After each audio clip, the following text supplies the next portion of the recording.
Preface. The public are here presented with the last literary attempt of an author, whose fame has been uncommonly extensive, and whose talents have probably been most admired, by the persons by whom talents are estimated with the greatest accuracy and discrimination. There are few, to whom her writings could in any case have given pleasure, that would have wished that this fragment should have been suppressed, because it is a fragment. There is a sentiment, very dear to minds of taste and imagination, that finds a melancholy delight in contemplating these unfinished productions of genius, these sketches of what, if they had been filled up in a manner adequate to the writer's conception, would perhaps have given a new impulse to the manners of a world. The purpose and structure of the following work had long formed a favorite subject of meditation with its author, and she judged them capable of producing an important effect. The composition had been in progress for a period of 12 months. She was anxious to do justice to her conception, and recommenced and revised the manuscript several different times. So much of it as is here given to the public, she was far from considering as finished, and, in a letter to a friend directly written on this subject, she says, "I am perfectly aware that some of the incidents ought to be transposed, and heightened by more harmonious shading, and I wished in some degree to avail myself of criticism, before I began to adjust my events into a story, the outline of which I had sketched in my mind." The only friends to whom the author communicated her manuscript were Mr. Dyson, the translator of The Sorcerer, and the present editor, and it was impossible for the most inexperienced author to display a stronger desire of profiting by the censures and sentiments that might be suggested. In revising these sheets for the press, it was necessary for the editor, in some places, to connect the more finished parts with the pages of an older copy, and a line or two in addition sometimes appeared requisite for that purpose. Wherever such a liberty has been taken, the additional phrases will be found enclosed in brackets, it being the editor's most earnest desire to intrude nothing of himself into the work, but to give to the public the words, as well as ideas, of the real author. What follows in the ensuing pages is not a preface regularly drawn out by the author, but merely hints for a preface, which, though never filled up in the manner the writer intended, appeared to be worth preserving. W. Godwin. Author's Preface. The wrongs of woman, like the wrongs of the oppressed part of mankind, may be deemed necessary by their oppressors, but surely there are few who will dare to advance before the improvement of the age, and grant that my sketches are not the abortion of a distempered fancy, or the strong delineations of a wounded heart. In writing this novel, I have rather endeavored to portray passions than manners. In many instances I could have made the incidents more dramatic, would I have sacrificed my main object, the desire of exhibiting the misery and oppression, peculiar to women, that arise out of the partial laws and customs of society. In the invention of the story, this view restrained my fancy, and the history ought rather to be considered, as of woman, than of an individual. The sentiments I have embodied. In many works of this species, the hero is allowed to be mortal, and to become wise and virtuous as well as happy, by a train of events and circumstances. The heroines, on the contrary, are to be born immaculate, and to act like goddesses of wisdom, just come forth highly finished Minervas from the head of Jove. The following is an extract of a letter from the author to a friend, to whom she communicated her manuscript. For my part, I cannot suppose any situation more distressing, than for a woman of sensibility, with an improving mind, to be bound to such a man as I have described for life, obliged to renounce all the humanizing affections, and to avoid cultivating her taste, lest her perception of grace and refinement of sentiment should sharpen to agony the pangs of disappointment. Love, in which the imagination mingles its bewitching coloring, must be fostered by delicacy. I should despise, or rather call her an ordinary woman, who could endure such a husband as I have sketched. These appear to me, matrimonial despotism of heart and conduct, to be the peculiar wrongs of woman, because they degrade the mind.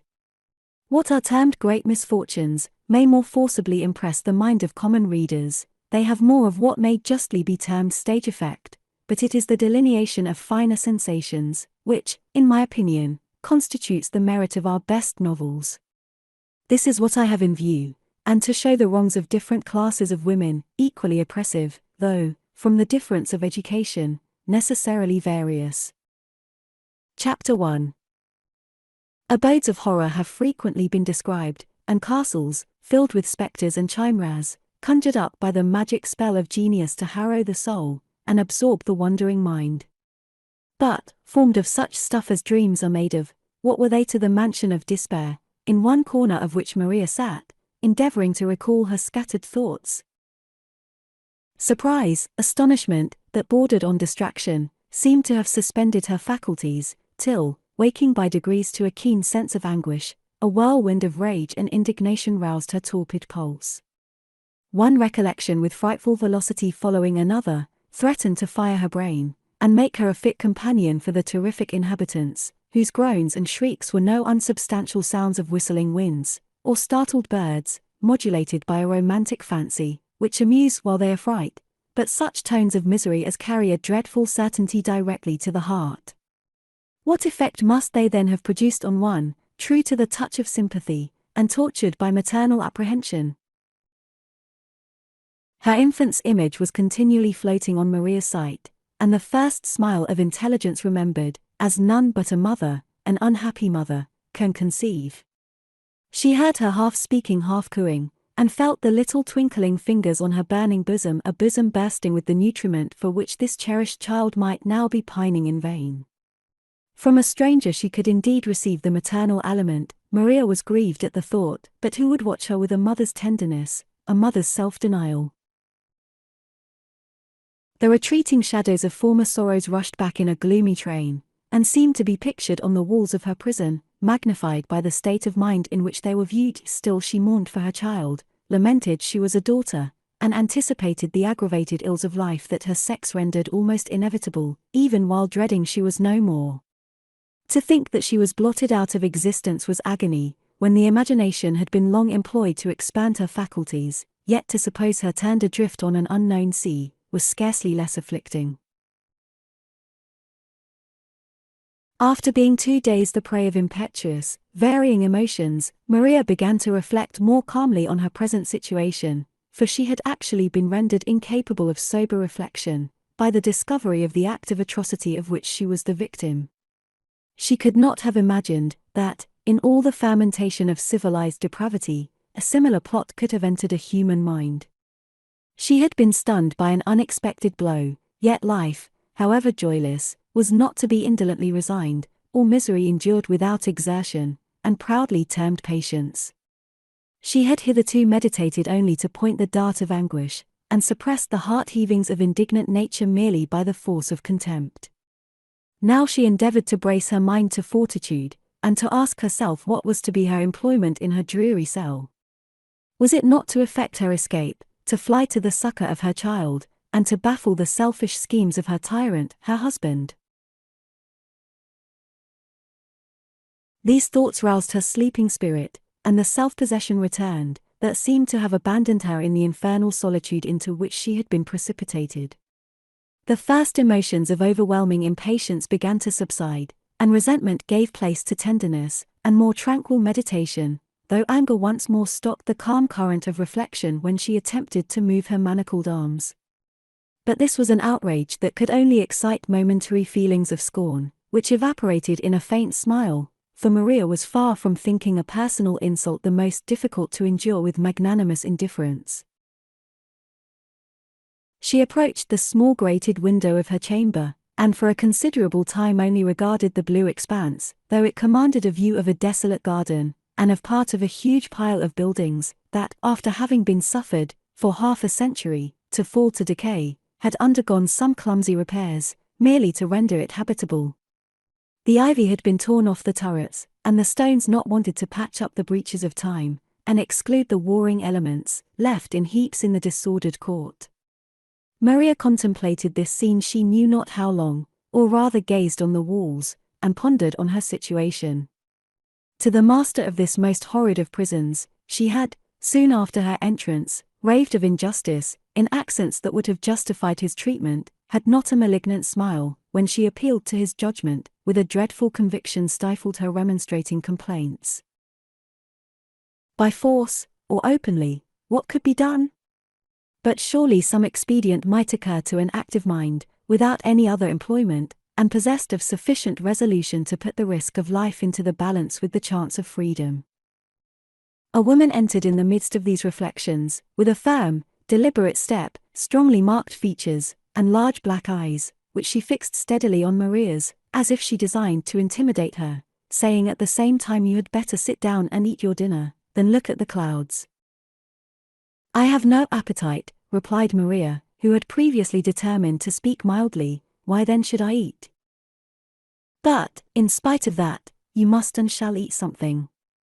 I have had many ladies under my care, who have resolved to starve themselves, but, soon or late, they gave up their intent, as they recovered their senses." "Do you really think me mad?" asked Maria, meeting the searching glance of her eye. "Not just now. But what does that prove? Only that you must be the more carefully watched, for appearing at times so reasonable. You have not touched a morsel since you entered the house." Maria sighed intelligibly. Could anything but madness produce such a disgust for food? "Yes, grief. You would not ask the question if you knew what it was." The attendant shook her head, and a ghastly smile of desperate fortitude served as a forcible reply, and made Maria pause, before she added, "Yet I will take some refreshment. I mean not to die. No, I will preserve my senses, and convince even you, sooner than you are aware of, that my intellects have never been disturbed, though the exertion of them may have been suspended by some infernal drug." Doubt gathered still thicker on the brow of her guard, as she attempted to convict her of mistake. "Have patience," exclaimed Maria, with a solemnity that inspired awe. "My God! How have I been schooled into the practice?" A suffocation of voice betrayed the agonizing emotions she was laboring to keep down, and conquering a qualm of disgust, she calmly endeavored to eat enough to prove her docility, perpetually turning to the suspicious female, whose observation she courted, while she was making the bed and adjusting the room. "Come to me often," said Maria, with a tone of persuasion, in consequence of a vague plan that she had hastily adopted, when, after surveying this woman's form and features, she felt convinced that she had an understanding above the common standard, "and believe me mad, till you are obliged to acknowledge the contrary." The woman was no fool, that is, she was superior to her class, nor had misery quite petrified the life's blood of humanity, to which reflections on our own misfortunes only give a more orderly course. The manner, rather than the expostulations, of Maria made a slight suspicion dart into her mind with corresponding sympathy, which various other avocations, and the habit of banishing compunction, prevented her, for the present, from examining more minutely. But when she was told that no person, excepting the physician appointed by her family, was to be permitted to see the lady at the end of the gallery, she opened her keen eyes still wider, and uttered a hem, before she inquired why. She was briefly told, in reply, that the malady was hereditary, and the fits not occurring but at very long and irregular intervals, she must be carefully watched, for the length of these lucid periods only rendered her more mischievous, when any vexation or caprice brought on the paroxysm of frenzy. Had her master trusted her, it is probable that neither pity nor curiosity would have made her swerve from the straight line of her interest, for she had suffered too much in her intercourse with mankind, not to determine to look for support, rather to humoring their passions, than courting their approbation by the integrity of her conduct. A deadly blight had met her at the very threshold of existence, and the wretchedness of her mother seemed a heavy weight fastened on her innocent neck, to drag her down to perdition. She could not heroically determine to succor an unfortunate, but, offended at the bare supposition that she could be deceived with the same ease as a common servant, she no longer curbed her curiosity, and, though she never seriously fathomed her own intentions, she would sit, every moment she could steal from observation, listening to the tale, which Maria was eager to relate with all the persuasive eloquence of grief. It is so cheering to see a human face, even if little of the divinity of virtue beam in it, that Maria anxiously expected the return of the attendant, as of a gleam of light to break the gloom of idleness. Indulged sorrow, she perceived, must blunt or sharpen the faculties to the two opposite extremes, producing stupidity, the moping melancholy of indolence, or the restless activity of a disturbed imagination. She sunk into one state, after being fatigued by the other, till the want of occupation became even more painful than the actual pressure or apprehension of sorrow, and the confinement that froze her into a nook of existence, with an unvaried prospect before her, the most insupportable of evils. The lamp of life seemed to be spending itself to chase the vapors of a dungeon which no art could dissipate.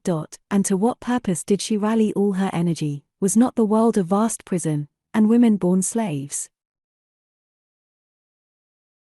Though she failed immediately to rouse a lively sense of injustice in the mind of her guard, because it had been sophisticated into misanthropy, she touched her heart.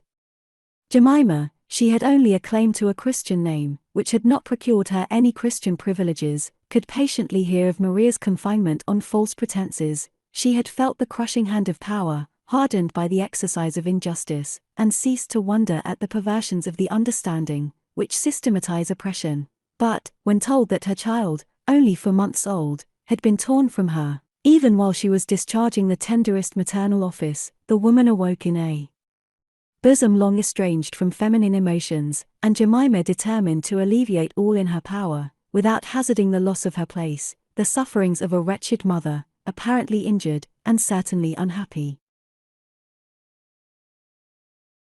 A sense of right seems to result from the simplest act of reason, and to preside over the faculties of the mind, like the master sense of feeling, to rectify the rest. But, for the comparison may be carried still farther, how often is the exquisite sensibility of both weakened or destroyed by the vulgar occupations and ignoble pleasures of life? The preserving her situation was, indeed, an important object to Jemima, who had been hunted from hole to hole, as if she had been a beast of prey, or infected with a moral plague. The wages she received, the greater part of which she hoarded, as her only chance for independence, were much more considerable than she could reckon on obtaining anywhere else, were it possible that she, an outcast from society, could be permitted to earn a subsistence in a reputable family.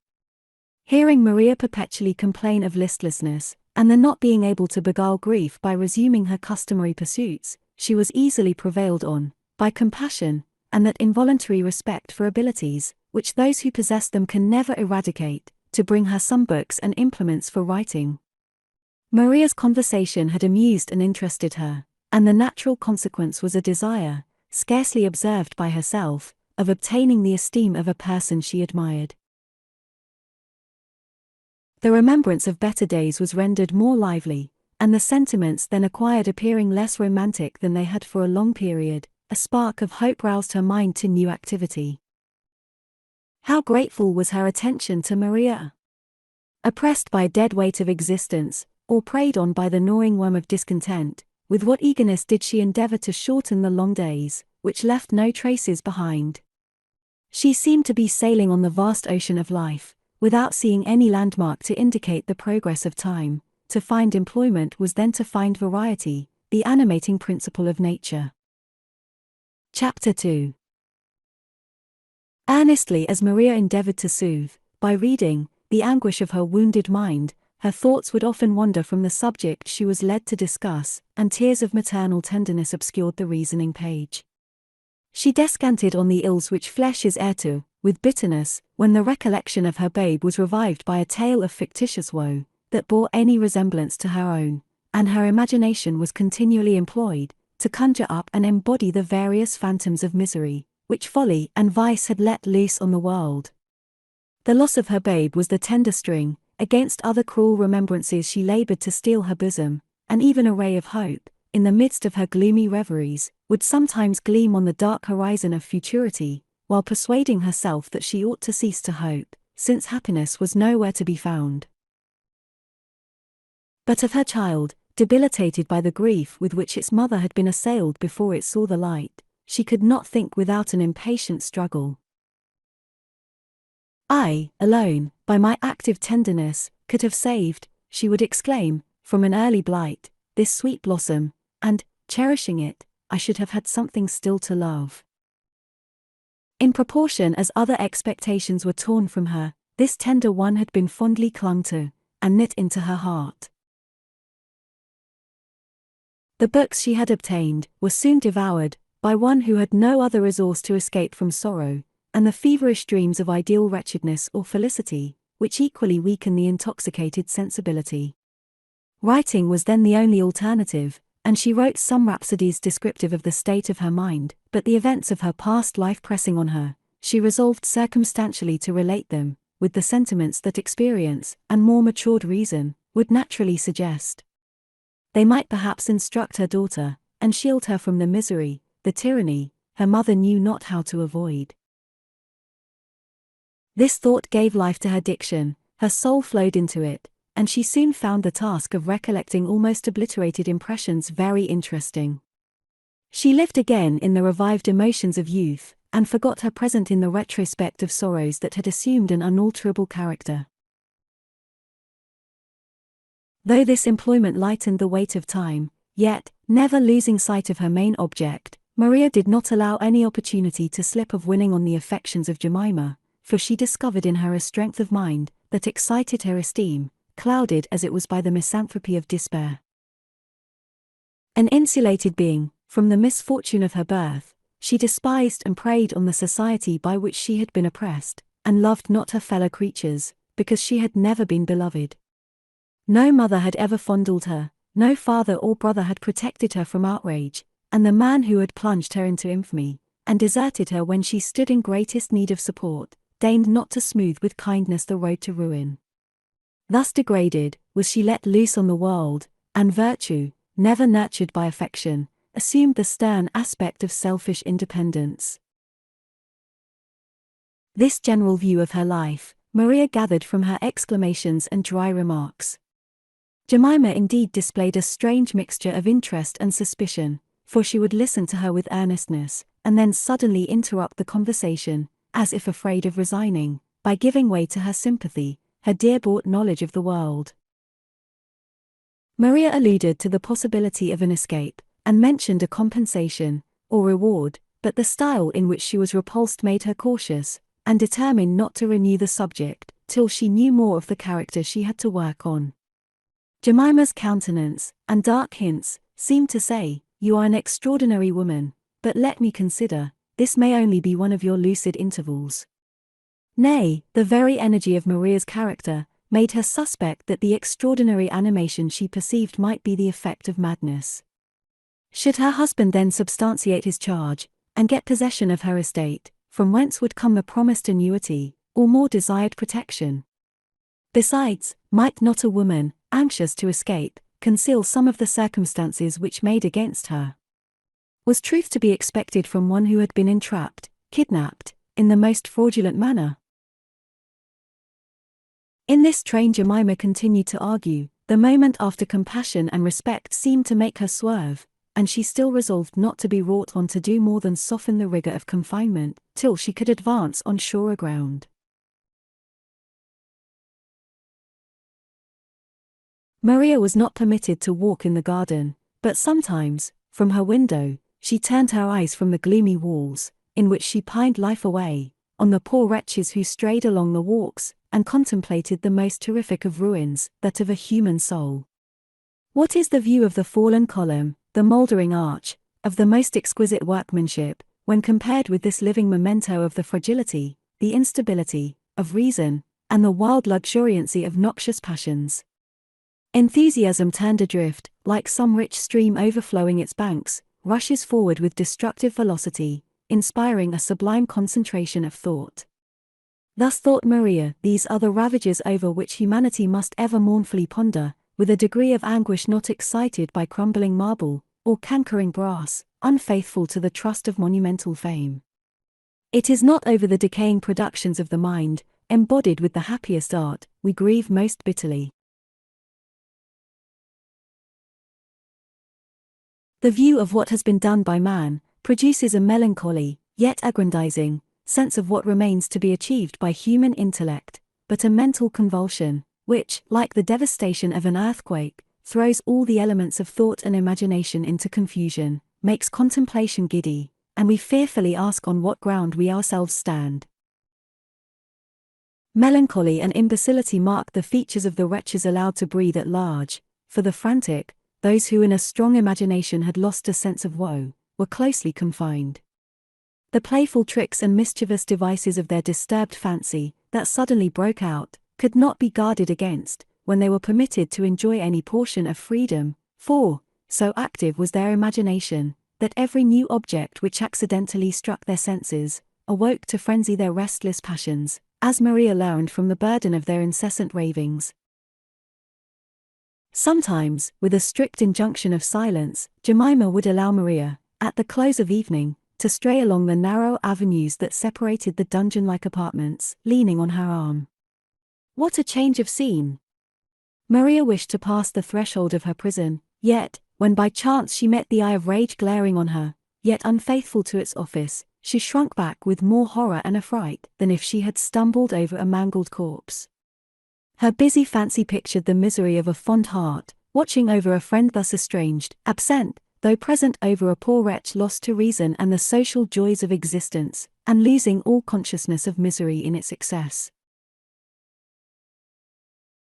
What a task, to watch the light of reason quivering in the eye, or with agonizing expectation to catch the beam of recollection, tantalized by hope, only to feel despair more keenly, at finding a much-loved face or voice, suddenly remembered, or pathetically implored, only to be immediately forgotten, or viewed with indifference or abhorrence. The heart-rending sigh of melancholy sunk into her soul, and when she retired to rest, the petrified figures she had encountered, the only human forms she was doomed to observe, haunting her dreams with tales of mysterious wrongs, made her wish to sleep to dream no more.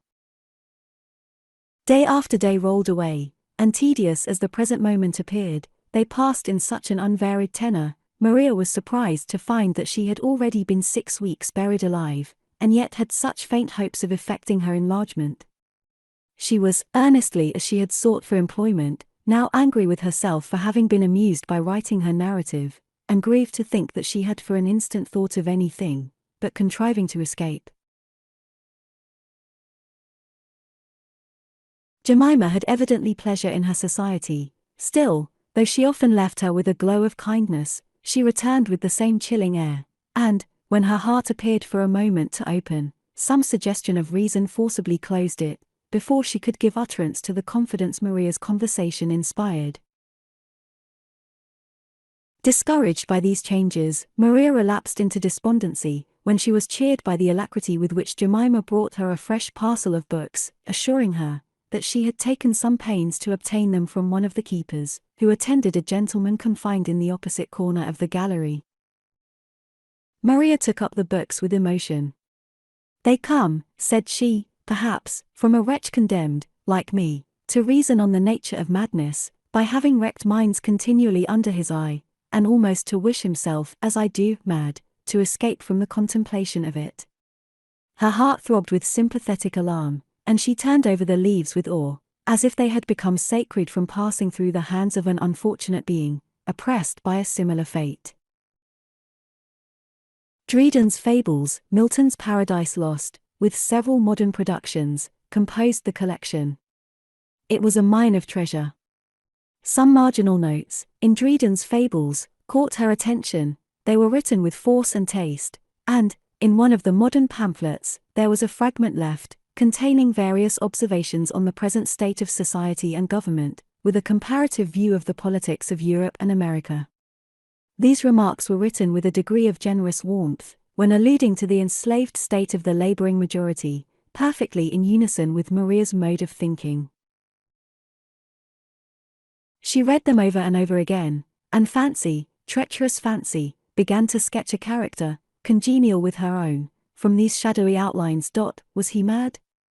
She reperused the marginal notes, and they seemed the production of an animated, but not of a disturbed imagination.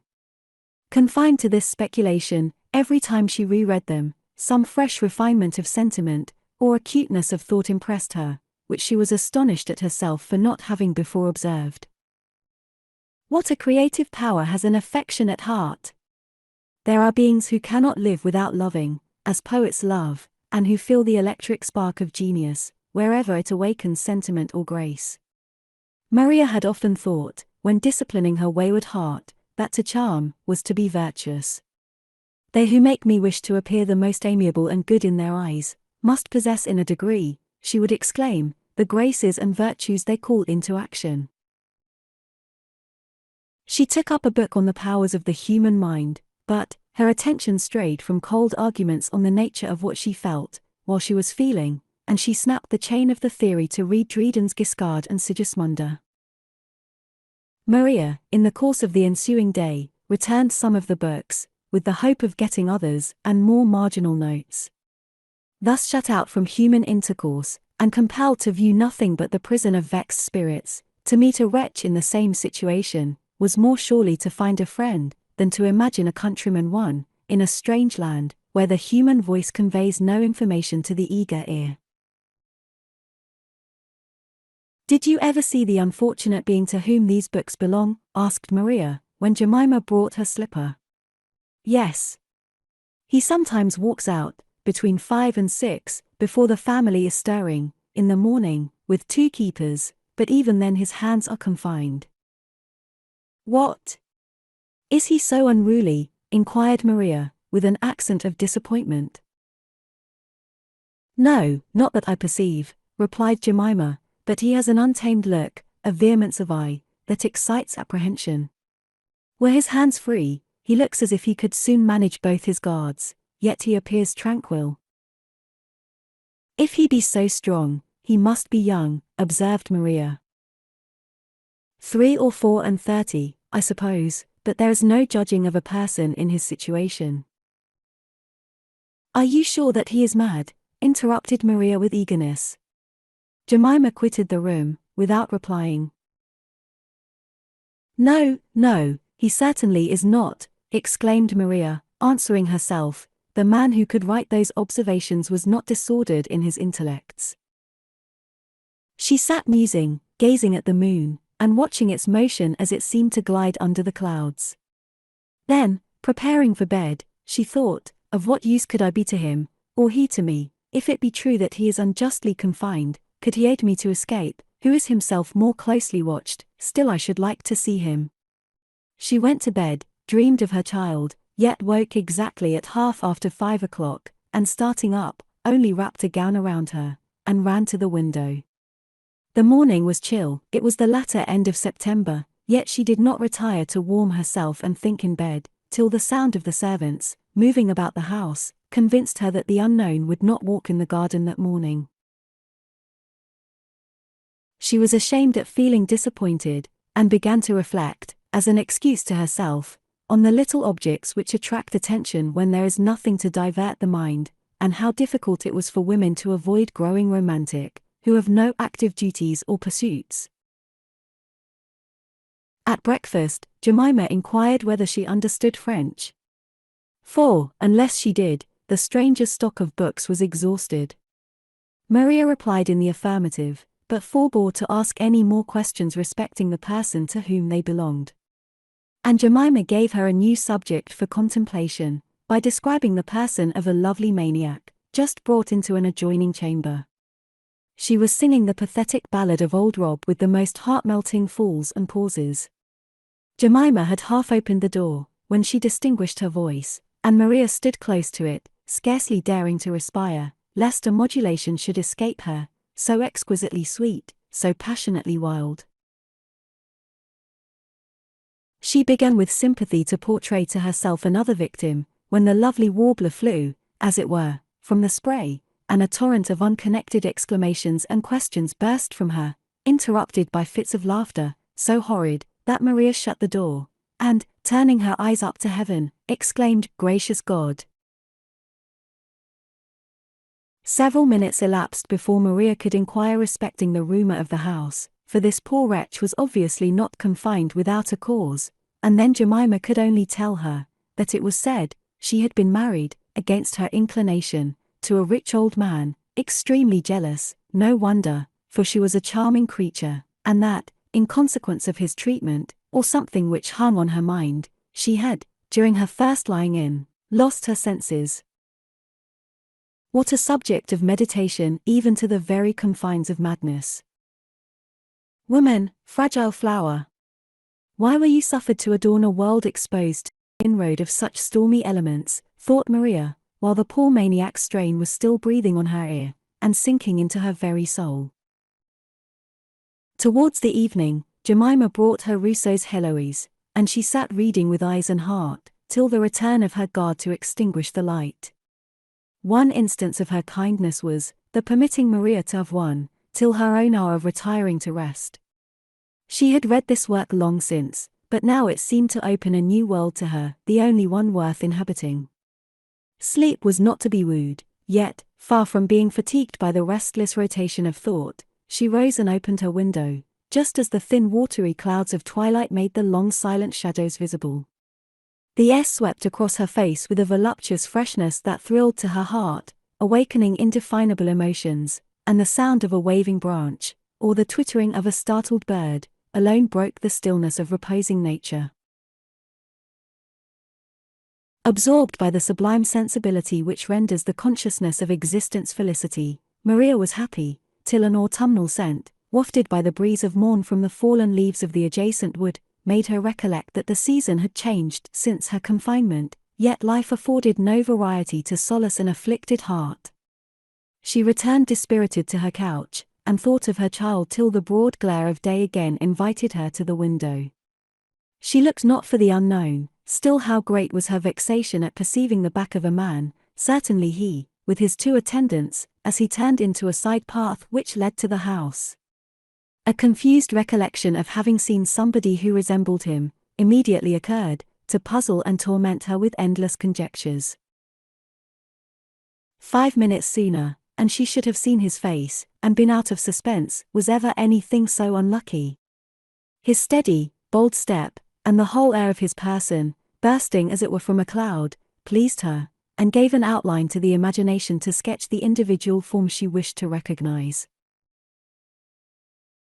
Feeling the disappointment more severely than she was willing to believe, she flew to Rousseau, as her only refuge from the idea of him, who might prove a friend, could she but find a way to interest him in her fate. Still the personification of Saint Prose, or of an ideal lover far superior, was after this imperfect model, of which merely a glance had been caught, even to the minutiae of the coat and hat of the stranger. But if she lent Saint Prose, or the demigod of her fancy, his form, she richly repaid him by the donation of all Saint Prose's sentiments and feelings, culled to gratify her own, to which he seemed to have an undoubted right, when she read on the margin of an impassioned letter, written in the well-known hand Rousseau alone, the true Prometheus of sentiment, possessed the fire of genius necessary to portray the passion, the truth of which goes so directly to the heart. Maria was again true to the hour, yet had finished Rousseau, and begun to transcribe some selected passages, unable to quit either the author or the window, before she had a glimpse of the countenance she daily longed to see, and, when seen, it conveyed no distinct idea to her mind where she had seen it before. He must have been a transient acquaintance, but to discover an acquaintance was fortunate, could she contrive to attract his attention, and excite his sympathy. Every glance afforded coloring for the picture she was delineating on her heart, and once, when the window was half open, the sound of his voice reached her. Conviction flashed on her, she had certainly, in a moment of distress, heard the same accents. They were manly, and characteristic of a noble mind, nay, even sweet they seemed to her attentive ear. She started back, trembling, alarmed at the emotion a strange coincidence of circumstances inspired, and wondering why she thought so much of a stranger, obliged as she had been by his timely interference, for she recollected, by degrees all the circumstances of their former meeting. She found however that she could think of nothing else, or, if she thought of her daughter, it was to wish that she had a father whom her mother could respect and love. Chapter 3.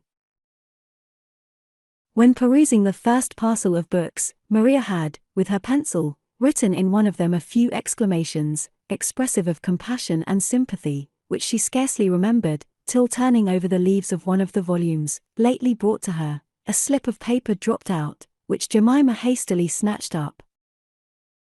"Let me see it," demanded Maria impatiently. "You surely are not afraid of trusting me with the effusions of a madman?" "I must consider," replied Jemima, and withdrew, with the paper in her hand.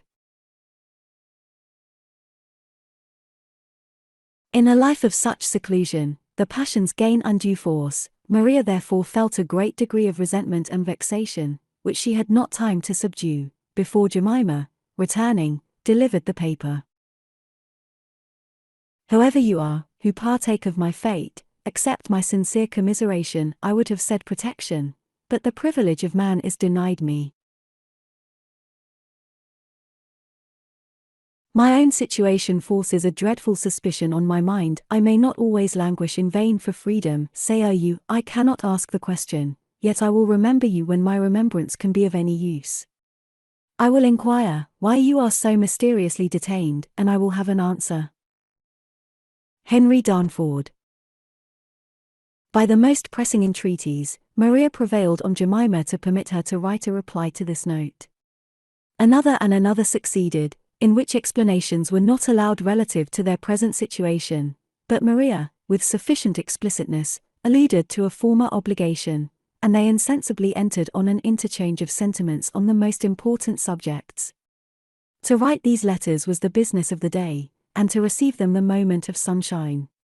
By some means, Darnford having discovered Maria's window, when she next appeared at it, he made her, behind his keepers, a profound bow of respect and recognition.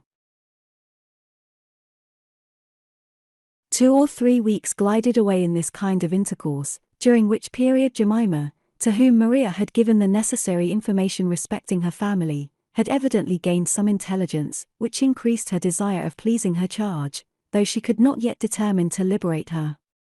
Maria took advantage of this favourable charge, without too minutely inquiring into the cause, and such was her eagerness to hold human converse, and to see her former protector, still a stranger to her, that she incessantly requested her guard to gratify her more than curiosity. Writing to Darnford, she was led from the sad objects before her, and frequently rendered insensible to the horrid noises around her, which previously had continually employed her feverish fancy.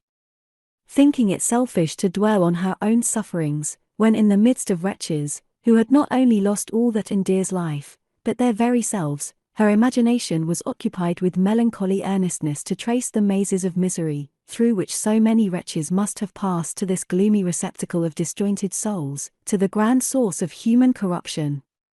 Often at midnight was she waked by the dismal shrieks of demoniac rage, or of excruciating despair, uttered in such wild tones of indescribable anguish as proved the total absence of reason, and roused phantoms of horror in her mind, far more terrific than all that dreaming superstition ever drew. Besides, there was frequently something so inconceivably picturesque in the varying gestures of unrestrained passion, so irresistibly comic in their sallies, or so heart-piercingly pathetic in the little airs they would sing, frequently bursting out after an awful silence, as to fascinate the attention, and amuse the fancy, while torturing the soul. It was the uproar of the passions which she was compelled to observe, and to mark the lucid beam of reason, like a light trembling in a socket, or like the flash which divides the threatening clouds of angry heaven only to display the horrors which darkness shrouded. Jemima would labour to beguile the tedious evenings, by describing the persons and manners of the unfortunate beings, whose figures or voices awoke sympathetic sorrow in Maria's bosom, and the stories she told were the more interesting, for perpetually leaving room to conjecture something extraordinary. Still Maria, accustomed to generalize her observations, was led to conclude from all she heard, that it was a vulgar error to suppose that people of abilities were the most apt to lose the command of reason. On the contrary, from most of the instances she could investigate, she thought it resulted, that the passions only appeared strong and disproportioned, because the judgment was weak and unexercised, and that they gained strength by the decay of reason, as the shadows lengthen during the sun's decline. Maria impatiently wished to see her fellow-sufferer, but Darnford was still more earnest to obtain an interview. Accustomed to submit to every impulse of passion, and never taught, like women, to restrain the most natural, and acquire, instead of the bewitching frankness of nature, a factitious propriety of behavior, every desire became a torrent that bore down all opposition. His travelling trunk, which contained the books lent to Maria, had been sent to him, and with a part of its contents he bribed his principal keeper, who, after receiving the most solemn promise that he would return to his apartment without attempting to explore any part of the house, conducted him, in the dusk of the evening, to Maria's room. Jemima had apprised her charge of the visit, and she expected with trembling impatience, inspired by a vague hope that he might again prove her deliverer, to see a man who had before rescued her from oppression.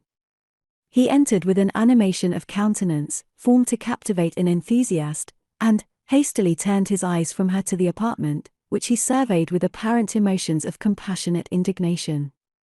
Sympathy illuminated his eye, and, taking her hand, he respectfully bowed on it, exclaiming, "This is extraordinary, again to meet you, and in such circumstances."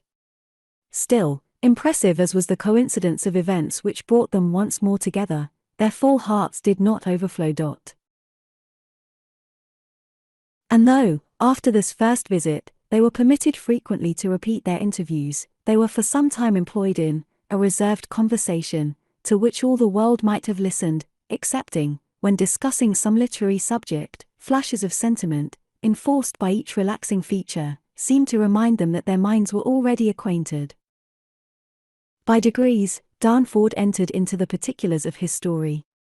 In a few words, he informed her that he had been a thoughtless, extravagant young man, yet, as he described his faults, they appeared to be the generous luxuriancy of a noble mind. Nothing like meanness tarnished the luster of his youth, nor had the worm of selfishness lurked in the unfolding bud, even while he had been the dupe of others. Yet he tardily acquired the experience necessary to guard him against future imposition. "I shall weary you," continued he, "by my egotism, and did not powerful emotions draw me to you." His eyes glistened as he spoke, and a trembling seemed to run through his manly frame. "I would not waste these precious moments in talking of myself. My father and mother were people of fashion, married by their parents. He was fond of the turf, she of the card table. I, and 2 or 3 other children since dead, were kept at home till we became intolerable. My father and mother had a visible dislike to each other, continually displayed. The servants were of the depraved kind usually found in the houses of people of fortune. My brothers and parents all dying, I was left to the care of guardians, and sent to Eton. I never knew the sweets of domestic affection, but I felt the want of indulgence and frivolous respect at school. I will not disgust you with a recital of the vices of my youth, which can scarcely be comprehended by female delicacy. I was taught to love by a creature I am ashamed to mention, and the other women with whom I afterwards became intimate, were of a class of which you can have no knowledge. I formed my acquaintance with them at the theatres, and, when vivacity danced in their eyes, I was not easily disgusted by the vulgarity which flowed from their lips.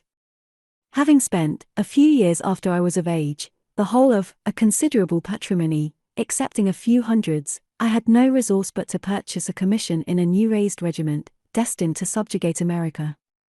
The regret I felt to renounce a life of pleasure was counterbalanced by the curiosity I had to see America, or rather to travel, nor had any of those circumstances occurred to my youth, which might have been calculated to bind my country to my heart.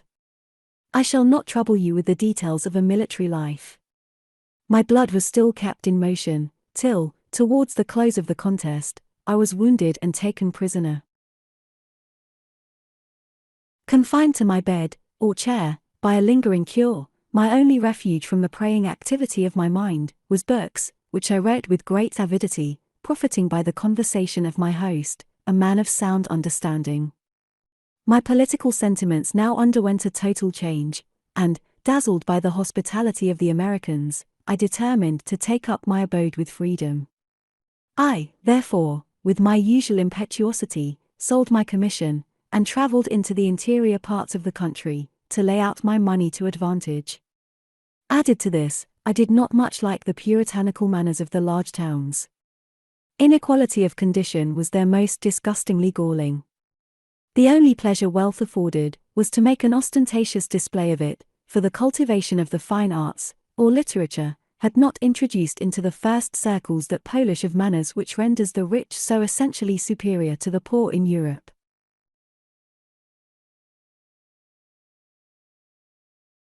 Added to this, an influx of vices had been let in by the Revolution, and the most rigid principles of religion shaken to the center, before the understanding could be gradually emancipated from the prejudices which led their ancestors undauntedly to seek an inhospitable clime and unbroken soil. The resolution that led them, in pursuit of independence, to embark on rivers like seas, to search for unknown shores, and to sleep under the hovering mists of endless forests, whose baleful damps agued their limbs, was now turned into commercial speculations, till the national character exhibited a phenomenon in the history of the human mind, a head enthusiastically enterprising, with cold selfishness of heart. And woman, lovely woman, they charm everywhere. Still there is a degree of prudery, and a want of taste and ease in the manners of the American women, that renders them, in spite of their roses and lilies, far inferior to our European charmers. In the country, they have often a bewitching simplicity of character, but, in the cities, they have all the airs and ignorance of the ladies who give the tone to the circles of the large trading towns in England. They are fond of their ornaments merely because they are good, and not because they embellish their persons, and are more gratified to inspire the women with jealousy of these exterior advantages, than the men with love. All the frivolity which often, excuse me, madam, renders the society of modest women so stupid in England, here seemed to throw still more leaden fetters on their charms. Not being an adept in gallantry, I found that I could only keep myself awake in their company by making downright love to them. But, not to intrude on your patience, I retired to the tract of land which I had purchased in the country, and my time passed pleasantly enough while I cut down the trees, built my house, and planted my different crops. But winter and idleness came, and I longed for more elegant society, to hear what was passing in the world, and to do something better than vegetate with the animals that made a very considerable part of my household. Consequently, I determined to travel.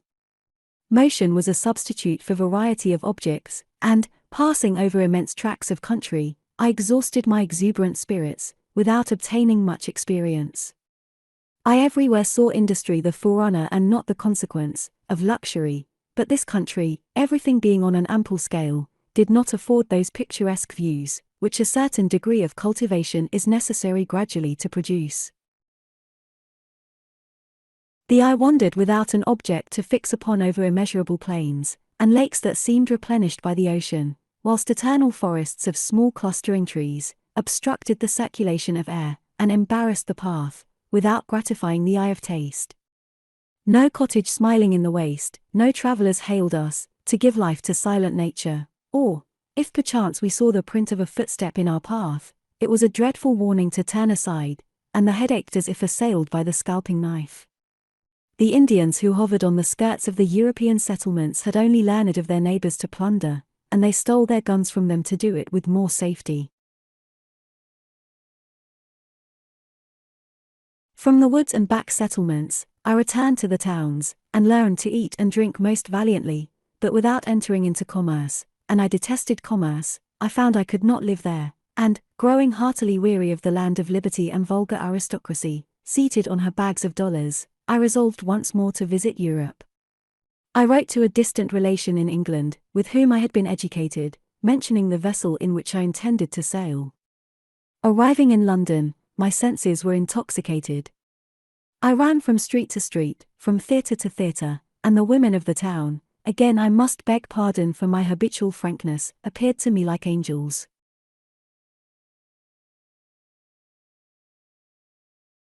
A week was spent in this thoughtless manner, when, returning very late to the hotel in which I had lodged ever since my arrival, I was knocked down in a private street, and hurried, in a state of insensibility, into a coach, which brought me hither, and I only recovered my senses to be treated like one who had lost them.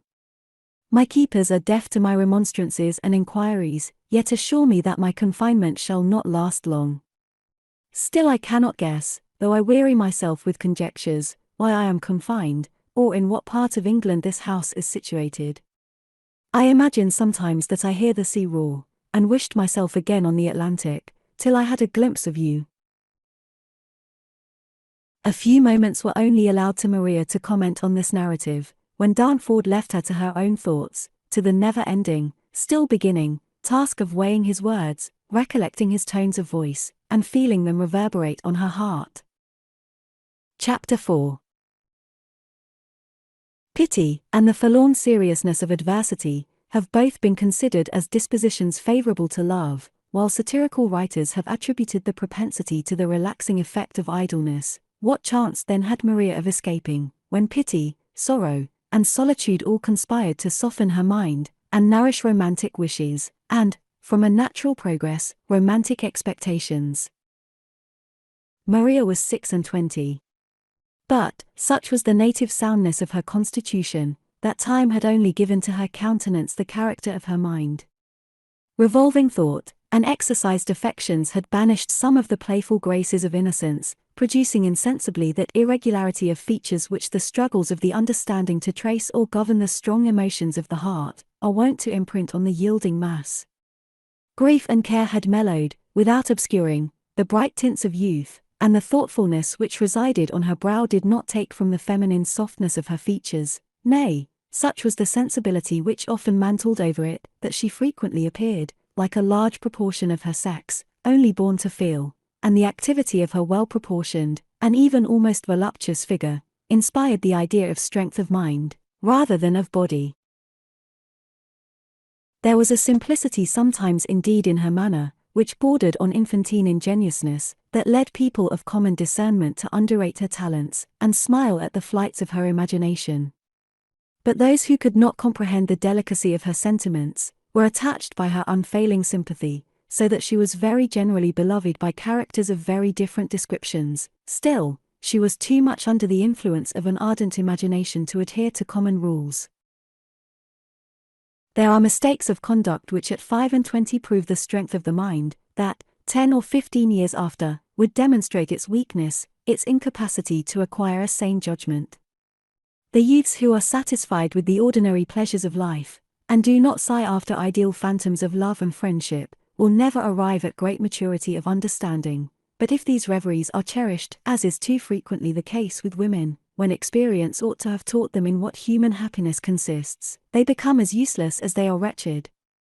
Besides, their pains and pleasures are so dependent on outward circumstances, on the objects of their affections, that they seldom act from the impulse of a nerved mind, able to choose its own pursuit. Having had to struggle incessantly with the vices of mankind, Maria's imagination found repose in portraying the possible virtues the world might contain. Pygmalion formed an ivory maid, and longed for an informing soul. She, on the contrary, combined all the qualities of a hero's mind, and fate presented a statue in which she might enshrine them. We mean not to trace the progress of this passion, or account how often Darnford and Maria were obliged to part in the midst of an interesting conversation. Jemima ever watched on the tiptoe of fear, and frequently separated them on a false alarm, when they would have given worlds to remain a little longer together. A magic lamp now seemed to be suspended in Maria's prison, and fairy landscapes flitted round the gloomy walls, late so blank. Rushing from the depth of despair, on the seraph wing of hope, she found herself happy. She was beloved, and every emotion was rapturous.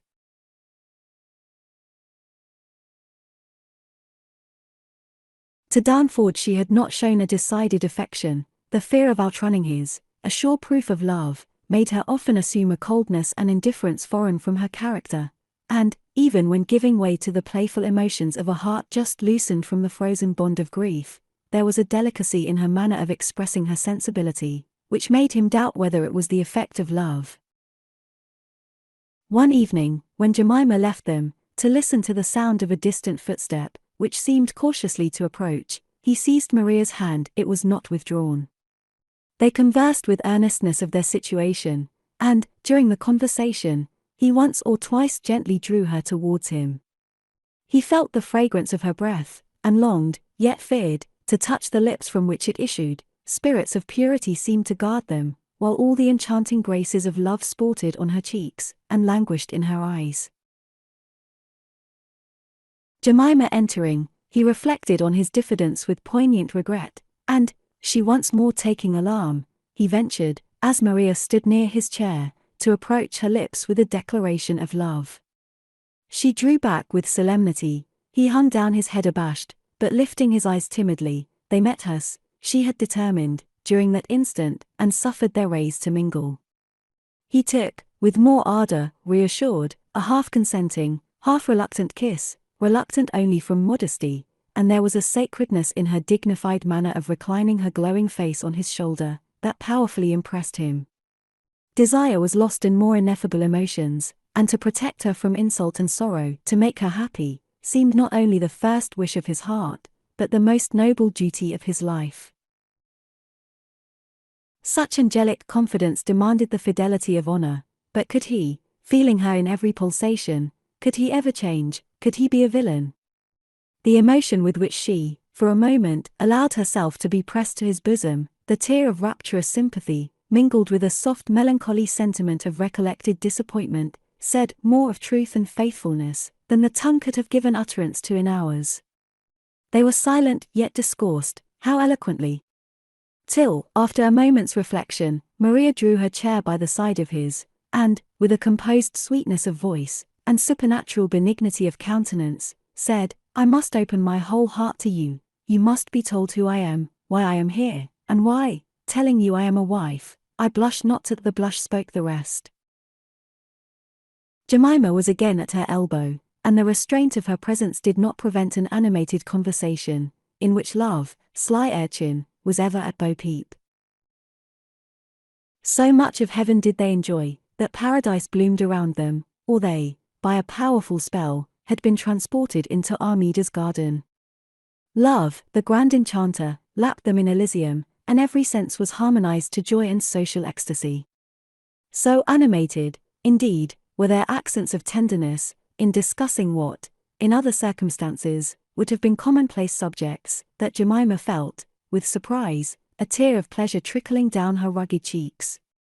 She wiped it away, half ashamed, and when Maria kindly inquired the cause, with all the eager solicitude of a happy being wishing to impart to all nature its overflowing felicity, Jemima owned that it was the first tear that social enjoyment had ever drawn from her. She seemed indeed to breathe more freely, the cloud of suspicion cleared away from her brow, she felt herself, for once in her life, treated like a fellow creature. Imagination. Who can paint thy power, or reflect the evanescent tints of hope fostered by thee? A despondent gloom had long obscured Maria's horizon, now the sun broke forth, the rainbow appeared, and every prospect was fair. Horror still reigned in the darkened cells, suspicion lurked in the passages, and whispered along the walls. The yells of men possessed, sometimes, made them pause, and wonder that they felt so happy, in a tomb of living death. They even chid themselves for such apparent insensibility, still the world contained not three happier beings.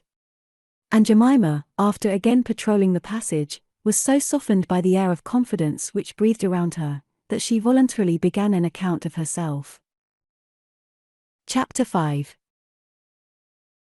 My father, said Jemima, seduced my mother, a pretty girl, with whom he lived fellow-servant, and she no sooner perceived the natural, the dreaded consequence, than the terrible conviction flashed on her that she was ruined.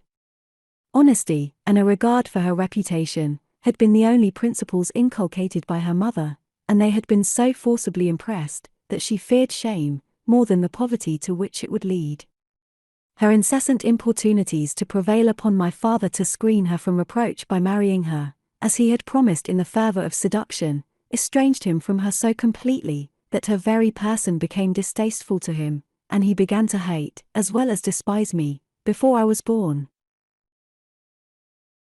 My mother, grieved to the soul by his neglect, and unkind treatment, actually resolved to famish herself, and injured her health by the attempt, though she had not sufficient resolution to adhere to her project, or renounce it entirely.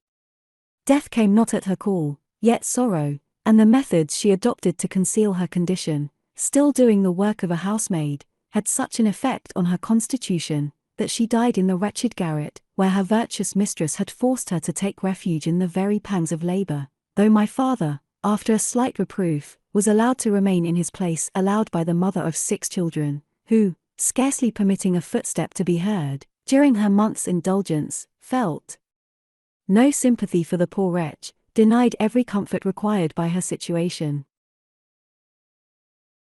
The day my mother died, the 9th after my birth, I was consigned to the care of the cheapest nurse my father could find, who suckled her own child at the same time, and lodged as many more as she could get, in 2 cellar-like apartments. Poverty, and the habit of seeing children die off her hands, had so hardened her heart, that the office of a mother did not awaken the tenderness of a woman, nor were the feminine caresses which seem a part of the rearing of a child, ever bestowed on me. The chicken has a wing to shelter under, but I had no bosom to nestle in, no kindred warmth to foster me. Left in dirt, to cry with cold and hunger till I was weary, and sleep without ever being prepared by exercise, or lulled by kindness to rest, could I be expected to become anything but a weak and rickety babe? Still, in spite of neglect, I continued to exist, to learn to curse existence. Her countenance grew ferocious as she spoke, and the treatment that rendered me miserable seemed to sharpen my wits. Confined then in a damp hovel, to rock the cradle of the succeeding tribe, I looked like a little old woman, or a hag shriveling into nothing. The furrows of reflection and care contracted the youthful cheek, and gave a sort of supernatural wildness to the ever-watchful eye. During this period, my father had married another fellow-servant, who loved him less, and knew better how to manage his passion, than my mother. She likewise proving with child, they agreed to keep a shop, my stepmother, if, being an illegitimate offspring, I may venture thus to characterize her, having obtained a sum of a rich relation, for that purpose. Soon after her lying in, she prevailed on my father to take me home, to save the expense of maintaining me, and of hiring a girl to assist her in the care of the child. I was young, it was true, but appeared a knowing little thing, and might be made handy. Accordingly I was brought to her house, but not to a home, for a home I never knew. Of this child, a daughter, she was extravagantly fond, and it was a part of my employment to assist to spoil her, by humouring all her whims, and bearing all her caprices. Feeling her own consequence, before she could speak, she had learned the art of tormenting me, and if I ever dared to resist, I received blows, laid on with no compunctious hand, or was sent to bed dinnerless, as well as supperless. I said that it was a part of my daily labour to attend this child, with the servility of a slave, still it was but a part. I was sent out in all seasons, and from place to place, to carry burdens far above my strength, without being allowed to draw near the fire, or ever being cheered by encouragement or kindness. No wonder then, treated like a creature of another species, that I began to envy, and at length to hate, the darling of the house. Yet, I perfectly remember, that it was the caresses, and kind expressions of my stepmother, which first excited my jealous discontent. Once, I cannot forget it, when she was calling in vain her wayward child to kiss her, I ran to her, saying, "I will kiss you." And how did my heart, which was in my mouth, sink, what was my debasement of soul, when pushed away with "I do not want you, pert thing." Another day, when a new gown had excited the highest good humour, and she uttered the appropriate "dear," addressed unexpectedly to me, I thought I could never do enough to please her. I was all alacrity, and rose proportionably in my own estimation. As her daughter grew up, she was pampered with cakes and fruit, while I was, literally speaking, fed with the refuse of the table, with her leavings. A liquorish tooth is, I believe, common to children, and I used to steal anything sweet, that I could catch up with a chance of concealment. When detected, she was not content to chastise me herself at the moment, but, on my father's return in the evening, he was a shopman, the principal discourse was to recount my faults, and attribute them to the wicked disposition which I had brought into the world with me, inherited from my mother. He did not fail to leave the marks of his resentment on my body, and then solaced himself by playing with my sister. I could have murdered her at those moments. To save myself from these unmerciful corrections, I resorted to falsehood, and the untruths which I sturdily maintained, were brought in judgment against me, to support my tyrant's inhuman charge of my natural propensity to vice. Seeing me treated with contempt, and always being fed and dressed better, my sister conceived a contemptuous opinion of me, that proved an obstacle to all affection, and my father, hearing continually of my faults, began to consider me as a curse entailed on him for his sins. he was therefore easily prevailed on to bind me apprentice to one of my stepmother's friends, who kept a slop shop in Wapping. I was represented, as it was said, in my true colours, but she warranted, snapping her fingers, that she should break my spirit or heart. My mother replied, with a whine, that if anybody could make me better, it was such a clever woman as herself, though, for her own part, she had tried in vain, but good nature was her fault. I shudder with horror when I recollect the treatment I had now to endure. Not only under the lash of my taskmistress, but the drudge of the maid, apprentices and children, I never had a taste of human kindness to soften the rigour of perpetual labour. I had been introduced as an object of abhorrence into the family, as a creature of whom my stepmother, though she had been kind enough to let me live in the house with her own child, could make nothing. I was described as a wretch, whose nose must be kept to the grinding stone, and it was held there with an iron grasp. It seemed indeed the privilege of their superior nature to kick me about, like the dog or cat. If I were attentive, I was called fawning; if refractory, an obstinate mule, and like a mule I received their censure on my loaded back. Often has my mistress, for some instance of forgetfulness, thrown me from one side of the kitchen to the other, knocked my head against the wall, spit in my face, with various refinements on barbarity that I forbear to enumerate, though they were all acted over again by the servant, with additional insults, to which the appellation of bastard was commonly added, with taunts or sneers. But I will not attempt to give you an adequate idea of my situation, lest you, who probably have never been drenched with the dregs of human misery, should think I exaggerate. I stole now, from absolute necessity, bread, yet whatever else was taken, which I had it not in my power to take, was ascribed to me. I was the filching cat, the ravenous dog, the dumb brute, who must bear all, for if I endeavoured to exculpate myself, I was silenced, without any inquiries being made, with hold your tongue, you never tell truth. Even the very air I breathed was tainted with scorn, for I was sent to the neighbouring shops with glutton, liar, or thief, written on my forehead. This was, at first, the most bitter punishment, but sullen pride, or a kind of stupid desperation, made me, at length, almost regardless of the contempt, which had wrung from me so many solitary tears at the only moments when I was allowed to rest. Thus was I the mark of cruelty till my 16th year, and then I have only to point out a change of misery, for a period I never knew. Allow me first to make one observation. Now I look back, I cannot help attributing the greater part of my misery to the misfortune of having been thrown into the world without the grand support of life, a mother's affection. I had no one to love me, or to make me respected, to enable me to acquire respect. I was an egg dropped on the sand, a pauper by nature, hunted from family to family, who belonged to nobody and nobody cared for me. I was despised from my birth, and denied the chance of obtaining a footing for myself in society.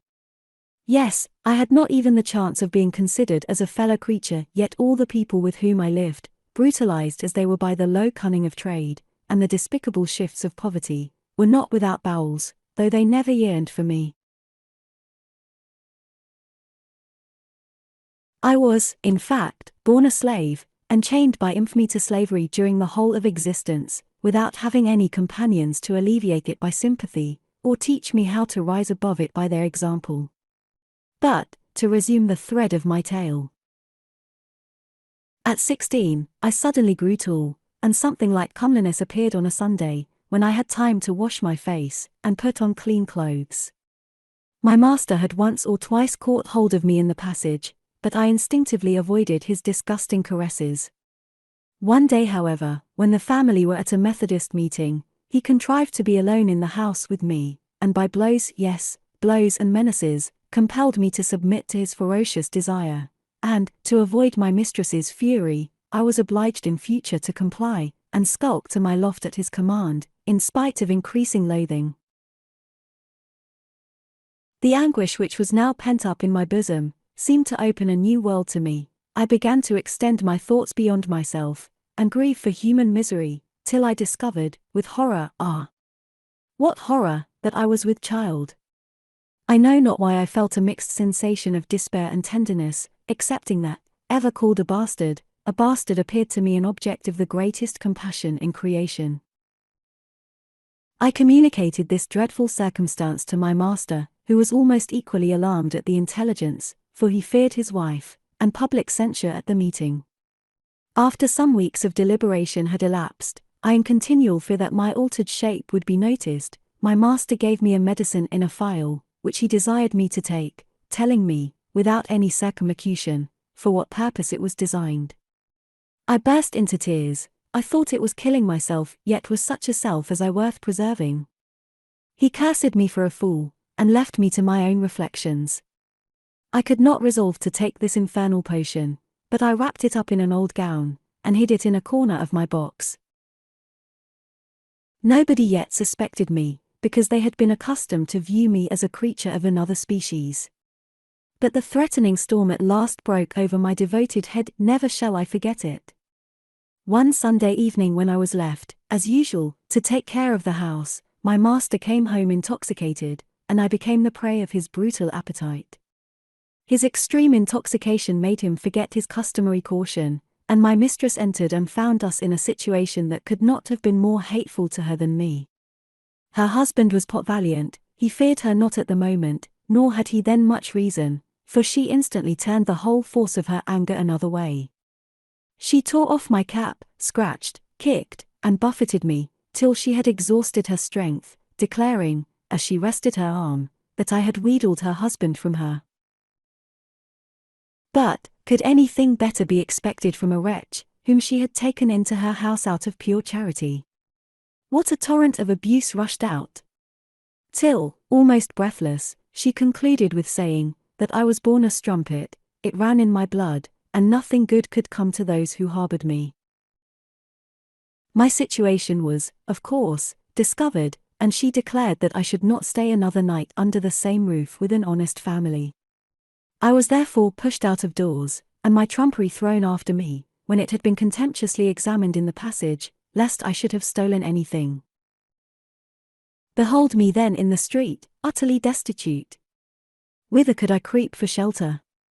To my father's roof I had no claim, when not pursued by shame. Now I shrunk back as from death, from my mother's cruel reproaches, my father's execrations.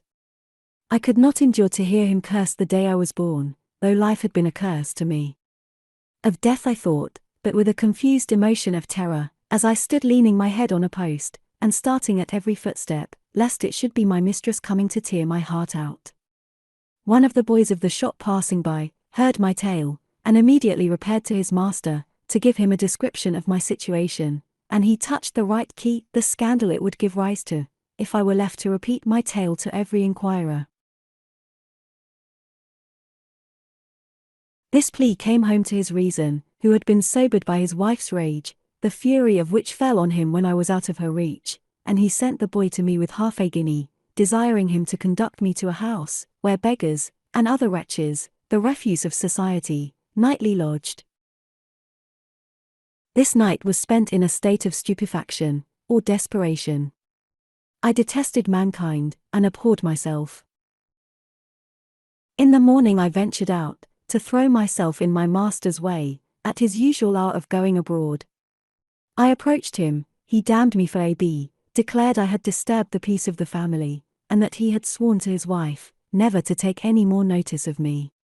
He left me, but, instantly returning, he told me that he should speak to his friend, a parish officer, to get a nurse for the brat I laid to him, and advised me, if I wished to keep out of the house of correction, not to make free with his name.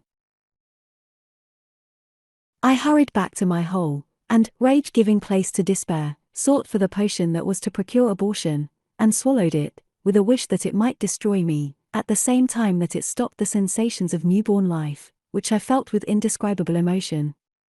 My head turned round, my heart grew sick, and in the horrors of approaching dissolution, mental anguish was swallowed up. The effect of the medicine was violent, and I was confined to my bed several days, but, youth and a strong constitution prevailing, I once more crawled out, to ask myself the cruel question, whither I should go. I had but 2 shillings left in my pocket, the rest had been expended, by a poor woman who slept in the same room, to pay for my lodging, and purchase the necessaries of which she partook. With this wretch I went into the neighbouring streets to beg, and my disconsolate appearance drew a few pence from the idle, enabling me still to command a bed, till, recovering from my illness, and taught to put on my rags to the best advantage, I was accosted from different motives, and yielded to the desire of the brutes I met, with the same detestation that I had felt for my still more brutal master. I have since read in novels of the blandishments of seduction, but I had not even the pleasure of being enticed into vice. I shall not, interrupted Jemima, lead your imagination into all the scenes of wretchedness and depravity, which I was condemned to view, or mark the different stages of my debasing misery. Fate dragged me through the very kennels of society. I was still a slave, a bastard, a common property.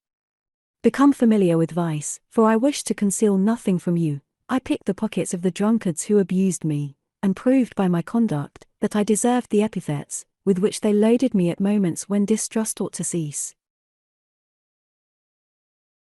Detesting my nightly occupation, though valuing, if I may so use the word, my independence, which only consisted in choosing the street in which I should wander, or the roof, when I had money, in which I should hide my head, I was some time before I could prevail on myself to accept of a place in a house of ill fame, to which a girl, with whom I had accidentally conversed in the street, had recommended me. I had been hunted almost into a fever, by the watchmen of the quarter of the town I frequented, one, whom I had unwittingly offended, giving the word to the whole pack. You can scarcely conceive the tyranny exercised by these wretches, considering themselves as the instruments of the very laws they violate, the pretext which steels their conscience, hardens their heart.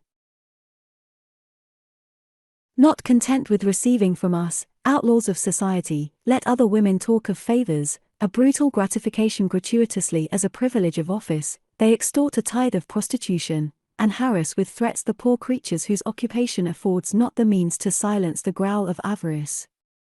To escape from this persecution, I once more entered into servitude. A life of comparative regularity restored my health, and do not start, my manners were improved, in a situation where vice sought to render itself alluring, and taste was cultivated to fashion the person, if not to refine the mind. Besides, the common civility of speech, contrasted with the gross vulgarity to which I had been accustomed, was something like the polish of civilization. I was not shut out from all intercourse of humanity. Still I was galled by the yoke of service, and my mistress often flying into violent fits of passion, made me dread a sudden dismission, which I understood was always the case. I was therefore prevailed on, though I felt a horror of men, to accept the offer of a gentleman, rather in the decline of years, to keep his house, pleasantly situated in a little village near Hampstead. He was a man of great talents, and of brilliant wit, but, a worn-out votary of voluptuousness, his desires became fastidious in proportion as they grew weak, and the native tenderness of his heart was undermined by a vitiated imagination. A thoughtless career of libertinism and social enjoyment had injured his health to such a degree, that, whatever pleasure his conversation afforded me, and my esteem was ensured by proofs of the generous humanity of his disposition, the being his mistress was purchasing it at a very dear rate. With such a keen perception of the delicacies of sentiment, with an imagination invigorated by the exercise of genius, how could he sink into the grossness of sensuality? But, to pass over a subject which I recollect with pain, I must remark to you, as an answer to your often repeated question, why my sentiments and language were superior to my station, that I now began to read, to beguile the tediousness of solitude, and to gratify an inquisitive, active mind. I had often, in my childhood, followed a ballad singer, to hear the sequel of a dismal story, though sure of being severely punished for delaying to return with whatever I was sent to purchase. I could just spell and put a sentence together, and I listened to the various arguments, though often mingled with obscenity, which occurred at the table where I was allowed to preside, for a literary friend or two frequently came home with my master, to dine and pass the night. Having lost the privileged respect of my sex, my presence, instead of restraining, perhaps gave the reins to their tongues, still I had the advantage of hearing discussions, from which, in the common course of life, women are excluded. You may easily imagine that it was only by degrees that I could comprehend some of the subjects they investigated, or acquire from their reasoning what might be termed a moral sense. But my fondness of reading increasing, and my master occasionally shutting himself up in this retreat, for weeks together, to write, I had many opportunities of improvement. At first, considering money, I was right, exclaimed Jemima, altering her tone of voice, as the only means, after my loss of reputation, of obtaining respect, or even the toleration of humanity. I had not the least scruple to secrete a part of the sums entrusted to me, and to screen myself from detection by a system of falsehood. But, acquiring new principles, I began to have the ambition of returning to the respectable part of society, and was weak enough to suppose it possible. The attention of my unassuming instructor, who, without being ignorant of his own powers, possessed great simplicity of manners, strengthened the illusion. Having sometimes caught up hints for thought, from my untutored remarks, he often led me to discuss the subjects he was treating, and would read to me his productions, previous to their publication, wishing to profit by the criticism of unsophisticated feeling. The aim of his writings was to touch the simple springs of the heart, for he despised the would-be oracles, the self-elected philosophers, who fright away fancy, while sifting each grain of thought to prove that slowness of comprehension is wisdom. I should have distinguished this as a moment of sunshine, a happy period in my life, had not the repugnance the disgusting libertinism of my protector inspired, daily become more painful. And, indeed, I soon did recollect it as such with agony, when his sudden death, for he had recourse to the most exhilarating cordials to keep up the convivial tone of his spirits, again threw me into the desert of human society. Had he had any time for reflection, I am certain he would have left the little property in his power to me. But, attacked by the fatal apoplexy in town, his heir, a man of rigid morals, brought his wife with him to take possession of the house and effects, before I was even informed of his death, to prevent, as she took care indirectly to tell me, such a creature as she supposed me to be, from purloining any of them, had I been apprised of the event in time. The grief I felt at the sudden shock the information gave me, which at first had nothing selfish in it, was treated with contempt, and I was ordered to pack up my clothes, and a few trinkets and books, given me by the generous deceased, were contested, while they piously hoped, with a reprobating shake of the head, that God would have mercy on his sinful soul. With some difficulty, I obtained my arrears of wages, but asking, such is the spirit-grinding consequence of poverty and infamy, for a character for honesty and economy, which God knows I merited, I was told by this, why must I call her woman, that it would go against her conscience to recommend a kept mistress. Tears started in my eyes, burning tears, for there are situations in which a wretch is humbled by the contempt they are conscious they do not deserve. I returned to the metropolis, but the solitude of a poor lodging was inconceivably dreary, after the society I had enjoyed. To be cut off from human converse, now I had been taught to relish it, was to wander a ghost among the living. Besides, I foresaw, to aggravate the severity of my fate, that my little pittance would soon melt away.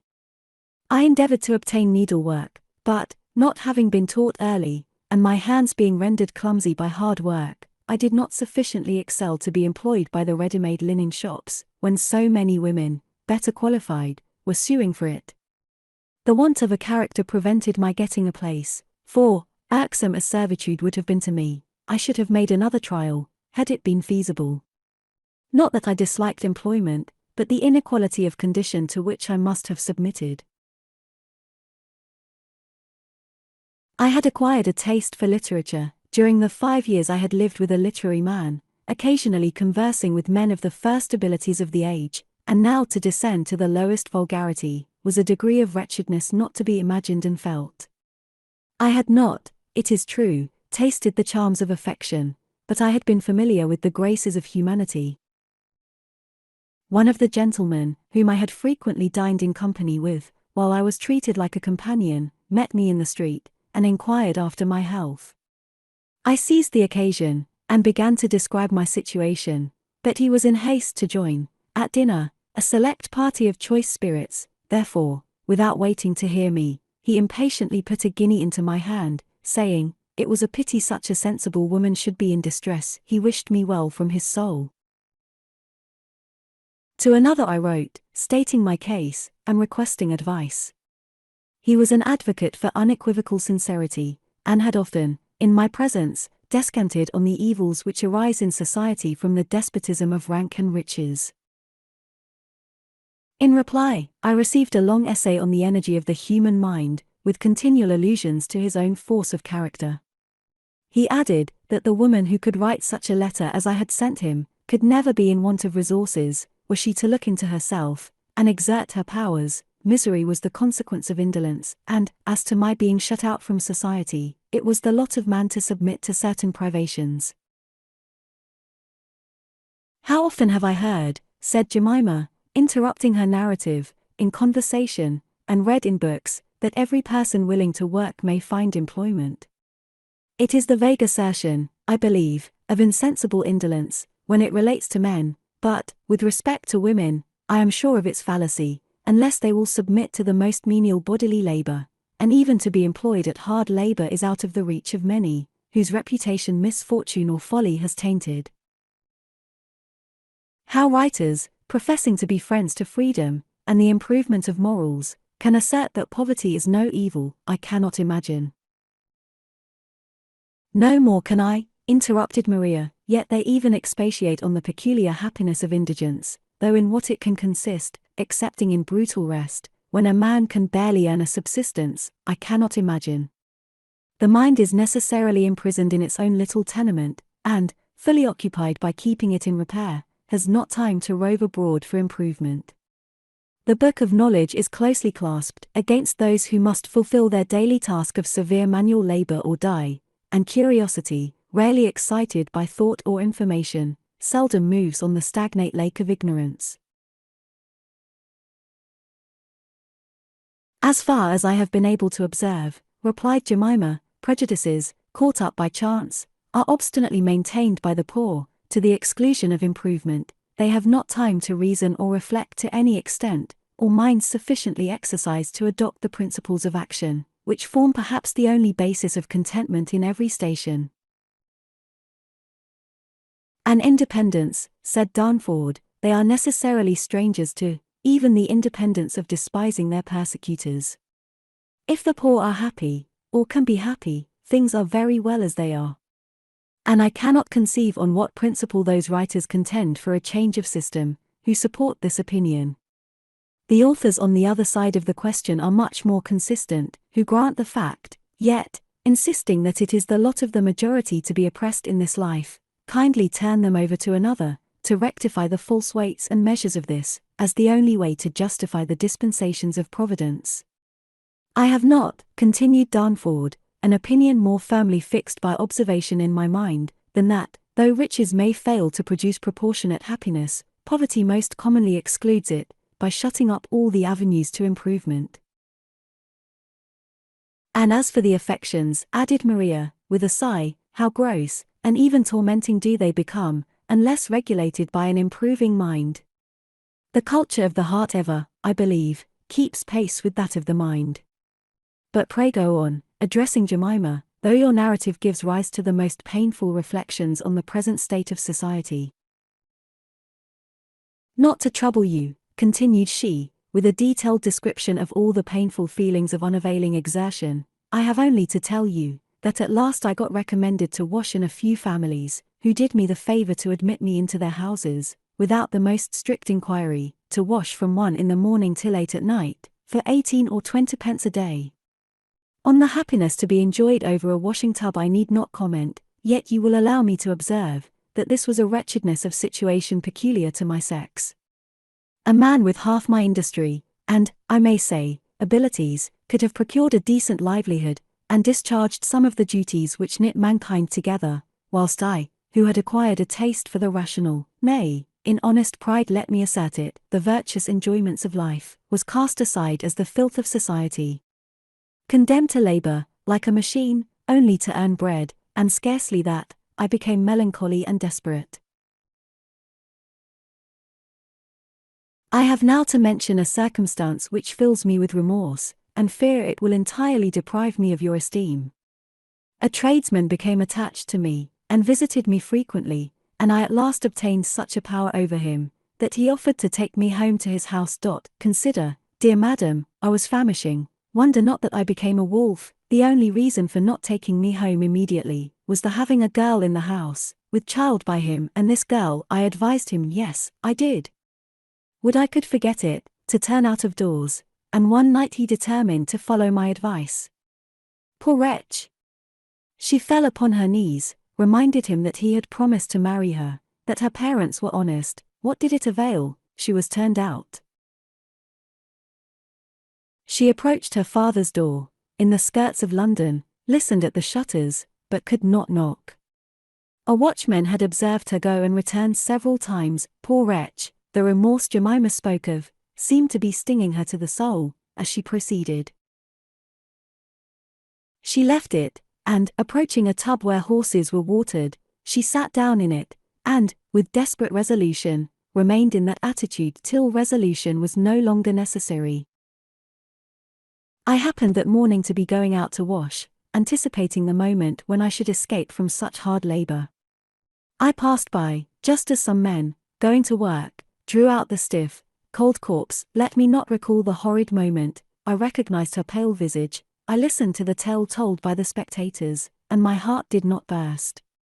I thought of my own state, and wondered how I could be such a monster. I worked hard, and, returning home, I was attacked by a fever.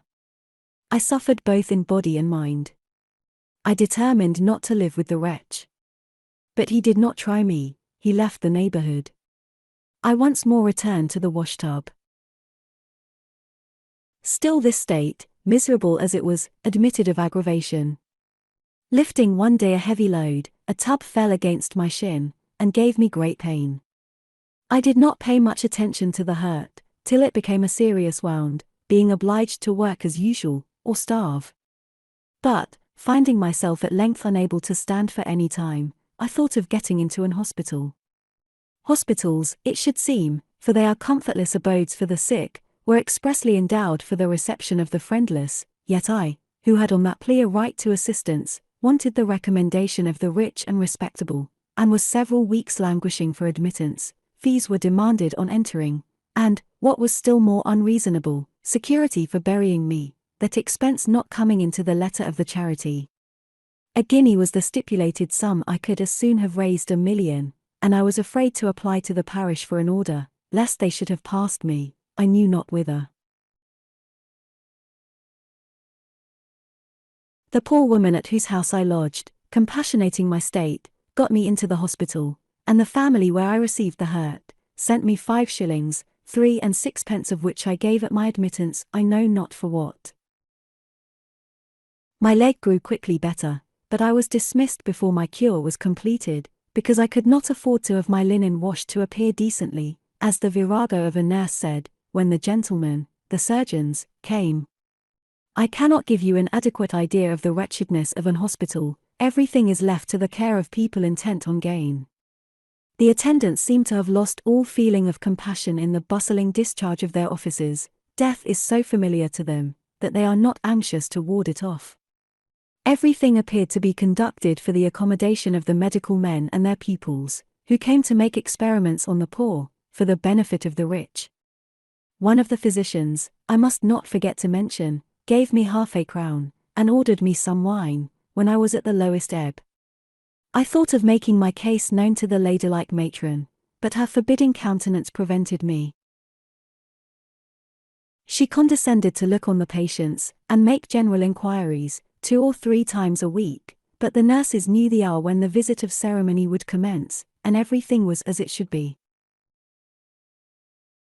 After my dismission, I was more at a loss than ever for a subsistence, and, not to weary you with a repetition of the same unavailing attempts, unable to stand at the washing tub, I began to consider the rich and poor as natural enemies, and became a thief from principle.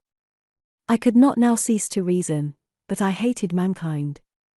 I despised myself, yet I justified my conduct.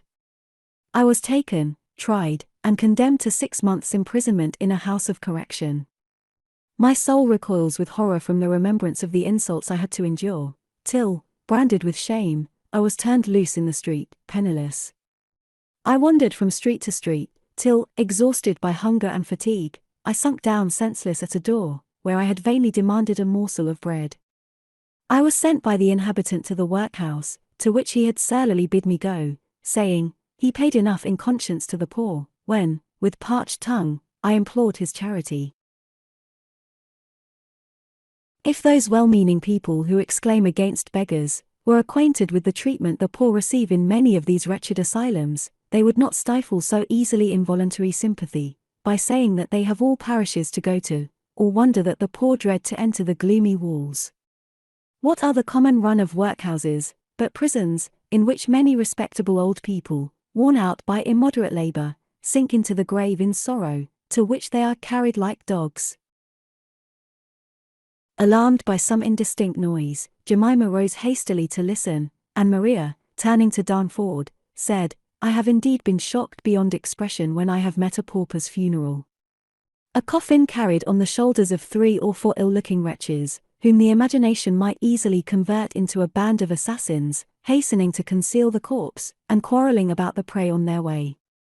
I know it is of little consequence how we are consigned to the earth, but I am led by this brutal insensibility, to what even the animal creation appears forcibly to feel, to advert to the wretched, deserted manner in which they died.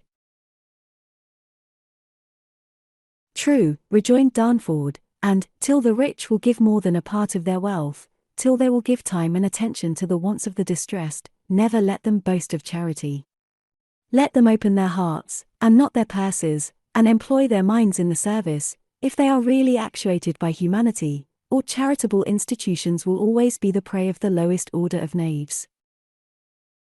Jemima, returning, seemed in haste to finish her tale. The overseer farmed the poor of different parishes, and out of the bowels of poverty was wrung the money with which he purchased this dwelling, as a private receptacle for madness. He had been a keeper at a house of the same description, and conceived that he could make money much more readily in his old occupation. He is a shrewd, shall I say it, villain. He observed something resolute in my manner, and offered to take me with him, and instruct me how to treat the disturbed minds he meant to entrust to my care. The offer of £40 a year, and to quit a workhouse, was not to be despised, though the condition of shutting my eyes and hardening my heart was annexed to it. I agreed to accompany him, and 4 years have I been attendant on many wretches, and she lowered her voice, the witness of many enormities. In solitude my mind seemed to recover its force, and many of the sentiments which I imbibed in the only tolerable period of my life, returned with their full force. Still, what should induce me to be the champion for suffering humanity, whoever risked anything for me, whoever acknowledged me to be a fellow creature? Maria took her hand, and Jemima, more overcome by kindness than she had ever been by cruelty, hastened out of the room to conceal her emotions. Darnford soon after heard his summons, and, taking leave of him, Maria promised to gratify his curiosity, with respect to herself, the first opportunity. Chapter 6. Active as love was in the heart of Maria, the story she had just heard made her thoughts take a wider range. The opening buds of hope closed, as if they had put forth too early, and the happiest day of her life was overcast by the most melancholy reflections. Thinking of Jemima's peculiar fate and her own, she was led to consider the oppressed state of women, and to lament that she had given birth to a daughter. Sleep fled from her eyelids, while she dwelt on the wretchedness of unprotected infancy, till sympathy with Jemima changed to agony, when it seemed probable that her own babe might even now be in the very state she so forcibly described. Maria thought, and thought again. Jemima's humanity had rather been benumbed than killed, by the keen frost she had to brave at her entrance into life. An appeal then to her feelings, on this tender point, surely would not be fruitless, and Maria began to anticipate the delight it would afford her to gain intelligence of her child. This project was now the only subject of reflection, and she watched impatiently for the dawn of day, with that determinate purpose which generally ensures success. At the usual hour, Jemima brought her breakfast, and a tender note from Darnford. She ran her eye hastily over it, and her heart calmly hoarded up the rapture a fresh assurance of affection such as she wished to inspire, gave her, without diverting her mind a moment from its design. While Jemima waited to take away the breakfast, Maria alluded to the reflections that had haunted her during the night to the exclusion of sleep. She spoke with energy of Jemima's unmerited sufferings, and of the fate of a number of deserted females, placed within the sweep of a whirlwind, from which it was next to impossible to escape. Perceiving the effect her conversation produced on the countenance of her guard, she grasped the arm of Jemima with that irresistible warmth which defies repulse, exclaiming, "With your heart, and such dreadful experience, can you lend your aid to deprive my babe of a mother's tenderness, a mother's care? In the name of God, assist me to snatch her from destruction. Let me but give her an education, let me but prepare her body and mind to encounter the ills which await her sex, and I will teach her to consider you as her second mother, and herself as the prop of your age.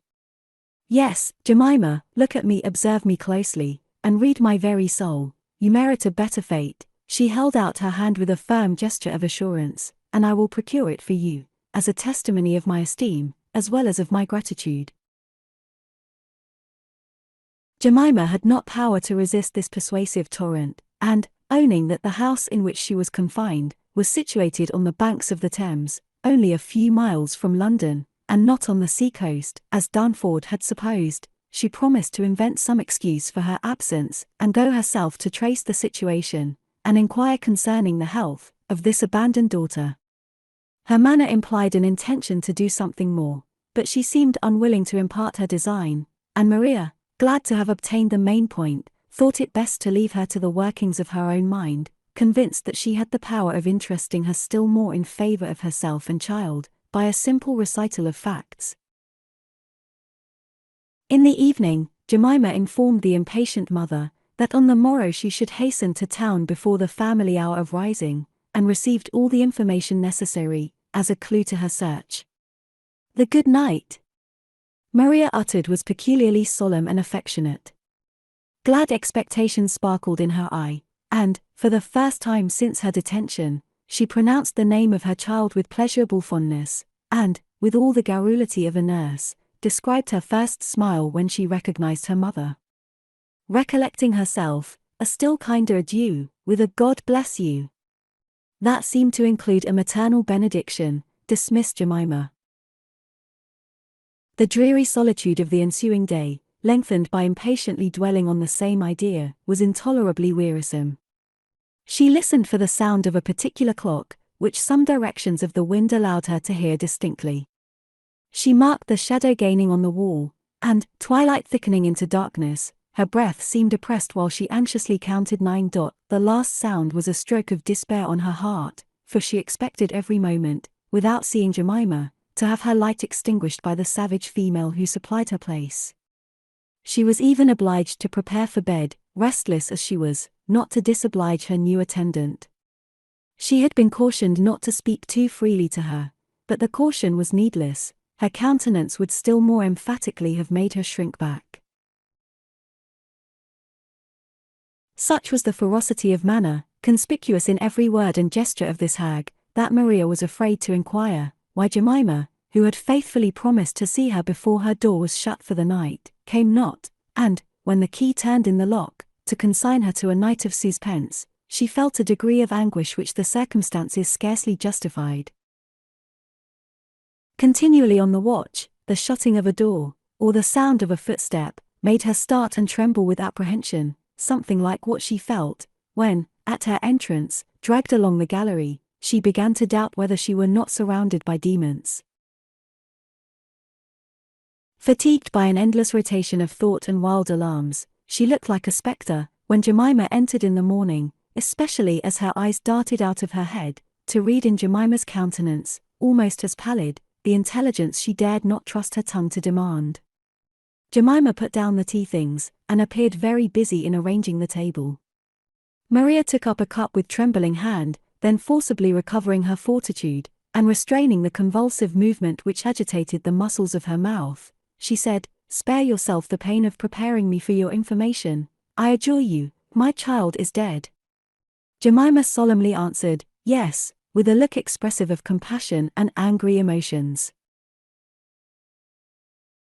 "Leave me," added Maria, making a fresh effort to govern her feelings, and hiding her face in her handkerchief, to conceal her anguish. "It is enough, I know that my babe is no more, I will hear the particulars when I am calmer," she could not utter, and Jemima, without importuning her by idle attempts to console her, left the room.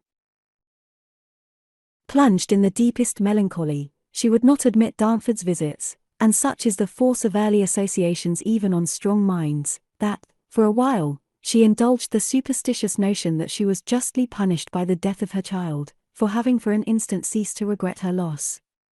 2 or 3 letters from Darnford, full of soothing, manly tenderness, only added poignancy to these accusing emotions, yet the passionate style in which he expressed what he termed the first and fondest wish of his heart, that his affection might make her some amends for the cruelty and injustice she had endured, inspired a sentiment of gratitude to heaven, and her eyes filled with delicious tears, when, at the conclusion of his letter, wishing to supply the place of her unworthy relations, whose want of principle he execrated, he assured her, calling her his dearest girl, that it should henceforth be the business of his life to make her happy.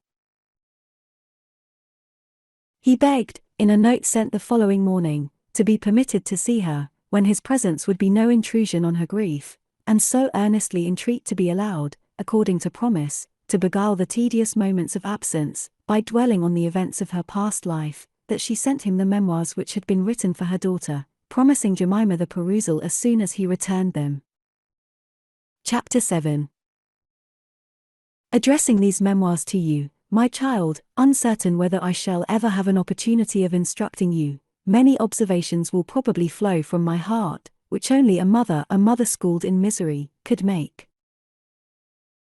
The tenderness of a father who knew the world might be great, but could it equal that of a mother, laboring under a portion of the misery which the constitution of society seems to have entailed on all her kind? It is, my child, my dearest daughter, only such a mother, who will dare to break through all restraint to provide for your happiness, who will voluntarily brave censure herself, to ward off sorrow from your bosom. From my narrative, my dear girl, you may gather the instruction, the counsel, which is meant rather to exercise than influence your mind. Death may snatch me from you, before you can weigh my advice, or enter into my reasoning. I would then, with fond anxiety, lead you very early in life to form your grand principle of action, to save you from the vain regret of having, through irresolution, let the springtide of existence pass away, unimproved, unenjoyed. Gain experience, gain it while experience is worth having, and acquire sufficient fortitude to pursue your own happiness. It includes your utility, by a direct path. What is wisdom too often, but the owl of the goddess, who sits moping in a desolated heart? Around me she shrieks, but I would invite all the gay warblers of spring to nestle in your blooming bosom. Had I not wasted years in deliberating, after I ceased to doubt, how I ought to have acted, I might now be useful and happy. For my sake, warned by my example, always appear what you are, and you will not pass through existence without enjoying its genuine blessings, love and respect. Born in one of the most romantic parts of England, an enthusiastic fondness for the varying charms of nature is the first sentiment I recollect, or rather it was the first consciousness of pleasure that employed and formed my imagination. My father had been a captain of a man of war, but, disgusted with the service, on account of the preferment of men whose chief merit was their family connections or borough interest, he retired into the country, and, not knowing what to do with himself, married. In his family, to regain his lost consequence, he determined to keep up the same passive obedience, as in the vessels in which he had commanded. His orders were not to be disputed, and the whole house was expected to fly, at the word of command, as if to man the shrouds, or mount aloft in an elemental strife, big with life or death. He was to be instantaneously obeyed, especially by my mother, whom he very benevolently married for love, but took care to remind her of the obligation, when she dared, in the slightest instance, to question his absolute authority. My eldest brother, it is true, as he grew up, was treated with more respect by my father, and became in due form the deputy tyrant of the house. The representative of my father, being privileged by nature, a boy, and the darling of my mother, he did not fail to act like an heir apparent. Such indeed was my mother's extravagant partiality, that, in comparison with her affection for him, she might be said not to love the rest of her children. Yet none of the children seemed to have so little affection for her. Extreme indulgence had rendered him so selfish, that he only thought of himself, and from tormenting insects and animals, he became the despot of his brothers, and still more of his sisters. It is perhaps difficult to give you an idea of the petty cares which obscured the morning of my life, continual restraint in the most trivial matters, unconditional submission to orders, which, as a mere child, I soon discovered to be unreasonable, because inconsistent and contradictory. Thus are we destined to experience a mixture of bitterness, with the recollection of our most innocent enjoyments. The circumstances which, during my childhood, occurred to fashion my mind, were various, yet, as it would probably afford me more pleasure to revive the fading remembrance of newborn delight, than you, my child, could feel in the perusal, I will not entice you to stray with me into the verdant meadow, to search for the flowers that youthful hopes scatter in every path, though, as I write, I almost scent the fresh green of that spring which never returns. I had 2 sisters, and 1 brother, younger than myself. My brother Robert was 2 years older, and might truly be termed the idol of his parents, and the torment of the rest of the family. Such indeed is the force of prejudice, that what was called spirit and wit in him, was cruelly repressed as forwardness in me.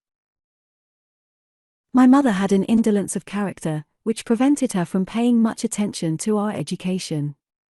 But the healthy breeze of a neighboring heath, on which we bounded at pleasure, volatilized the humors that improper food might have generated. And to enjoy open air and freedom was paradise, after the unnatural restraint of our fireside, where we were often obliged to sit 3 or 4 hours together, without daring to utter a word, when my father was out of humor, from want of employment, or of a variety of boisterous amusement.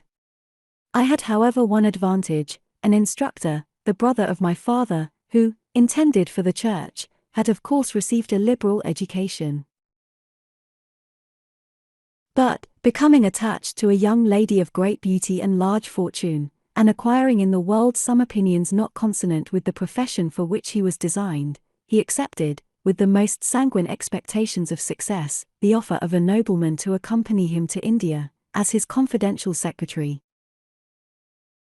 A correspondence was regularly kept up with the object of his affection, and the intricacies of business, peculiarly wearisome to a man of a romantic turn of mind, contributed, with a forced absence, to increase his attachment.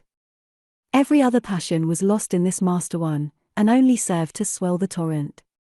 Her relations, such were his waking dreams, who had despised him, would court in their turn his alliance, and all the blandishments of taste would grace the triumph of love.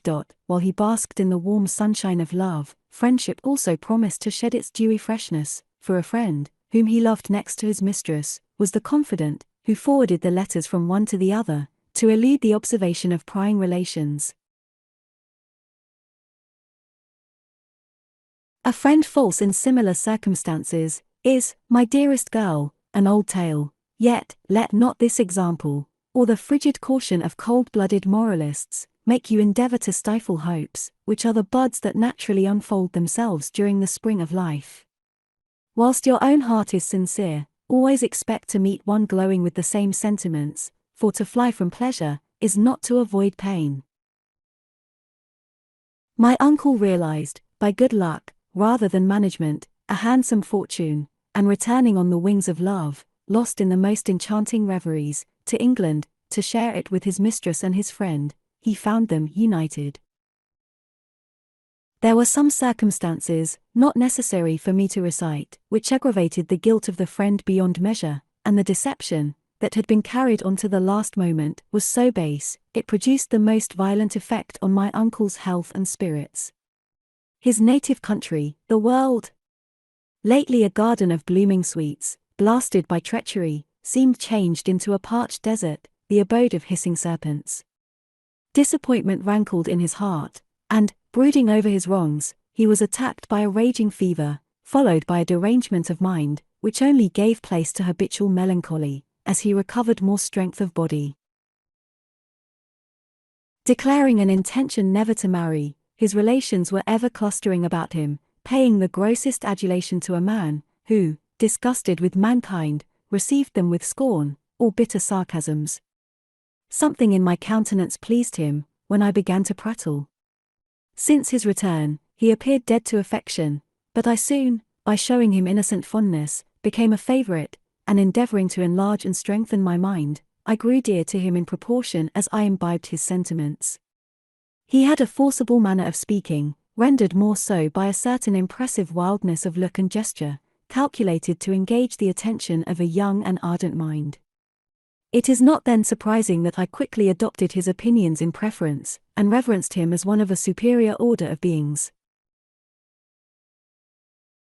He inculcated, with great warmth, self-respect, and a lofty consciousness of acting right, independent of the censure or applause of the world. Nay, he almost taught me to brave, and even despise its censure, when convinced of the rectitude of my own intentions. Endeavoring to prove to me that nothing which deserved the name of love or friendship existed in the world, he drew such animated pictures of his own feelings, rendered permanent by disappointment, as imprinted the sentiments strongly on my heart, and animated my imagination. These remarks are necessary to elucidate some peculiarities in my character, which by the world are indefinitely termed romantic. My uncle's increasing affection led him to visit me often.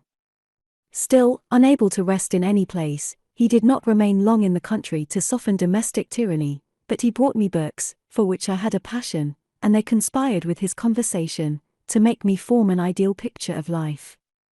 I shall pass over the tyranny of my father, much as I suffered from it, but it is necessary to notice that it undermined my mother's health, and that her temper, continually irritated by domestic bickering, became intolerably peevish. My eldest brother was articled to a neighboring attorney, the shrewdest, and, I may add, the most unprincipled man in that part of the country. As my brother generally came home every Saturday, to astonish my mother by exhibiting his attainments, he gradually assumed a right of directing the whole family, not excepting my father. He seemed to take a peculiar pleasure in tormenting and humbling me, and if I ever ventured to complain of this treatment to either my father or mother, I was rudely rebuffed for presuming to judge of the conduct of my eldest brother. About this period a merchant's family came to settle in our neighborhood. A mansion house in the village, lately purchased, had been preparing the whole spring, and the sight of the costly furniture, sent from London, had excited my mother's envy, and roused my father's pride. My sensations were very different, and all of a pleasurable kind. I longed to see new characters, to break the tedious monotony of my life, and to find a friend, such as fancy had portrayed. I cannot then describe the emotion I felt, the Sunday they made their appearance at church. My eyes were riveted on the pillar round which I expected first to catch a glimpse of them, and darted forth to meet a servant who hastily preceded a group of ladies, whose white robes and waving plumes seemed to stream along the gloomy aisle, diffusing the light, by which I contemplated their figures. We visited them in form, and I quickly selected the eldest daughter for my friend. The second son, George, paid me particular attention, and finding his attainments and manners superior to those of the young men of the village, I began to imagine him superior to the rest of mankind. Had my home been more comfortable, or my previous acquaintance more numerous, I should not probably have been so eager to open my heart to new affections. Mr. Venables, the merchant, had acquired a large fortune by unremitting attention to business, but his health declining rapidly, he was obliged to retire, before his son, George, had acquired sufficient experience to enable him to conduct their affairs on the same prudential plan his father had invariably pursued. Indeed, he had labored to throw off his authority, having despised his narrow plans and cautious speculation. The eldest son could not be prevailed on to enter the firm, and, to oblige his wife, and have peace in the house, Mr. Venables had purchased a commission for him in the Guards. I am now alluding to circumstances which came to my knowledge long after, but it is necessary, my dearest child, that you should know the character of your father, to prevent your despising your mother, the only parent inclined to discharge a parent's duty. In London, George had acquired habits of libertinism, which he carefully concealed from his father and his commercial connections. The mask he wore was so complete a covering of his real visage that the praise his father lavished on his conduct, and, poor mistaken man, on his principles, contrasted with his brother's, rendered the notice he took of me peculiarly flattering. Without any fixed design, as I am now convinced, he continued to single me out at the dance, press my hand at parting, and utter expressions of unmeaning passion, to which I gave a meaning naturally suggested by the romantic turn of my thoughts.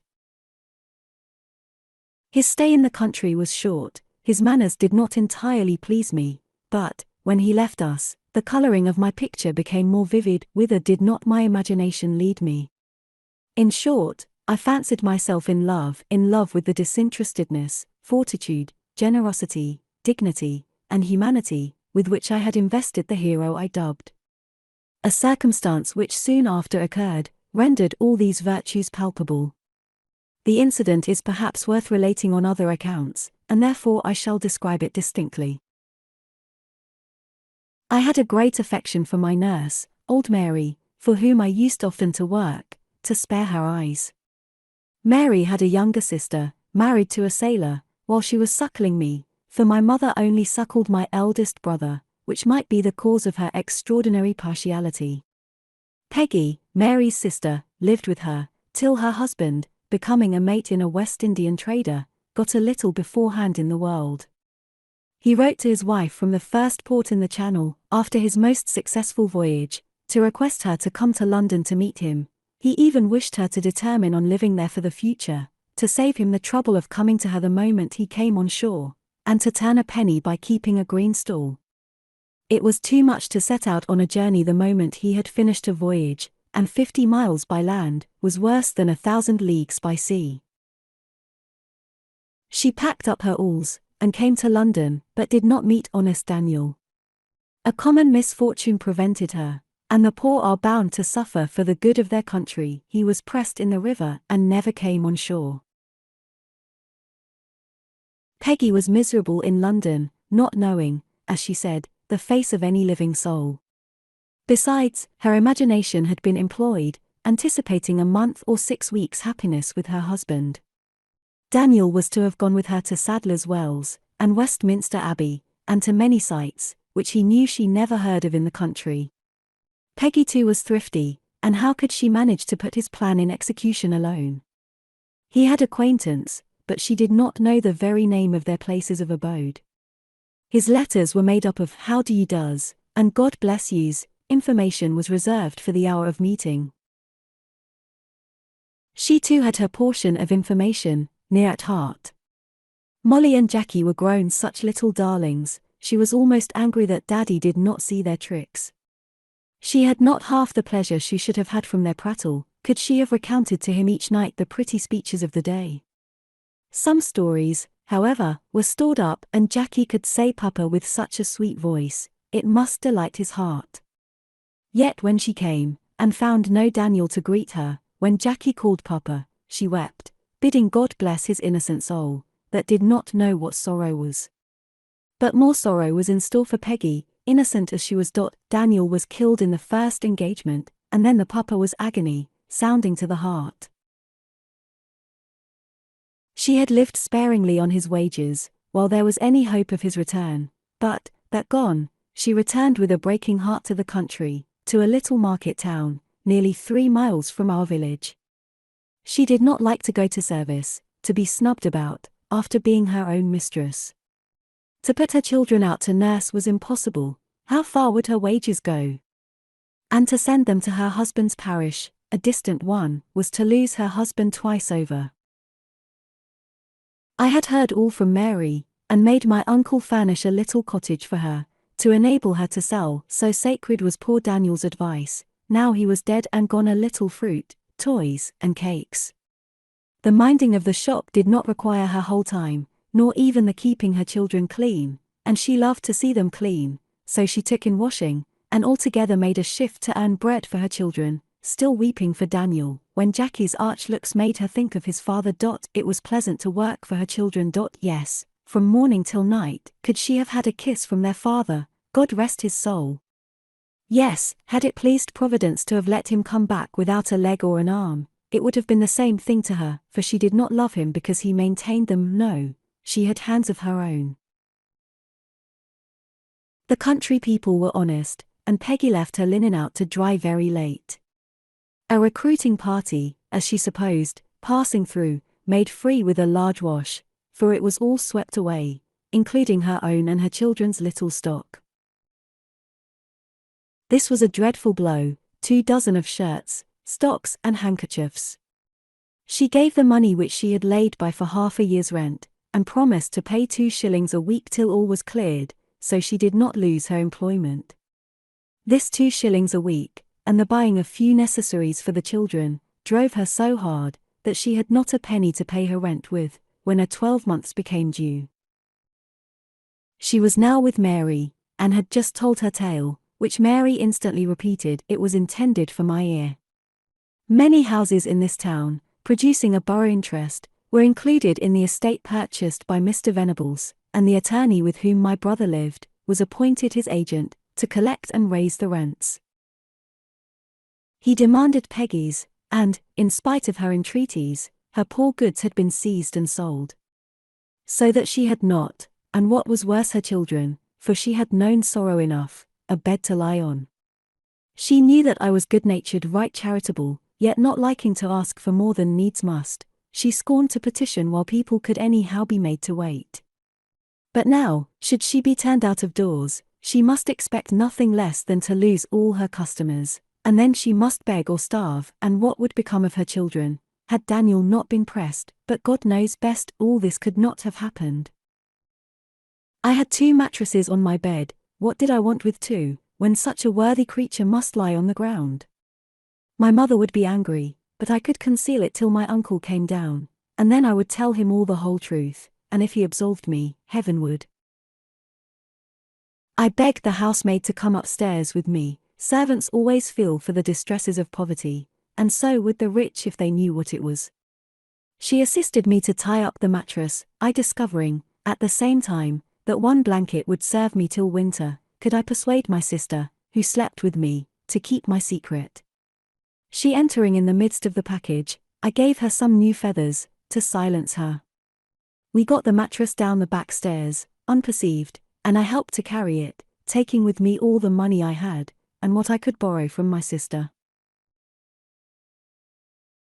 When I got to the cottage, Peggy declared that she would not take what I had brought secretly, but, when, with all the eager eloquence inspired by a decided purpose, I grasped her hand with weeping eyes, assuring her that my uncle would screen me from blame, when he was once more in the country, describing, at the same time, what she would suffer in parting with her children, after keeping them so long from being thrown on the parish, she reluctantly consented. My project of usefulness ended not here. I determined to speak to the attorney. He frequently paid me compliments. His character did not intimidate me, but, imagining that Peggy must be mistaken, and that no man could turn a deaf ear to such a tale of complicated distress, I determined to walk to the town with Mary the next morning, and request him to wait for the rent, and keep my secret, till my uncle's return. My repose was sweet, and, waking with the first dawn of day, I bounded to Mary's cottage. What charms do not a light heart spread over nature? Every bird that twittered in a bush, every flower that enlivened the hedge, seemed placed there to awaken me to rapture, yes, to rapture. The present moment was full fraught with happiness, and on futurity I bestowed not a thought, excepting to anticipate my success with the attorney. This man of the world, with rosy face and simpering features, received me politely, nay kindly, listened with complacency to my remonstrances, though he scarcely heeded Mary's tears. I did not then suspect that my eloquence was in my complexion, the blush of 17, or that, in a world where humanity to women is the characteristic of advancing civilization, the beauty of a young girl was so much more interesting than the distress of an old one. Pressing my hand, he promised to let Peggy remain in the house as long as I wished. I more than returned the pressure. I was so grateful and so happy. Emboldened by my innocent warmth, he then kissed me, and I did not draw back. I took it for a kiss of charity. Gay as a lark, I went to dine at Mr. Venables'. I had previously obtained 5 shillings from my father, towards reclothing the poor children of my care, and prevailed on my mother to take one of the girls into the house, whom I determined to teach to work and read.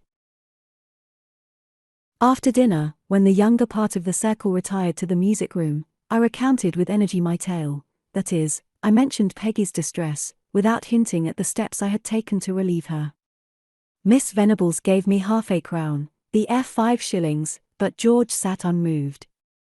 I was cruelly distressed by the disappointment. I scarcely could remain on my chair, and, could I have got out of the room unperceived, I should have flown home, as if to run away from myself. After several vain attempts to rise, I leaned my head against the marble chimney-piece, and gazing on the evergreens that filled the fireplace, moralized on the vanity of human expectations, regardless of the company. I was roused by a gentle tap on my shoulder from behind Charlotte's chair. I turned my head, and George slid a guinea into my hand, putting his finger to his mouth, to enjoin me silence. What a revolution took place, not only in my train of thoughts, but feelings. I trembled with emotion. Now, indeed, I was in love. Such delicacy too, to enhance his benevolence. I felt in my pocket every 5 minutes, only to feel the guinea, and its magic touch invested my hero with more than mortal beauty. My fancy had found a basis to erect its model of perfection on, and quickly went to work, with all the happy credulity of youth, to consider that heart as devoted to virtue, which had only obeyed a virtuous impulse. The bitter experience was yet to come, that has taught me how very distinct are the principles of virtue, from the casual feelings from which they germinate. Chapter 8. I have perhaps dwelt too long on a circumstance, which is only of importance as it marks the progress of a deception that has been so fatal to my peace, and introduces to your notice a poor girl, whom, intending to serve, I led to ruin. Still it is probable that I was not entirely the victim of mistake, and that your father, gradually fashioned by the world, did not quickly become what I hesitate to call him out of respect to my daughter. But, to hasten to the more busy scenes of my life. Mr. Venables and my mother died the same summer, and, wholly engrossed by my attention to her, I thought of little else. The neglect of her darling, my brother Robert, had a violent effect on her weakened mind, for, though boys may be reckoned the pillars of the house without doors, girls are often the only comfort within. They but too frequently waste their health and spirits attending a dying parent, who leaves them in comparative poverty. After closing, with filial piety, a father's eyes, they are chased from the paternal roof, to make room for the firstborn, the son, who is to carry the empty family name down to posterity, though, occupied with his own pleasures, he scarcely thought of discharging, in the decline of his parents' life, the debt contracted in his childhood. My mother's conduct led me to make these reflections. Great as was the fatigue I endured, and the affection my unceasing solicitude evinced, of which my mother seemed perfectly sensible, still, when my brother, whom I could hardly persuade to remain a quarter of an hour in her chamber, was with her alone, a short time before her death, she gave him a little hoard, which she had been some years accumulating. During my mother's illness, I was obliged to manage my father's temper, who, from the lingering nature of her malady, began to imagine that it was merely fancy. At this period, an artful kind of upper servant attracted my father's attention, and the neighbors made many remarks on the finery, not honestly got, exhibited at evening service. But I was too much occupied with my mother to observe any change in her dress or behavior, or to listen to the whisper of scandal. I shall not dwell on the deathbed scene, lively as is the remembrance, or on the emotion produced by the last grasp of my mother's cold hand, when blessing me, she added, "A little patience, and all will be over." Ah! My child, how often have those words rung mournfully in my ears, and I have exclaimed, "A little more patience, and I too shall be at rest."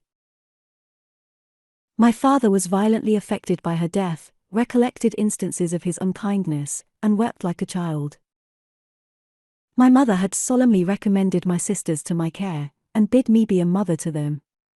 They, indeed, became more dear to me as they became more forlorn, for, during my mother's illness, I discovered the ruined state of my father's circumstances, and that he had only been able to keep up appearances by the sums which he borrowed of my uncle. My father's grief, and consequent tenderness to his children, quickly abated. The house grew still more gloomy or riotous, and my refuge from care was again at Mr. Venables', the young squire having taken his father's place, and allowing, for the present, his sister to preside at his table. George, though dissatisfied with his portion of the fortune, which had till lately been all in trade, visited the family as usual. He was now full of speculations in trade, and his brow became clouded by care. He seemed to relax in his attention to me, when the presence of my uncle gave a new turn to his behavior. I was too unsuspecting, too disinterested, to trace these changes to their source. My home every day became more and more disagreeable to me, my liberty was unnecessarily abridged, and my books, on the pretext that they made me idle, taken from me. My father's mistress was with child, and he, doting on her, allowed or overlooked a vulgar manner of tyrannizing over us. I was indignant, especially when I saw her endeavoring to attract, shall I say seduce, my younger brother.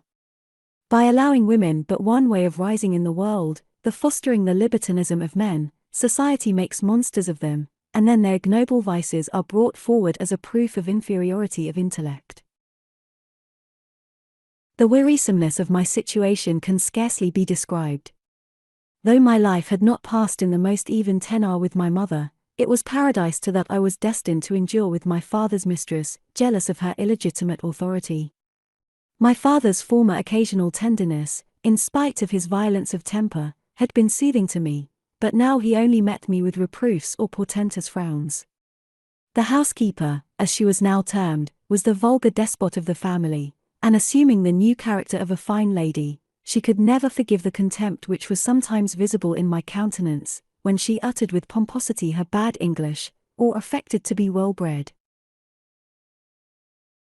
To my uncle I ventured to open my heart, and he, with his wonted benevolence, began to consider in what manner he could extricate me out of my present irksome situation. In spite of his own disappointment, or, most probably, actuated by the feelings that had been petrified, not cooled, in all their sanguine fervor, like a boiling torrent of lava suddenly dashing into the sea, he thought a marriage of mutual inclination, would envious stars permit it, the only chance for happiness in this disastrous world. George Venables had the reputation of being attentive to business, and my father's example gave great weight to this circumstance, for habits of order in business would, he conceived, extend to the regulation of the affections in domestic life.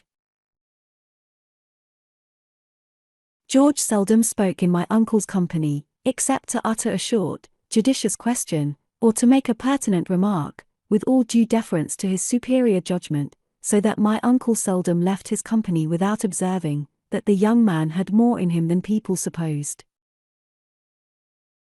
In this opinion he was not singular, yet, believe me, and I am not swayed by resentment, these speeches so justly poised, this silent deference, when the animal spirits of other young people were throwing off youthful ebullitions, were not the effect of thought or humility, but sheer barrenness of mind, and want of imagination.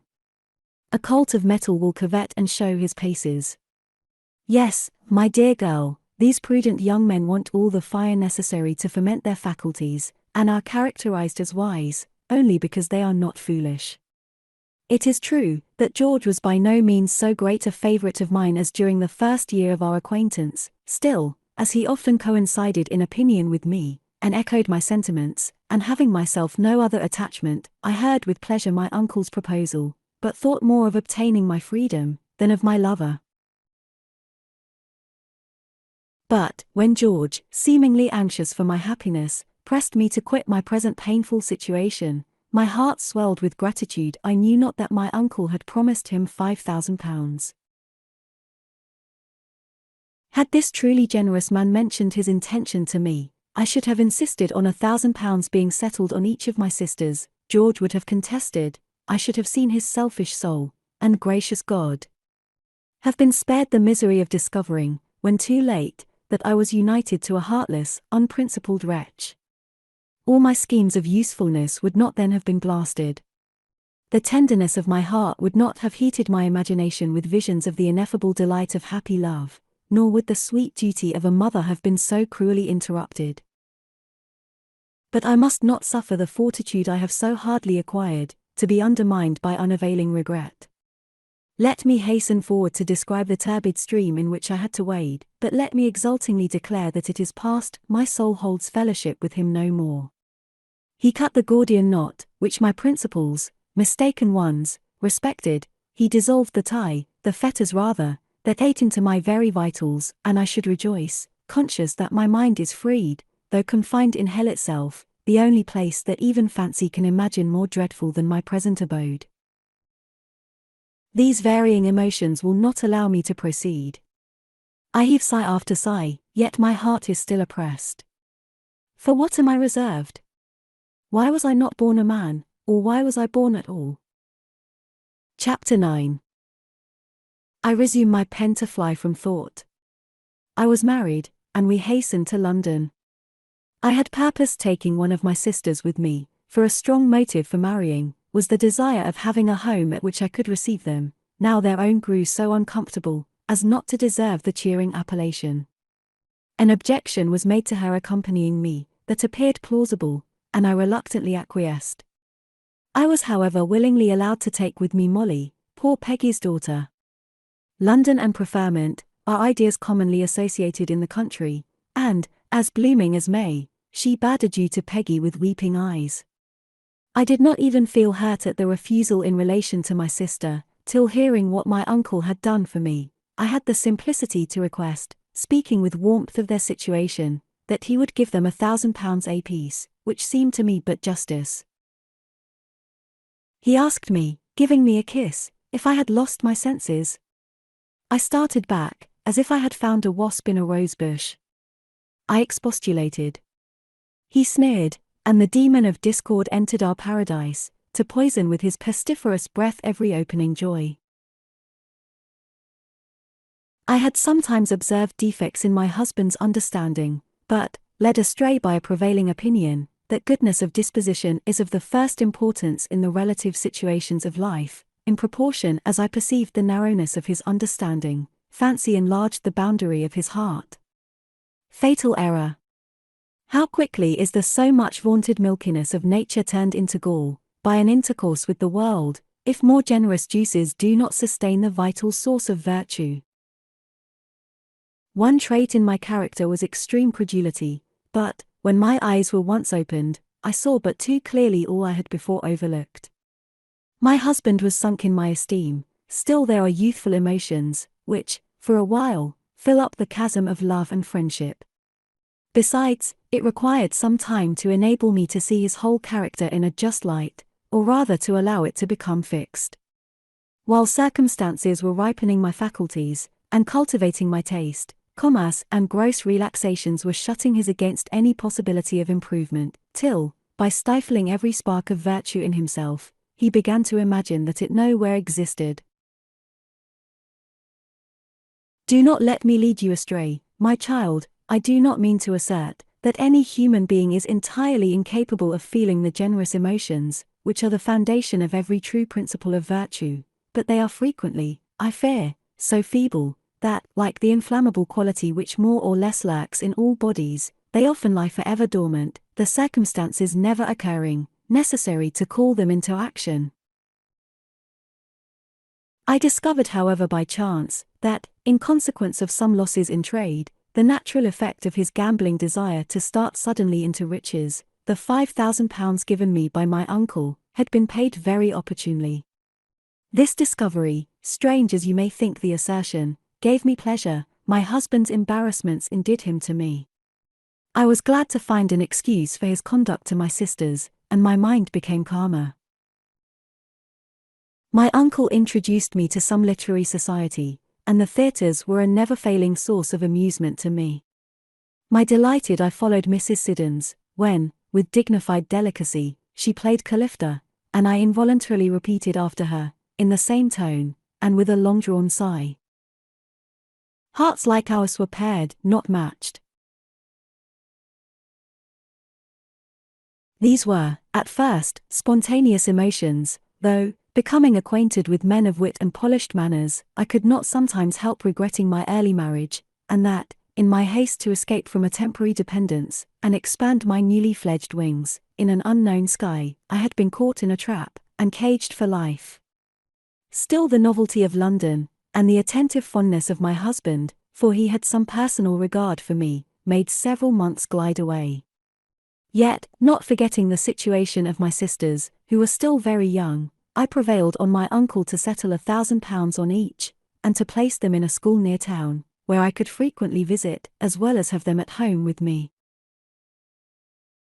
I now tried to improve my husband's taste, but we had few subjects in common. Indeed, he soon appeared to have little relish for my society, unless he was hinting to me the use he could make of my uncle's wealth. When we had company, I was disgusted by an ostentatious display of riches, and I have often quitted the room, to avoid listening to exaggerated tales of money obtained by lucky hits. With all my attention and affectionate interest, I perceived that I could not become the friend or confidant of my husband. Everything I learned relative to his affairs I gathered up by accident, and I vainly endeavored to establish, at our fireside, that social converse, which often renders people of different characters dear to each other. Returning from the theatre, or any amusing party, I frequently began to relate what I had seen and highly relished, but with sullen taciturnity he soon silenced me. I seemed therefore gradually to lose, in his society, the soul, the energies of which had just been in action.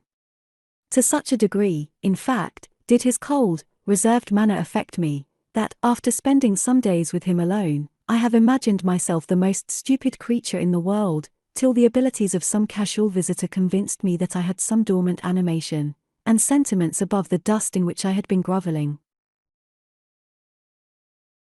The very countenance of my husband changed, his complexion became sallow, and all the charms of youth were vanishing with its vivacity. I give you one view of the subject, but these experiments and alterations took up the space of 5 years, during which period, I had most reluctantly extorted several sums from my uncle, to save my husband, to use his own words, from destruction. At first it was to prevent bills being noted, to the injury of his credit, then to bail him, and afterwards to prevent an execution from entering the house. I began at last to conclude, that he would have made more exertions of his own to extricate himself, had he not relied on mine, cruel as was the task he imposed on me, and I firmly determined that I would make use of no more pretexts. From the moment I pronounced this determination, indifference on his part was changed into rudeness, or something worse. He now seldom dined at home, and continually returned at a late hour, drunk, to bed. I retired to another apartment. I was glad, I own, to escape from his, for personal intimacy without affection, seemed, to me the most degrading, as well as the most painful state in which a woman of any taste, not to speak of the peculiar delicacy of fostered sensibility, could be placed. But my husband's fondness for women was of the grossest kind, and imagination was so wholly out of the question, as to render his indulgences of this sort entirely promiscuous, and of the most brutal nature. My health suffered, before my heart was entirely estranged by the loathsome information. Could I then have returned to his sullied arms, but as a victim to the prejudices of mankind, who have made women the property of their husbands?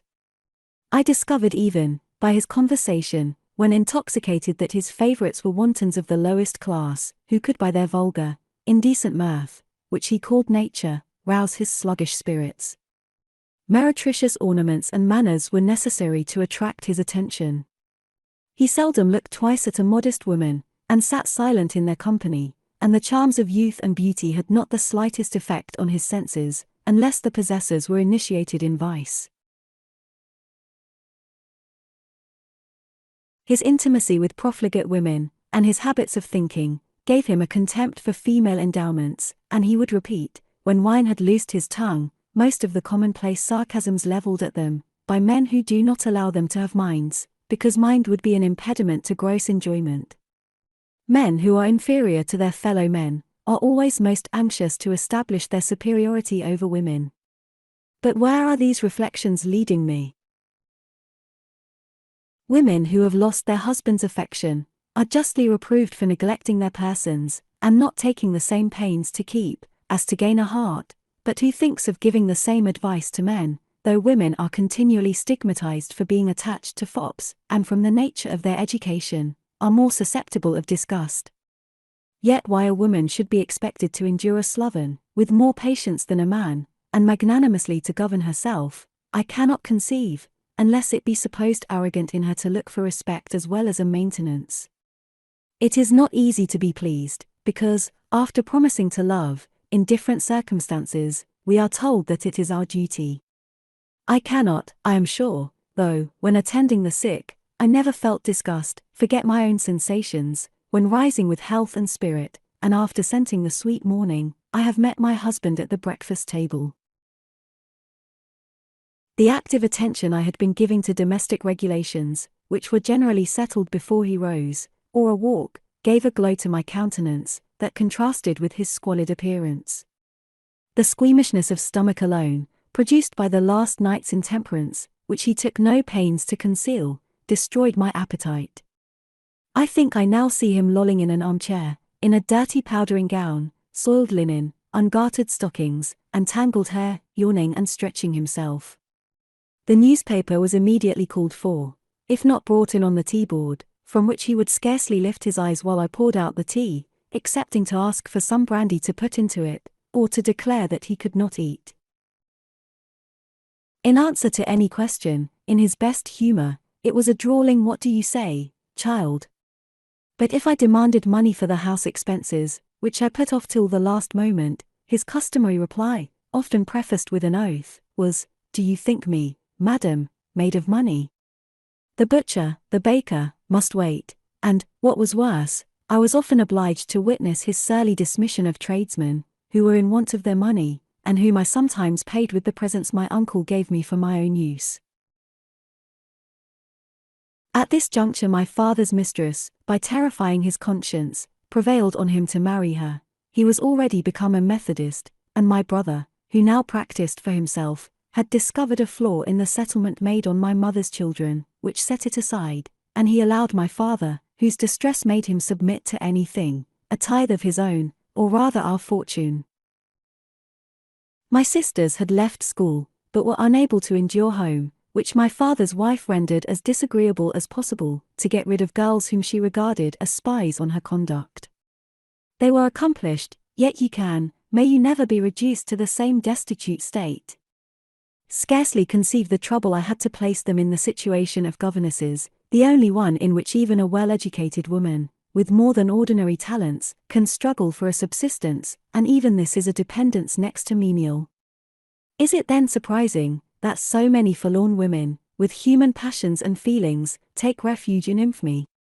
Alone in large mansions, I say alone, because they had no companions with whom they could converse on equal terms, or from whom they could expect the endearments of affection, they grew melancholy, and the sound of joy made them sad, and the youngest, having a more delicate frame, fell into a decline. It was with great difficulty that I, who now almost supported the house by loans from my uncle, could prevail on the master of it, to allow her a room to die in. I watched her sick bed for some months, and then closed her eyes, gentle spirit, forever. She was pretty, with very engaging manners, yet had never an opportunity to marry, excepting to a very old man.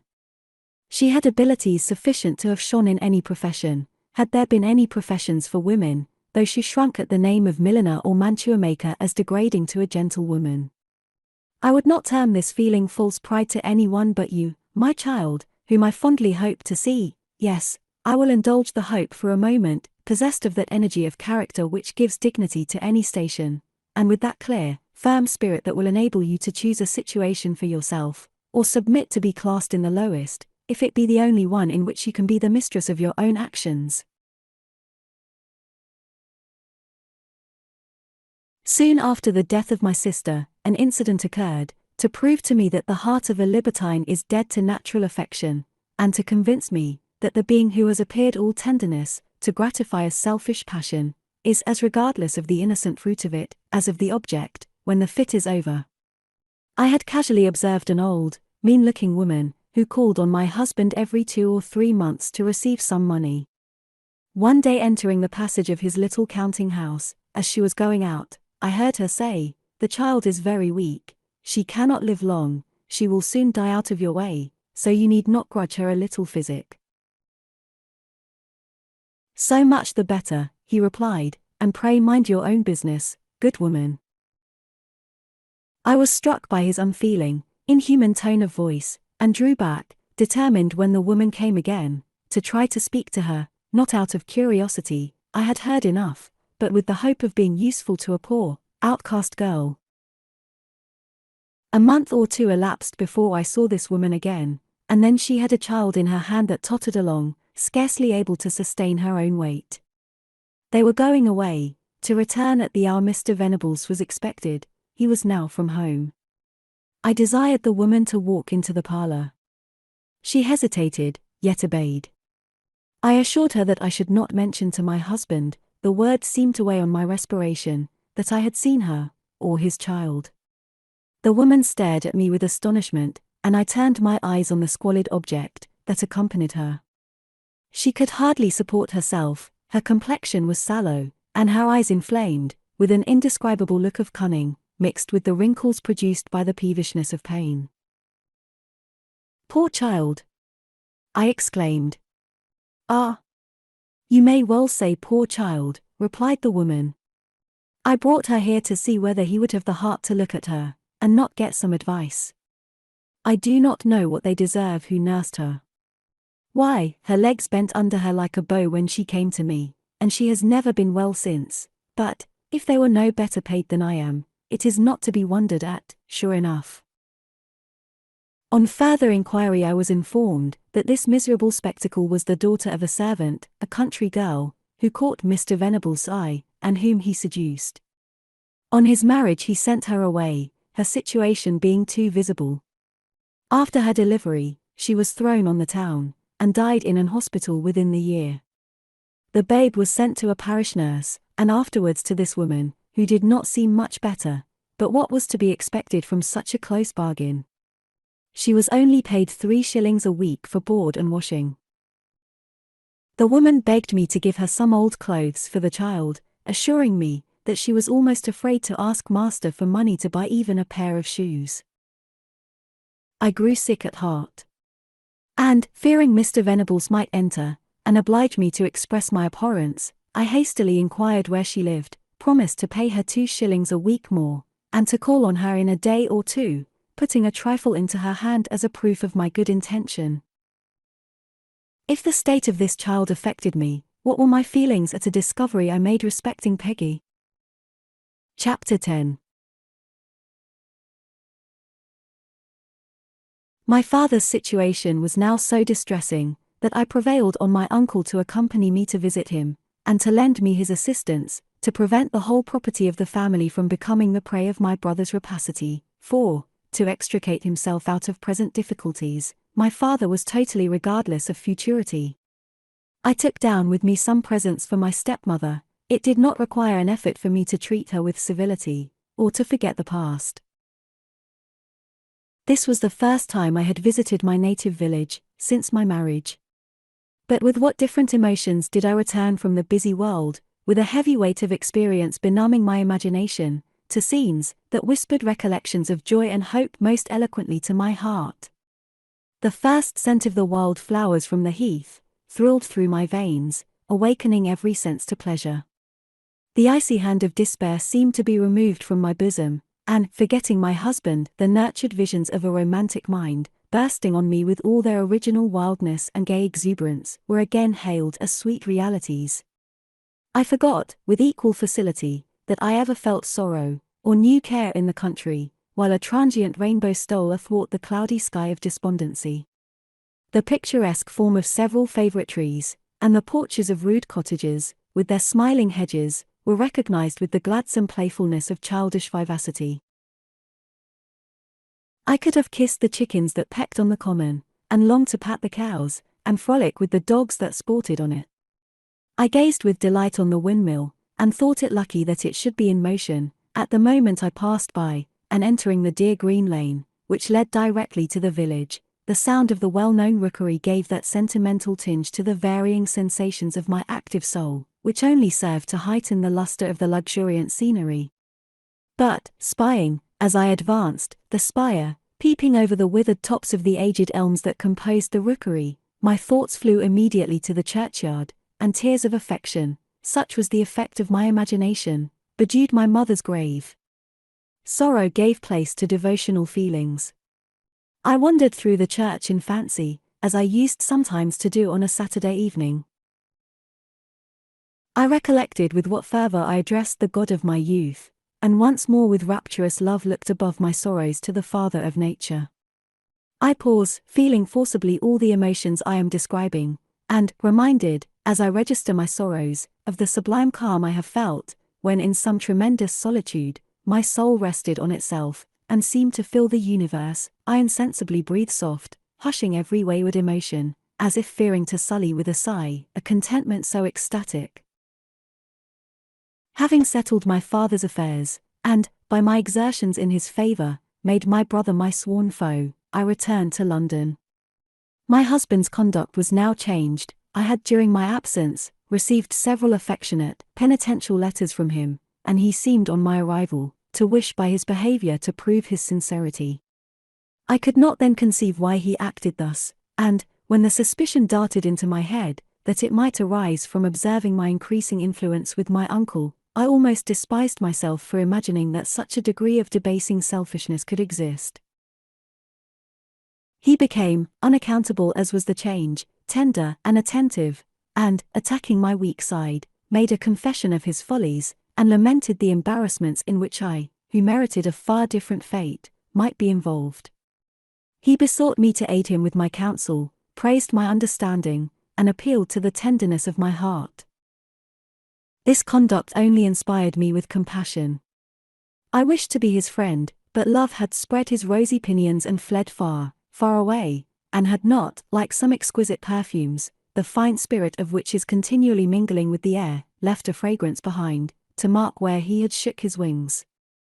My husband's renewed caresses then became hateful to me, his brutality was tolerable, compared to his distasteful fondness.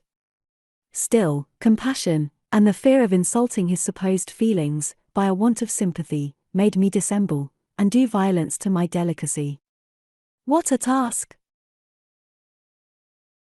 Those who support a system of what I term false refinement, and will not allow great part of love in the female, as well as male breast, to spring in some respects involuntarily, may not admit that charms are as necessary to feed the passion, as virtues to convert the mellowing spirit into friendship. To such observers I have nothing to say, any more than to the moralists, who insist that women ought to, and can love their husbands, because it is their duty. To you, my child, I may add, with a heart tremblingly alive to your future conduct, some observations, dictated by my present feelings, on calmly reviewing this period of my life. When novelists or moralists praise as a virtue, a woman's coldness of constitution, and want of passion, and make her yield to the ardour of her lover out of sheer compassion, or to promote a frigid plan of future comfort, I am disgusted. They may be good women, in the ordinary acceptation of the phrase, and do no harm, but they appear to me not to have those finely fashioned nerves, which render the senses exquisite.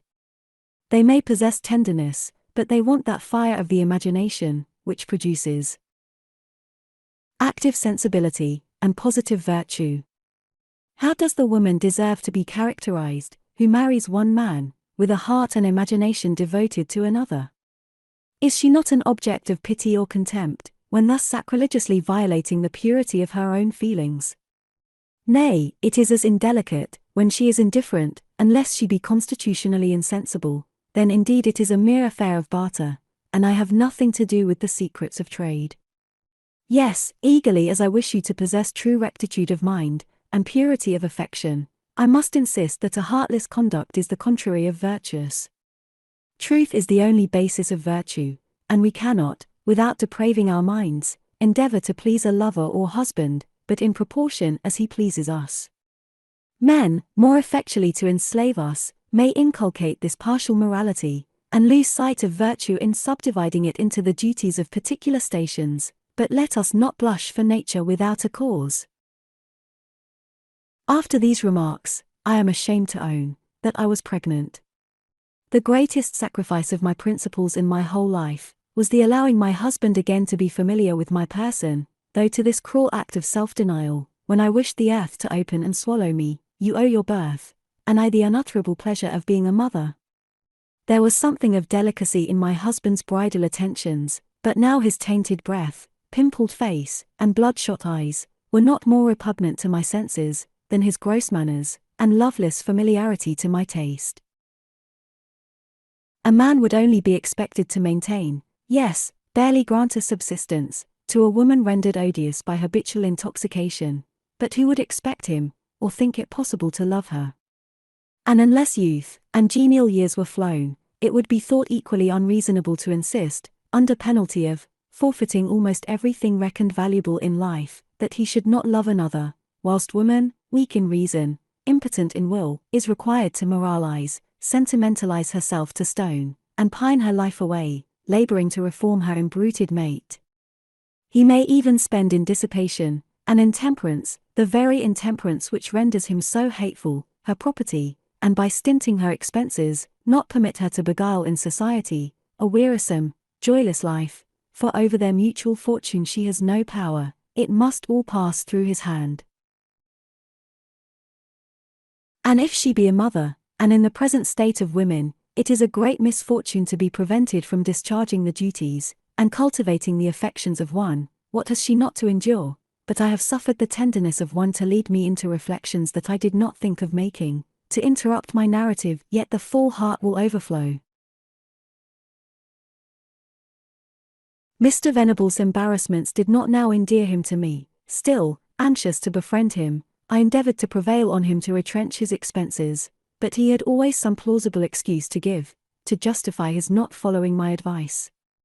Humanity, compassion, and the interest produced by a habit of living together, made me try to relieve and sympathize with him, but, when I recollected that I was bound to live with such a being forever, my heart died within me, my desire of improvement became languid, and baleful, corroding melancholy took possession of my soul. Marriage had bastilled me for life. I discovered in myself a capacity for the enjoyment of the various pleasures existence affords, yet, fettered by the partial laws of society, this fair globe was to me an universal blank. When I exhorted my husband to economy, I referred to himself. I was obliged to practice the most rigid, or contract debts, which I had too much reason to fear would never be paid. I despised this paltry privilege of a wife, which can only be of use to the vicious or inconsiderate, and determined not to increase the torrent that was bearing him down. I was then ignorant of the extent of his fraudulent speculations, whom I was bound to honor and obey. A woman neglected by her husband, or whose manners form a striking contrast with his, will always have men on the watch to soothe and flatter her. Besides, the forlorn state of a neglected woman, not destitute of personal charms, is particularly interesting, and rouses that species of pity, which is so near akin, it easily slides into love. A man of feeling thinks not of seducing, he is himself seduced by all the noblest emotions of his soul. He figures to himself all the sacrifices a woman of sensibility must make, and every situation in which his imagination places her, touches his heart, and fires his passions. Longing to take to his bosom the shorn lamb, and bid the drooping buds of hope revive, benevolence changes into passion, and should he then discover that he is beloved, honor binds him fast, though foreseeing that he may afterwards be obliged to pay severe damages to the man, who never appeared to value his wife's society, till he found that there was a chance of his being indemnified for the loss of it. Such are the partial laws enacted by men, for, only to lay a stress on the dependent state of a woman in the grand question of the comforts arising from the possession of property, she is, even in this article, much more injured by the loss of the husband's affection, than he by that of his wife. Yet where is she, condemned to the solitude of a deserted home, to look for a compensation from the woman, who seduces him from her? She cannot drive an unfaithful husband from his house, nor separate, or tear, his children from him, however culpable he may be, and he, still the master of his own fate, enjoys the smiles of a world that would brand her with infamy, did she, seeking consolation, venture to retaliate. These remarks are not dictated by experience, but merely by the compassion I feel for many amiable women, the outlaws of the world. For myself, never encouraging any of the advances that were made to me, my lovers dropped off like the untimely shoots of spring. I did not even coquette with them, because I found, on examining myself, I could not coquette with a man without loving him a little, and I perceived that I should not be able to stop at the line of what are termed innocent freedoms, did I suffer any. My reserve was then the consequence of delicacy. Freedom of conduct has emancipated many women's minds, but my conduct has most rigidly been governed by my principles, till the improvement of my understanding has enabled me to discern the fallacy of prejudices at war with nature and reason. Shortly after the change I have mentioned in my husband's conduct, my uncle was compelled by his declining health to seek the succor of a milder climate, and embark for Lisbon. He left his will in the hands of a friend, an eminent solicitor. He had previously questioned me relative to my situation and state of mind, and declared very freely that he could place no reliance on the stability of my husband's professions. He had been deceived in the unfolding of his character. He now thought it fixed in a train of actions that would inevitably lead to ruin and disgrace. The evening before his departure, which we spent alone together, he folded me to his heart, uttering the endearing appellation of child. My more than father! Why was I not permitted to perform the last duties of one, and smooth the pillow of death? He seemed by his manner to be convinced that he should never see me more, yet requested me, most earnestly, to come to him, should I be obliged to leave my husband. He had before expressed his sorrow at hearing of my pregnancy, having determined to prevail on me to accompany him, till I informed him of that circumstance. He expressed himself unfeignedly sorry that any new tie should bind me to a man whom he thought so incapable of estimating my value, such was the kind language of affection. I must repeat his own words, they made an indelible impression on my mind. The marriage state is certainly that in which women, generally speaking, can be most useful, but I am far from thinking that a woman, once married, ought to consider the engagement as indissoluble, especially if there be no children to reward her for sacrificing her feelings, in case her husband merits neither her love nor esteem. Esteem will often supply the place of love, and prevent a woman from being wretched, though it may not make her happy. The magnitude of a sacrifice ought always to bear some proportion to the utility in view, and for a woman to live with a man, for whom she can cherish neither affection nor esteem, or even be of any use to him, excepting in the light of a housekeeper, is an abjectness of condition, the enduring of which no concurrence of circumstances can ever make a duty in the sight of God or just men.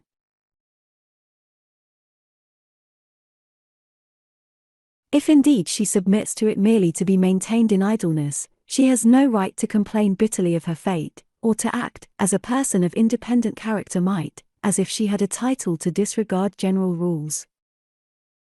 But the misfortune is, that many women only submit in appearance, and forfeit their own respect to secure their reputation in the world.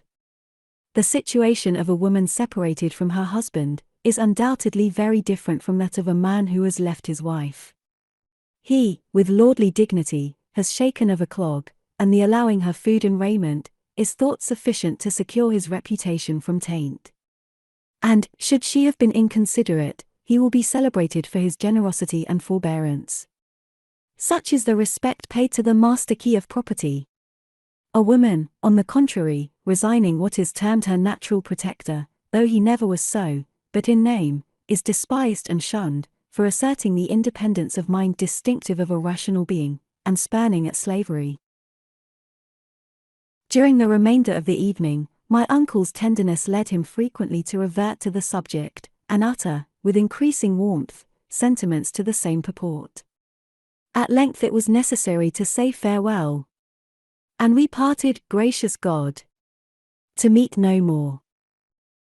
Chapter 11. A gentleman of large fortune and of polished manners had lately visited very frequently at our house, and treated me, if possible, with more respect than Mr. Venables paid him. My pregnancy was not yet visible. His society was a great relief to me, as I had for some time past, to avoid expense, confined myself very much at home. I ever disdained unnecessary, perhaps even prudent concealments, and my husband, with great ease, discovered the amount of my uncle's parting present. A copy of a writ was the stale pretext to extort it from me, and I had soon reason to believe that it was fabricated for the purpose. I acknowledge my folly in thus suffering myself to be continually imposed on. I had adhered to my resolution not to apply to my uncle, on the part of my husband, any more, yet, when I had received a sum sufficient to supply my own wants, and to enable me to pursue a plan I had in view, to settle my younger brother in a respectable employment, I allowed myself to be duped by Mr. Venable's shallow pretenses, and hypocritical professions. Thus did he pillage me and my family, thus frustrate all my plans of usefulness. Yet this was the man I was bound to respect and esteem, as if respect and esteem depended on an arbitrary will of our own. But a wife being as much a man's property as his horse, or his ass, she has nothing she can call her own. He may use any means to get at what the law considers as his, the moment his wife is in possession of it, even to the forcing of a lock, as Mr. Venables did, to search for notes in my writing desk, and all this is done with a show of equity, because, forsooth, he is responsible for her maintenance. The tender mother cannot lawfully snatch from the gripe of the gambling spendthrift, or beastly drunkard, unmindful of his offspring, the fortune which falls to her by chance, or, so flagrant is the injustice, what she earns by her own exertions. No, he can rob her with impunity, even to waste publicly on a courtesan, and the laws of her country, if women have a country, afford her no protection or redress from the oppressor, unless she have the plea of bodily fear. Yet how many ways are there of goading the soul almost to madness, equally unmanly, though not so mean. When such laws were framed, should not impartial lawgivers have first decreed, in the style of a great assembly, who recognized the existence of an État supreme, to fix the national belief, that the husband should always be wiser and more virtuous than his wife, in order to entitle him, with a show of justice, to keep this idiot, or perpetual minor, forever in bondage? But I must have done on this subject, my indignation continually runs away with me. The company of the gentleman I have already mentioned, who had a general acquaintance with literature and subjects of taste, was grateful to me. My countenance brightened up as he approached, and I unaffectedly expressed the pleasure I felt. The amusement his conversation afforded me, made it easy to comply with my husband's request, to endeavor to render our house agreeable to him. His attentions became more pointed, but, as I was not of the number of women, whose virtue, as it is termed, immediately takes alarm, I endeavored, rather by raillery than serious expostulation, to give a different turn to his conversation. He assumed a new mode of attack, and I was, for a while, the dupe of his pretended friendship. I had, merely in the style of badinage, boasted of my conquest, and repeated his lover-like compliments to my husband. But he begged me, for God's sake, not to affront his friend, or I should destroy all his projects, and be his ruin. Had I had more affection for my husband, I should have expressed my contempt of this time-serving politeness. Now I imagined that I only felt pity, yet it would have puzzled a casuist to point out in what the exact difference consisted. This friend began now, in confidence, to discover to me the real state of my husband's affairs. Necessity, said Mr. S., why should I reveal his name? For he affected to palliate the conduct he could not excuse, had led him to take such steps, buy accommodation bills, buying goods on credit, to sell them for ready money, and similar transactions, that his character in the commercial world was gone. He was considered, he added, lowering his voice, on 'change as a swindler. I felt at that moment the first maternal pang. Aware of the evils my sex have to struggle with, I still wished, for my own consolation, to be the mother of a daughter, and I could not bear to think that the sins of her father's entailed disgrace should be added to the ills to which woman is heir. So completely was I deceived by these shows of friendship, nay, I believe, according to his interpretation, Mr. S. really was my friend, that I began to consult him respecting the best mode of retrieving my husband's character. It is the good name of a woman only that sets to rise no more. I knew not that he had been drawn into a whirlpool, out of which he had not the energy to attempt to escape. He seemed indeed destitute of the power of employing his faculties in any regular pursuit. His principles of action were so loose, and his mind so uncultivated, that everything like order appeared to him in the shape of restraint, and, like men in the savage state, he required the strong stimulus of hope or fear, produced by wild speculations, in which the interests of others went for nothing, to keep his spirits awake.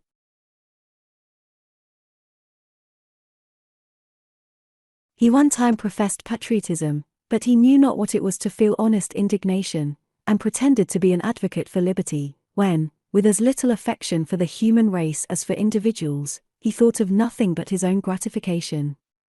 He was just such a citizen, as a father.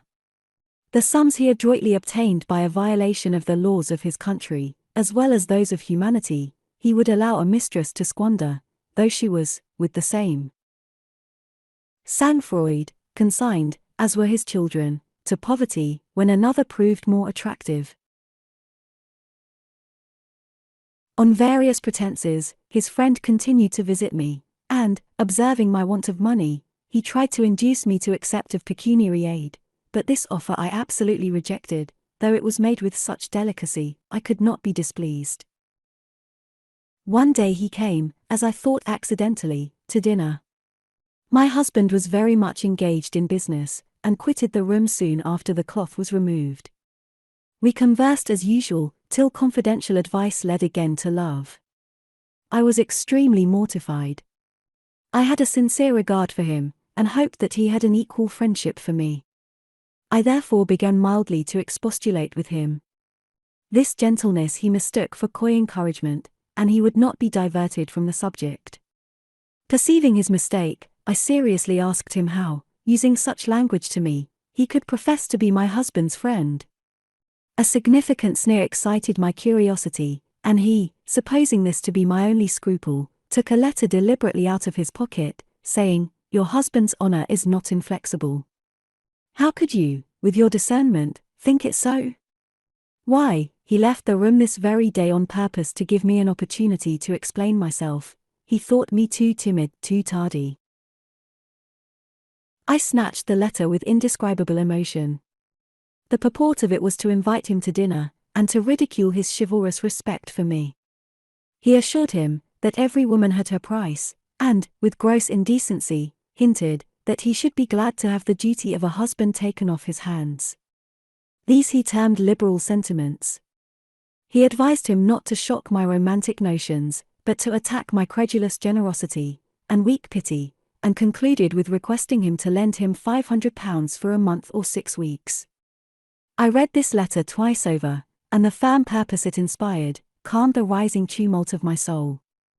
I rose deliberately, requested Mr. S. to wait a moment, and instantly going into the counting-house, desired Mr. Venables to return with me to the dining parlour. He laid down his pen, and entered with me, without observing any change in my countenance. I shut the door, and, giving him the letter, simply asked whether he wrote it, or was it a forgery. Nothing could equal his confusion. His friends I met his, and he muttered something about a joke, but I interrupted him. "It is sufficient, we part forever." I continued, with solemnity, "I have borne with your tyranny and infidelities. I disdain to utter what I have borne with. I thought you unprincipled, but not so decidedly vicious. I formed a tie, in the sight of heaven I have held it sacred, even when men, more conformable to my taste, have made me feel I despise all subterfuge, that I was not dead to love. Neglected by you, I have resolutely stifled the enticing emotions, and respected the plighted faith you outraged. And you dare now to insult me, by selling me to prostitution. Yes, equally lost to delicacy and principle, you dared sacrilegiously to barter the honor of the mother of your child." Then, turning to Mr. S., I added, "I call on you, sir, to witness," and I lifted my hands and eyes to heaven, "that, as solemnly as I took his name, I now abjure it." I pulled off my ring, and put it on the table, and that I mean immediately to quit his house, never to enter it more. I will provide for myself and child. I leave him as free as I am determined to be myself. He shall be answerable for no debts of mine. Astonishment closed their lips, till Mr. Venables, gently pushing his friend, with a forced smile, out of the room, nature for a moment prevailed, and, appearing like himself, he turned round, burning with rage, to me, but there was no terror in the frown, excepting when contrasted with the malignant smile which preceded it. He bade me leave the house at my peril, told me he despised my threats. I had no resource, I could not swear the peace against him, I was not afraid of my life, he had never struck me. He threw the letter in the fire, which I had incautiously left in his hands, and, quitting the room, locked the door on me. When left alone, I was a moment or two before I could recollect myself. One scene had succeeded another with such rapidity, I almost doubted whether I was reflecting on a real event. Was it possible? Was I, indeed, free? Yes, free I termed myself, when I decidedly perceived the conduct I ought to adopt. How had I panted for liberty, that I would have purchased at any price, but that of my own esteem? I rose, and shook myself, opened the window, and methought the air never smelled so sweet. The face of heaven grew fairer as I viewed it, and the clouds seemed to flit away obedient to my wishes, to give my soul room to expand. I was all soul, and, wild as it may appear, felt as if I could have dissolved in the soft balmy gale that kissed my cheek, or have glided below the horizon on the glowing, descending beams. A seraphic satisfaction animated, without agitating my spirits, and my imagination collected, in visions sublimely terrible, or soothingly beautiful, an immense variety of the endless images, which nature affords, and fancy combines, of the grand and fair. The luster of these bright picturesque sketches faded with the setting sun, but I was still alive to the calm delight they had diffused through my heart. There may be advocates for matrimonial obedience, who, making a distinction between the duty of a wife and of a human being, may blame my conduct. To them I write not, my feelings are not for them to analyze, and may you, my child, never be able to ascertain, by heart-rending experience, what your mother felt before the present emancipation of her mind. I began to write a letter to my father, after closing one to my uncle, not to ask advice, but to signify my determination, when I was interrupted by the entrance of Mr. Venables. His manner was changed.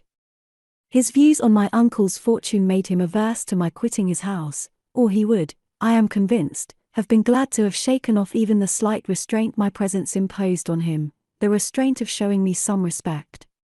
So far from having an affection for me, he really hated me, because he was convinced that I must despise him. He told me, that as I now had had time to cool and reflect, he did not doubt but that my prudence, a nice sense of propriety, would lead me to overlook what was past. Reflection, I replied, had only confirmed my purpose, and no power on earth could divert me from it. Endeavoring to assume a soothing voice and look, when he would willingly have tortured me, to force me to feel his power, his countenance had an infernal expression, when he desired me, not to expose myself to the servants, by obliging him to confine me in my apartment. If then I would give my promise not to quit the house precipitately, I should be free, and I declared, interrupting him, that I would promise nothing. I had no measures to keep with him. I was resolved, and would not condescend to subterfuge. He muttered, that I should soon repent of these preposterous airs, and, ordering tea to be carried into my little study, which had a communication with my bedchamber, he once more locked the door upon me, and left me to my own meditations. I had passively followed him upstairs, not wishing to fatigue myself with unavailing exertion. Nothing calms the mind like a fixed purpose. I felt as if I had heaved 1,000 weight from my heart, the atmosphere seemed lightened, and, if I execrated the institutions of society, which thus enable men to tyrannize over women, it was almost a disinterested sentiment. I disregarded present inconveniences, when my mind had done struggling with itself, when reason and inclination had shaken hands and were at peace. I had no longer the cruel task before me, in endless perspective, during the tedious forever of life, of laboring to overcome my repugnance, of laboring to extinguish the hopes, the maybes of a lively imagination.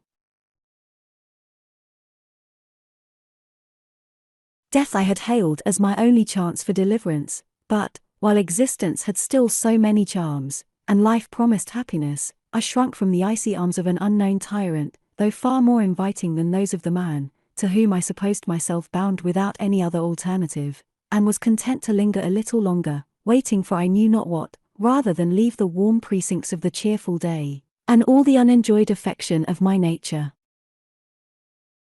My present situation gave a new turn to my reflection, and I wondered, now the film seemed to be withdrawn, that obscured the piercing sight of reason, how I could, previously to the deciding outrage, have considered myself as everlastingly united to vice and folly. Had an evil genius cast a spell at my birth, or a demon stalked out of chaos, to perplex my understanding, and enchain my will, with delusive prejudices? I pursued this train of thinking. It led me out of myself, to expatiate on the misery peculiar to my sex. Are not, I thought, the despots forever stigmatized, who, in the wantonness of power, commanded even the most atrocious criminals to be chained to dead bodies? Though surely those laws are much more inhuman, which forge adamantine fetters to bind minds together, that never can mingle in social communion. What indeed can equal the wretchedness of that state, in which there is no alternative, but to extinguish the affections, or encounter infamy? Chapter 12. Towards midnight Mr. Venables entered my chamber, and, with calm audacity preparing to go to bed, he bade me make haste, for that was the best place for husbands and wives to end their differences. He had been drinking plentifully to aid his courage. I did not at first deign to reply. But perceiving that he affected to take my silence for consent, I told him that, if he would not go to another bed, or allow me, I should sit up in my study all night. He attempted to pull me into the chamber, half joking. But I resisted, and, as he had determined not to give me any reason for saying that he used violence, after a few more efforts, he retired, cursing my obstinacy, to bed. I sat musing some time longer, then, throwing my cloak around me, prepared for sleep on a sofa. And, so fortunate seemed my deliverance, so sacred the pleasure of being thus wrapped up in myself, that I slept profoundly, and woke with a mind composed to encounter the struggles of the day. Mr. Venables did not wake till some hours after, and then he came to me half-dressed, yawning and stretching, with haggard eyes, as if he scarcely recollected what had passed the preceding evening. He fixed his eyes on me for a moment, then, calling me a fool, asked how long I intended to continue this pretty farce. For his part, he was devilish sick of it, but this was the plague of marrying women who pretended to know something. I made no other reply to this harangue, than to say, that he ought to be glad to get rid of a woman so unfit to be his companion, and that any change in my conduct would be mean dissimulation, for maturer reflection only gave the sacred seal of reason to my first resolution. He looked as if he could have stamped with impatience, at being obliged to stifle his rage, but, conquering his anger, for weak people, whose passions seem the most ungovernable, restrain them with the greatest ease, when they have a sufficient motive, he exclaimed, "Very pretty, upon my soul! Very pretty, theatrical flourishes! Pray, fair Roxana, stoop from your altitudes, and remember that you are acting a part in real life." He uttered this speech with a self-satisfied air, and went downstairs to dress. In about an hour he came to me again, and in the same tone said, that he came as my gentleman usher to hand me down to breakfast. "Of the black rod?" asked I. This question, and the tone in which I asked it, a little disconcerted him. To say the truth, I now felt no resentment. My firm resolution to free myself from my ignoble thraldom had absorbed the various emotions which, during 6 years, had racked my soul.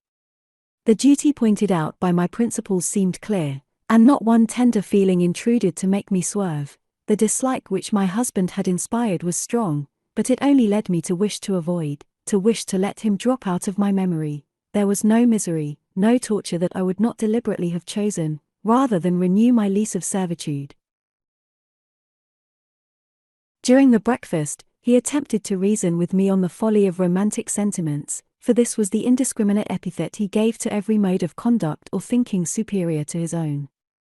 He asserted that all the world were governed by their own interest. Those who pretended to be actuated by different motives were only deeper knaves, or fools crazed by books, who took for gospel all the rhodomontade nonsense written by men who knew nothing of the world. For his part, he thanked God, he was no hypocrite, and, if he stretched a point sometimes, it was always with an intention of paying every man his own. He then artfully insinuated that he daily expected a vessel to arrive, a successful speculation, that would make him easy for the present, and that he had several other schemes actually depending, that could not fail. He had no doubt of becoming rich in a few years, though he had been thrown back by some unlucky adventures at the setting out. I mildly replied that I wished he might not involve himself still deeper. He had no notion that I was governed by a decision of judgment, not to be compared with a mere spurt of resentment. He knew not what it was to feel indignation against vice, and often boasted of his placable temper, and readiness to forgive injuries. True, for he only considered the being deceived as an effort of skill he had not guarded against, and then, with a cant of candour, would observe that he did not know how he might himself have been tempted to act in the same circumstances. And, as his heart never opened to friendship, it never was wounded by disappointment. Every new acquaintance, he protested, it is true, was the cleverest fellow in the world, and he really thought so, till the novelty of his conversation or manner ceased to have any effect on his sluggish spirits. His respect for rank or fortune was more permanent, though he chanced to have no design of availing himself of the influence of either to promote his own views. After a prefatory conversation, my blood, I thought it had been cooler, flushed over my whole countenance as he spoke. He alluded to my situation. He desired me to reflect and act like a prudent woman, as the best proof of my superior understanding, for he must own I had sense, did I know how to use it. I was not, he laid a stress on his words, without my passions, and a husband was a convenient cloak.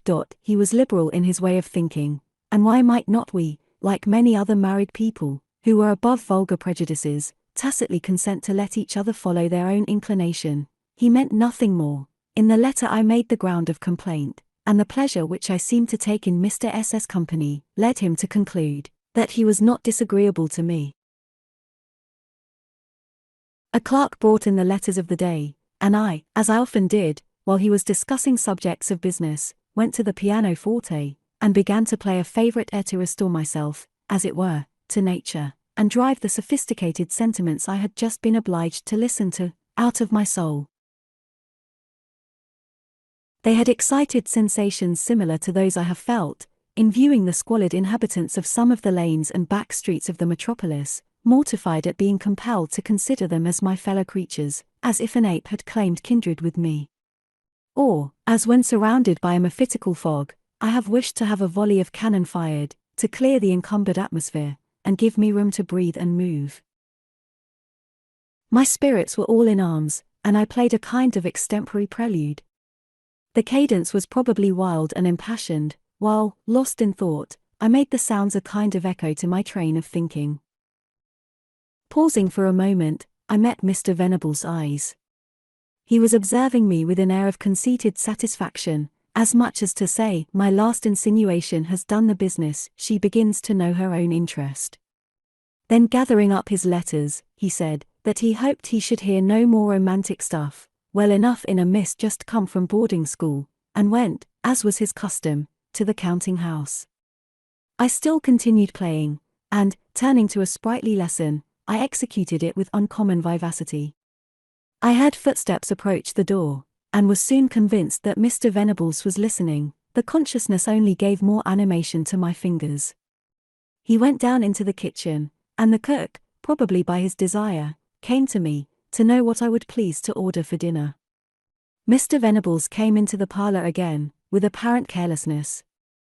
I perceived that the cunning man was overreaching himself, and I gave my directions as usual, and left the room.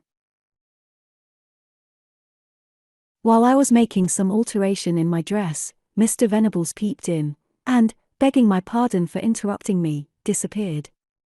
I took up some work I could not read, and 2 or 3 messages were sent to me, probably for no other purpose, but to enable Mr. Venables to ascertain what I was about. I listened whenever I heard the street door open. At last I imagined I could distinguish Mr. Venables' step, going out. I laid aside my work, my heart palpitated, still I was afraid hastily to inquire, and I waited a long half-hour, before I ventured to ask the boy whether his master was in the counting-house. Being answered in the negative, I bade him call me a coach, and collecting a few necessaries hastily together, with a little parcel of letters and papers which I had collected the preceding evening, I hurried into it, desiring the coachman to drive to a distant part of the town. I almost feared that the coach would break down before I got out of the street, and, when I turned the corner, I seemed to breathe a freer air. I was ready to imagine that I was rising above the thick atmosphere of earth, or I felt, as wearied souls might be supposed to feel on entering another state of existence.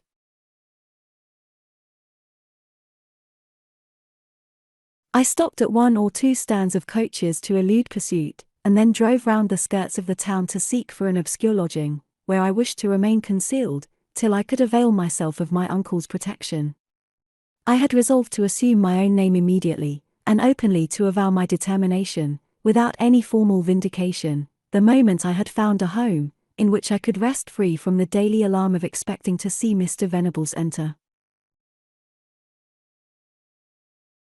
I looked at several lodgings, but finding that I could not, without a reference to some acquaintance, who might inform my tyrant, get admittance into a decent apartment, men have not all this trouble. I thought of a woman whom I had assisted to furnish a little haberdasher's shop, and who I knew had a first floor to let.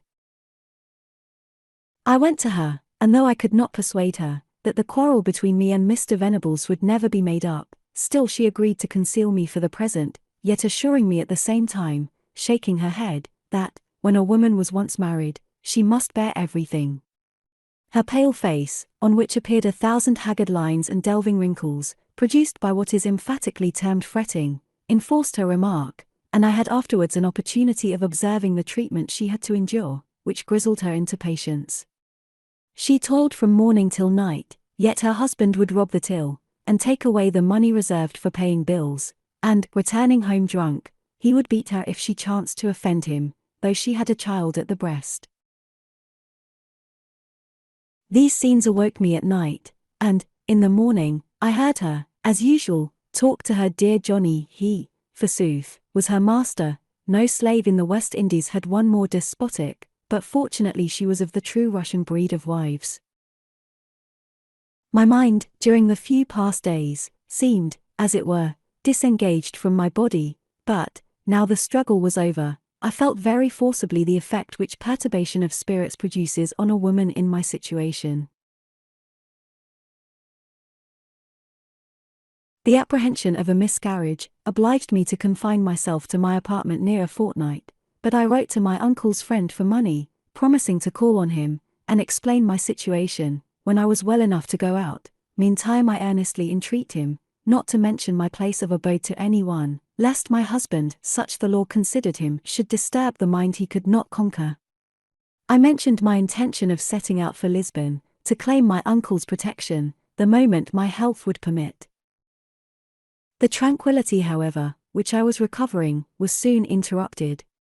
My landlady came up to me one day, with eyes swollen with weeping, unable to utter what she was commanded to say. She declared that she was never so miserable in her life, that she must appear an ungrateful monster, and that she would readily go down on her knees to me, to entreat me to forgive her, as she had done to her husband to spare her the cruel task. Sobs prevented her from proceeding, or answering my impatient inquiries, to know what she meant. When she became a little more composed, she took a newspaper out of her pocket, declaring that her heart smote her, but what could she do? She must obey her husband. I snatched the paper from her. An advertisement quickly met my eye, purporting that Maria Venables had, without any assignable cause, absconded from her husband, and any person harboring her was menaced with the utmost severity of the law. Perfectly acquainted with Mr. Venables' meanness of soul, this step did not excite my surprise, and scarcely my contempt. resentment in my breast, never survived love. I bade the poor woman, in a kind tone, wipe her eyes, and request her husband to come up, and speak to me himself. My manner awed him. He respected a lady, though not a woman, and began to mutter out an apology. Mr. Venables was a rich gentleman. He wished to oblige me, but he had suffered enough by the law already, to tremble at the thought. Besides, for certain, we should come together again, and then even I should not thank him for being accessory to keeping us asunder. A husband and wife were, God knows, just as one, and all would come round at last. He uttered a drawling hem, and then with an arch look, added, Master might have had his little frolics, but Lord bless your heart, men would be men while the world stands. To argue with this privileged firstborn of reason, I perceived, would be vain. I therefore only requested him to let me remain another day at his house, while I sought for a lodging, and not to inform Mr. Venables that I had ever been sheltered there. He consented, because he had not the courage to refuse a person for whom he had an habitual respect, but I heard the pent-up choler burst forth in curses, when he met his wife, who was waiting impatiently at the foot of the stairs, to know what effect my expostulations would have on him. Without wasting any time in the fruitless indulgence of vexation, I once more set out in search of an abode in which I could hide myself for a few weeks. Agreeing to pay an exorbitant price, I hired an apartment, without any reference being required relative to my character. Indeed, a glance at my shape seemed to say that my motive for concealment was sufficiently obvious. Thus was I obliged to shroud my head in infamy.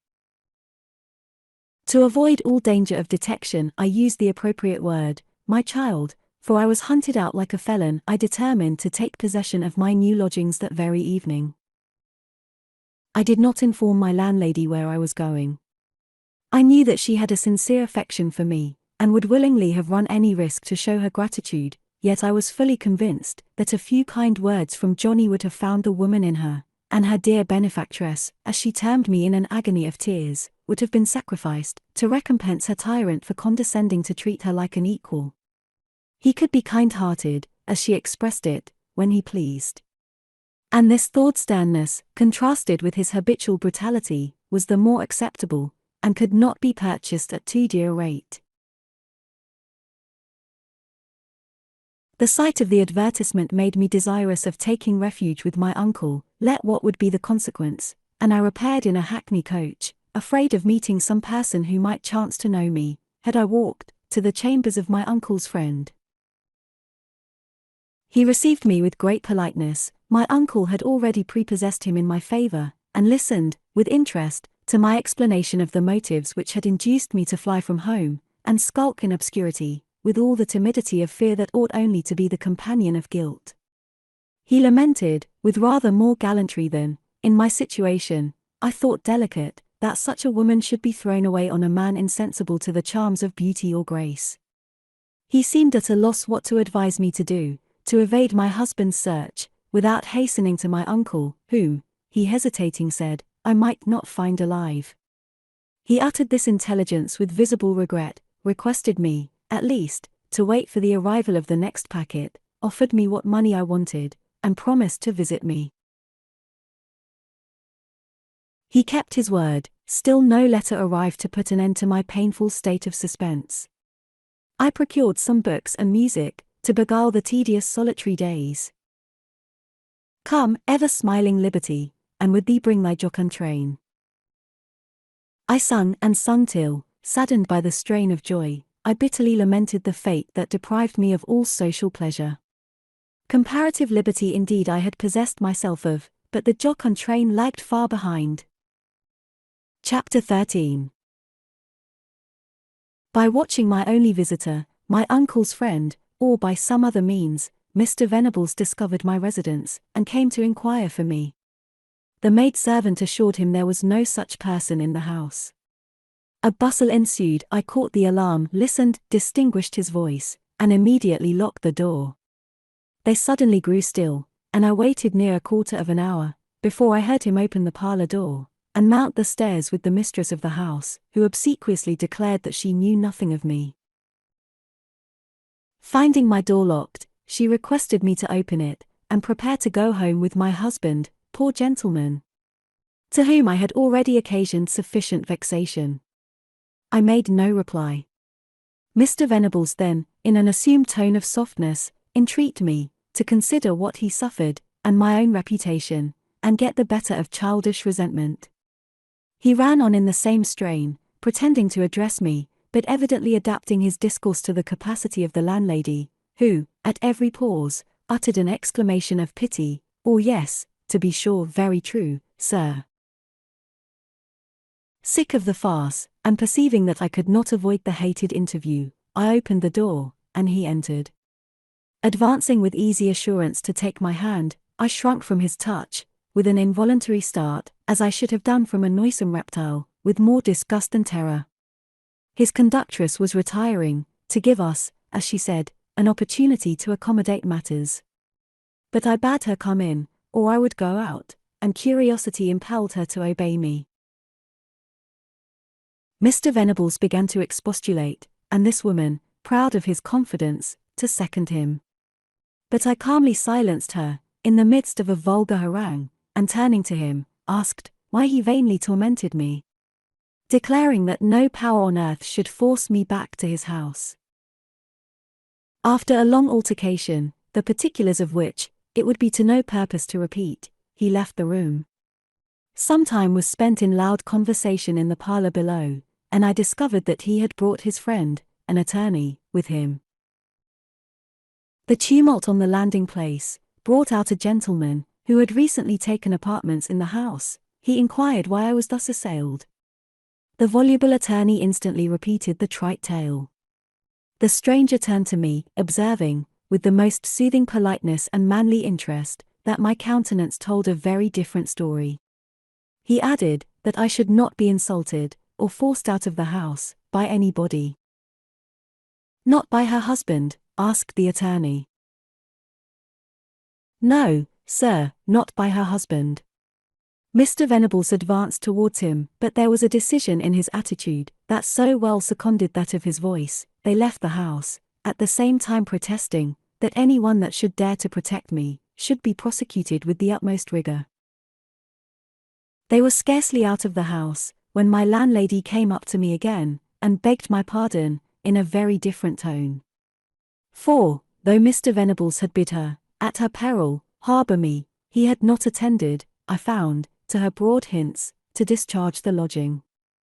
I instantly promised to pay her, and make her a present to compensate for my abrupt departure, if she would procure me another lodging, at a sufficient distance, and she, in return, repeating Mr. Venables' plausible tale, I raised her indignation, and excited her sympathy, by telling her briefly the truth. She expressed her commiseration with such honest warmth, that I felt soothed, for I have none of that fastidious sensitivity, which a vulgar accent or gesture can alarm to the disregard of real kindness. I was ever glad to perceive in others the humane feelings I delighted to exercise, and the recollection of some ridiculous characteristic circumstances, which have occurred in a moment of emotion, has convulsed me with laughter, though at the instant I should have thought it sacrilegious to have smiled. Your improvement, my dearest girl, being ever present to me while I write, I note these feelings, because women, more accustomed to observe manners than actions, are too much alive to ridicule. So much so, that their sensibility is often stifled by false delicacy.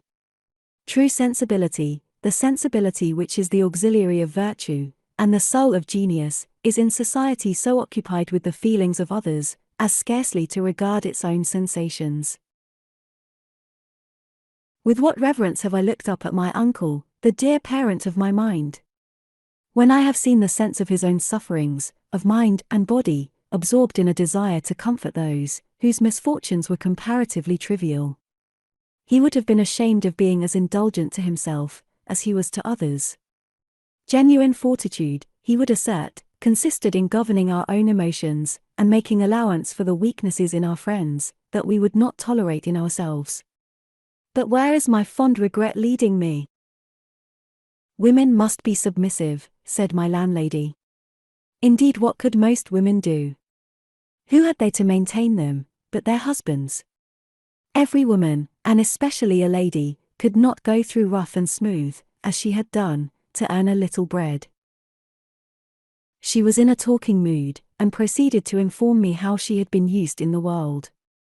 She knew what it was to have a bad husband, or she did not know who should. I perceived that she would be very much mortified, were I not to attend to her tale, and I did not attempt to interrupt her, though I wished her, as soon as possible, to go out in search of a new abode for me, where I could once more hide my head. She began by telling me that she had saved a little money in service, and was overpersuaded, we must all be in love once in our lives, to marry a likely man, a footman in the family, not worth a groat. My plan, she continued, was to take a house, and let out lodgings, and all went on well, till my husband got acquainted with an impudent slut, who chose to live on other people's means, and then all went to rack and ruin. He ran in debt to buy her fine clothes, such clothes as I never thought of wearing myself, and would you believe it, he signed an execution on my very goods, bought with the money I worked so hard to get, and they came and took my bed from under me, before I heard a word of the matter. Madam, these are misfortunes that you gentlefolks know nothing of, but sorrow is sorrow, let it come which way it will. I sought for a service again very hard, after having a house of my own, but he used to follow me, and kick up such a riot when he was drunk, that I could not keep a place, nay, he even stole my clothes, and pawned them, and when I went to the pawnbrokers, and offered to take my oath that they were not bought with a farthing of his money, they said, it was all as one, my husband had a right to whatever I had. At last he listed for a soldier, and I took a house, making an agreement to pay for the furniture by degrees, and I almost starved myself, till I once more got beforehand in the world. After an absence of 6 years, God forgive me, I thought he was dead, my husband returned, found me out, and came with such a penitent face, I forgave him, and clothed him from head to foot.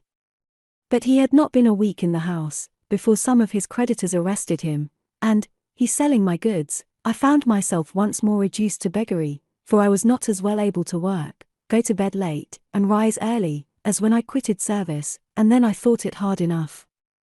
He was soon tired of me, when there was nothing more to be had, and left me again.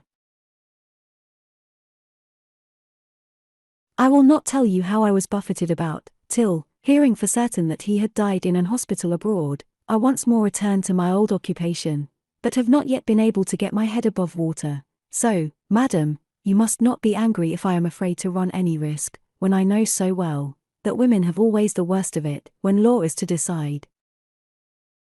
After uttering a few more complaints, I prevailed on my landlady to go out in quest of a lodging, and, to be more secure, I condescended to the mean shift of changing my name.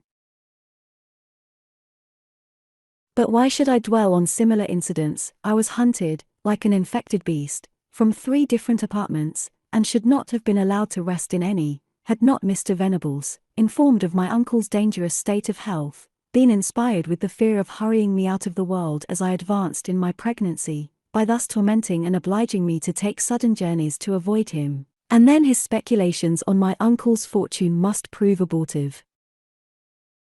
One day, when he had pursued me to an inn, I fainted, hurrying from him, and, falling down, the sight of my blood alarmed him, and obtained a respite for me. It is strange that he should have retained any hope, after observing my unwavering determination, but, from the mildness of my behavior, when I found all my endeavors to change his disposition unavailing, he formed an erroneous opinion of my character, imagining that, were we once more together, I should part with the money he could not legally force from me, with the same facility as formerly.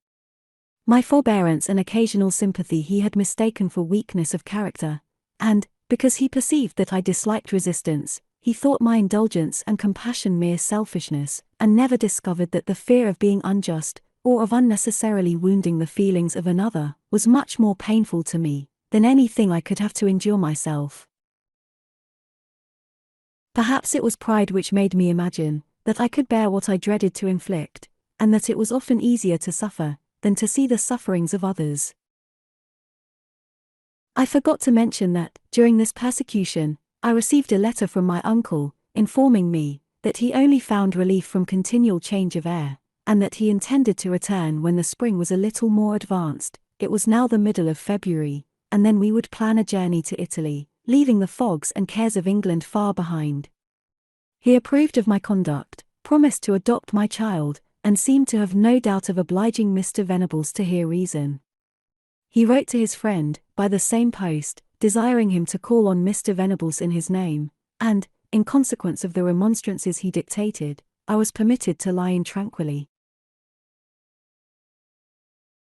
The 2 or 3 weeks previous, I had been allowed to rest in peace, but, so accustomed was I to pursuit and alarm, that I seldom closed my eyes without being haunted by Mr. Venables' image, who seemed to assume terrific or hateful forms to torment me, wherever I turned. Sometimes a wild cat, a roaring bull, or hideous assassin, whom I vainly attempted to fly; at others he was a demon, hurrying me to the brink of a precipice, plunging me into dark waves, or horrid gulfs, and I woke, in violent fits of trembling anxiety, to assure myself that it was all a dream, and to endeavor to lure my waking thoughts to wander to the delightful Italian vales I hoped soon to visit, or to picture some august ruins, where I reclined in fancy on a mouldering column, and escaped, in the contemplation of the heart-enlarging virtues of antiquity, from the turmoil of cares that had depressed all the daring purposes of my soul.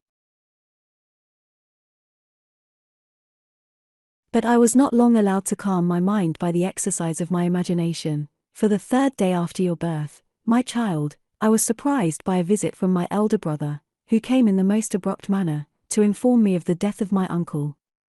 He had left the greater part of his fortune to my child, appointing me its guardian. In short, every step was taken to enable me to be mistress of his fortune, without putting any part of it in Mr. Venables' power.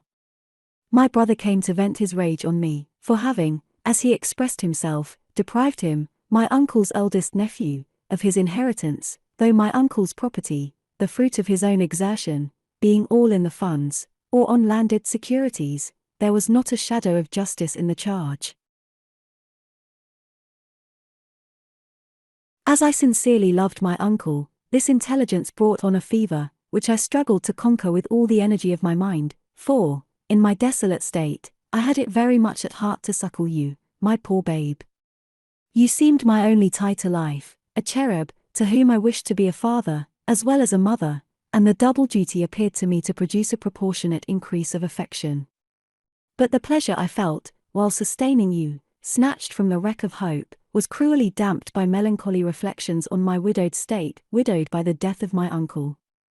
Of Mr. Venables I thought not, even when I thought of the felicity of loving your father, and how a mother's pleasure might be exalted, and her care softened by a husband's tenderness. Ought to be. I exclaimed, and I endeavored to drive away the tenderness that suffocated me, but my spirits were weak, and the unbidden tears would flow. Why was I would ask thee, but thou didst not heed me, cut off from the participation of the sweetest pleasure of life? I imagined with what ecstasy, after the pains of childbed, I should have presented my little stranger, whom I had so long wished to view, to a respectable father, and with what maternal fondness I should have pressed them both to my heart. Now I kissed her with less delight, though with the most endearing compassion, poor helpless one. When I perceived a slight resemblance of him, to whom she owed her existence, or, if any gesture reminded me of him, even in his best days, my heart heaved, and I pressed the innocent to my bosom, as if to purify it. Yes, I blushed to think that its purity had been sullied, by allowing such a man to be its father. After my recovery, I began to think of taking a house in the country, or of making an excursion on the continent, to avoid Mr. Venables, and to open my heart to new pleasures and affection. The spring was melting into summer, and you, my little companion, began to smile. That smile made hope bud out afresh, assuring me the world was not a desert. Your gestures were ever present to my fancy, and I dwelt on the joy I should feel when you would begin to walk and lisp. Watching your wakening mind, and shielding from every rude blast my tender blossom, I recovered my spirits. I dreamed not of the frost, the killing frost, to which you were destined to be exposed. But I lose all patience, and execrate the injustice of the world, folly. Ignorance, I should rather call it, but, shut up from a free circulation of thought, and always pondering on the same griefs, I writhe under the torturing apprehensions, which ought to excite only honest indignation, or active compassion, and could I view them as the natural consequence of things. But, born a woman and born to suffer, in endeavoring to repress my own emotions, I feel more acutely the various ills my sex are fated to bear. I feel that the evils they are subject to endure degrade them so far below their oppressors, as almost to justify their tyranny, leading at the same time superficial reasoners to term that weakness the cause, which is only the consequence of short-sighted despotism. Chapter 14. As my mind grew calmer, the visions of Italy again returned with their former glow of colouring, and I resolved on quitting the kingdom for a time, in search of the cheerfulness that naturally results from a change of scene, unless we carry the barbed arrow with us, and only see what we feel. During the period necessary to prepare for a long absence, I sent a supply to pay my father's debts, and settled my brothers in eligible situations, but my attention was not wholly engrossed by my family, though I do not think it necessary to enumerate the common exertions of humanity. The manner in which my uncle's property was settled prevented me from making the addition to the fortune of my surviving sister that I could have wished, but I had prevailed on him to bequeath her £2,000, and she determined to marry a lover, to whom she had been some time attached. Had it not been for this engagement, I should have invited her to accompany me in my tour, and I might have escaped the pit, so artfully dug in my path, when I was the least aware of danger. I had thought of remaining in England till I weaned my child, but this state of freedom was too peaceful to last, and I had soon reason to wish to hasten my departure. A friend of Mr. Venables, the same attorney who had accompanied him in several excursions to hunt me from my hiding places, waited on me to propose a reconciliation. On my refusal, he indirectly advised me to make over to my husband, for husband he would term him, the greater part of the property I had at command, menacing me with continual persecution unless I complied, and that, as a last resort, he would claim the child. I did not, though intimidated by the last insinuation, scruple to declare that I would not allow him to squander the money left to me for far different purposes, but offered him £500, if he would sign a bond not to torment me any more. My maternal anxiety made me thus appear to waver from my first determination, and probably suggested to him, or his diabolical agent, the infernal plot, which has succeeded but too well. The bond was executed, still I was impatient to leave England. Mischief hung in the air when we breathed the same, our wanted seas to divide us, and waters to roll between, till he had forgotten that I had the means of helping him through a new scheme. Disturbed by the late occurrences, I instantly prepared for my departure.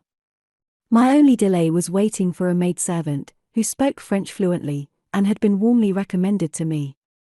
A valet I was advised to hire, when I fixed on my place of residence for any time. My God, with what a light heart did I set out for Dover! It was not my country, but my cares, that I was leaving behind. My heart seemed to bound with the wheels, or rather appeared the centre on which they twirled. I clasped you to my bosom, exclaiming, and you will be safe, quite safe, when we are once on board the packet. Would we were there. I smiled at my idle fears, as the natural effect of continual alarm, and I scarcely owned to myself that I dreaded Mr. Venables's cunning, or was conscious of the horrid delight he would feel at forming stratagem after stratagem to circumvent me. I was already in the snare. I never reached the packet, I never saw thee more. I grow breathless. I have scarcely patience to write down the details. The maid, the plausible woman I had hired, put, doubtless, some stupefying potion in what I ate or drank, the morning I left town.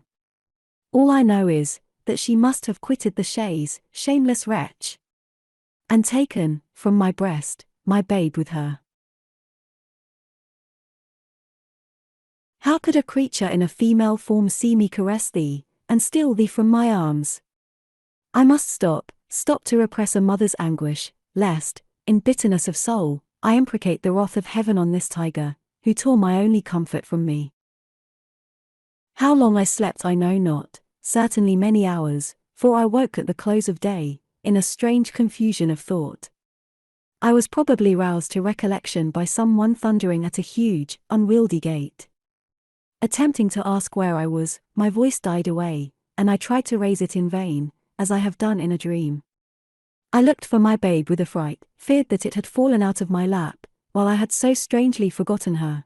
And, such was the vague intoxication, I can give it no other name, in which I was plunged, I could not recollect when or where I last saw you, but I sighed, as if my heart wanted room to clear my head. The gates opened heavily, and the sullen sound of many locks and bolts drawn back, grated on my very soul, before I was appalled by the creaking of the dismal hinges, as they closed after me. The gloomy pile was before me, half in ruins. Some of the aged trees of the avenue were cut down, and left to rot where they fell, and as we approached some mouldering steps, a monstrous dog darted forwards to the length of his chain, and barked and growled infernally. The door was opened slowly, and a murderous visage peeped out, with a lantern. "Hush!" he uttered, in a threatening tone, and the affrighted animal stole back to his kennel. The door of the chaise flew back, the stranger put down the lantern, and clasped his dreadful arms around me. It was certainly the effect of the soporific draught, for, instead of exerting my strength, I sunk without motion, though not without sense, on his shoulder, my limbs refusing to obey my will. I was carried up the steps into a close-shut hall. A candle flaring in the socket scarcely dispersed the darkness, though it displayed to me the ferocious countenance of the wretch who held me. He mounted a wide staircase. Large figures painted on the walls seemed to start on me, and glaring eyes to meet me at every turn. Entering a long gallery, a dismal shriek made me spring out of my conductor's arms, with I know not what mysterious emotion of terror, but I fell on the floor, unable to sustain myself. A strange-looking female started out of one of the recesses, and observed me with more curiosity than interest, till, sternly bid retire, she flitted back like a shadow. Other faces, strongly marked, or distorted, peeped through the half-opened doors, and I heard some incoherent sounds. I had no distinct idea where I could be. I looked on all sides, and almost doubted whether I was alive or dead. Thrown on a bed, I immediately sunk into insensibility again, and next day, gradually recovering the use of reason, I began, starting affrighted from the conviction, to discover where I was confined. I insisted on seeing the master of the mansion. I saw him and perceived that I was buried alive. Such, my child, are the events of thy mother's life to this dreadful moment. Should she ever escape from the fangs of her enemies, she will add the secrets of her prison house, Anne. Some lines were here crossed out, and the memoirs broke off abruptly with the names of Jemima and Darnford. Chapter 15. Darnford returned the memoirs to Maria, with a most affectionate letter, in which he reasoned on the absurdity of the laws respecting matrimony, which, till divorces could be more easily obtained, was, he declared, the most insufferable bondage. Ties of this nature could not bind minds governed by superior principles, and such beings were privileged to act above the dictates of laws they had no voice in framing, if they had sufficient strength of mind to endure the natural consequence. In her case, to talk of duty was a farce, excepting what was due to herself. Delicacy, as well as reason, forbade her ever to think of returning to her husband. Was she then to restrain her charming sensibility through mere prejudice? These arguments were not absolutely impartial, for he disdained to conceal that, when he appealed to her reason, he felt that he had some interest in her heart. The conviction was not more transporting than sacred 1,000 times a day. He asked himself how he had merited such happiness, and as often he determined to purify the heart she deigned to inhabit, he entreated to be again admitted to her presence. He was, and the tear which glistened in his eye, when he respectfully pressed her to his bosom, rendered him peculiarly dear to the unfortunate mother. Grief had stilled the transports of love, only to render their mutual tenderness more touching. In former interviews, Darnford had contrived, by 100 little pretexts, to sit near her, to take her hand, or to meet her eyes. Now it was all soothing affection, and esteem seemed to have rivaled love. He adverted to her narrative, and spoke with warmth of the oppression she had endured. His eyes, glowing with a lambent flame, told her how much he wished to restore her to liberty and love, but he kissed her hand, as if it had been that of a saint, and spoke of the loss of her child, as if it had been his own. What could have been more flattering to Maria? every instance of self-denial was registered in her heart, and she loved him, for loving her too well to give way to the transports of passion. They met again and again, and Darnford declared, while passion suffused his cheeks, that he never before knew what it was to love. One morning Jemima informed Maria that her master intended to wait on her, and speak to her without witnesses. He came, and brought a letter with him, pretending that he was ignorant of its contents, though he insisted on having it returned to him. It was from the attorney already mentioned, who informed her of the death of her child, and hinted that she could not now have a legitimate heir, and that, would she make over the half of her fortune during life, she should be conveyed to Dover, and permitted to pursue her plan of travelling. Maria answered with warmth that she had no terms to make with the murderer of her babe, nor would she purchase liberty at the price of her own respect. She began to expostulate with her jailer, but he sternly bade her be silent. He had not gone so far, not to go further. Darnford came in the evening.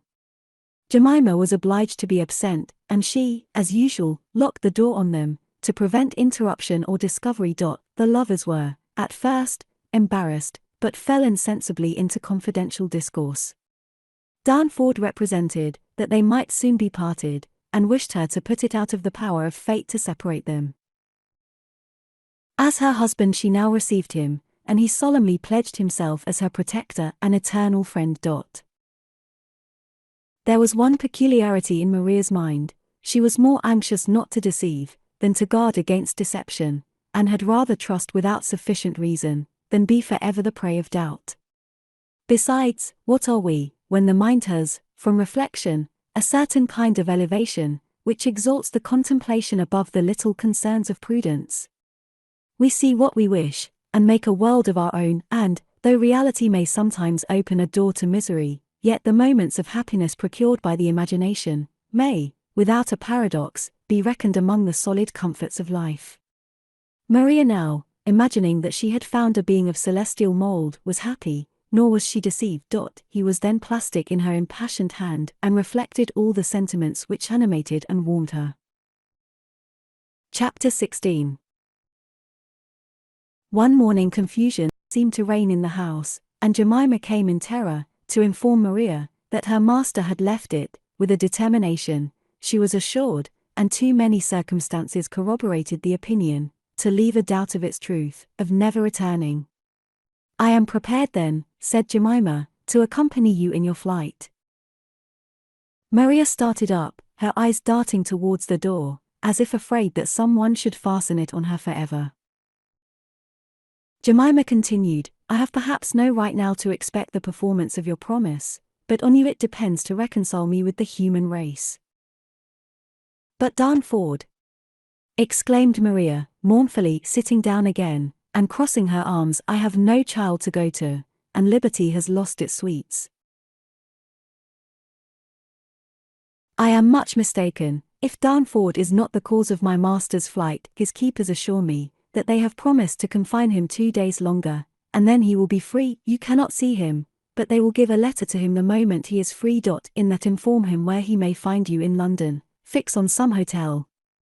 Give me your clothes, I will send them out of the house with mine, and we will slip out at the garden gate. Write your letter while I make these arrangements, but lose no time." In an agitation of spirit, not to be calmed, Maria began to write to Darnford. She called him by the sacred name of husband, and bade him hasten to her, to share her fortune, or she would return to him. An hotel in the Adelphi was the place of rendezvous.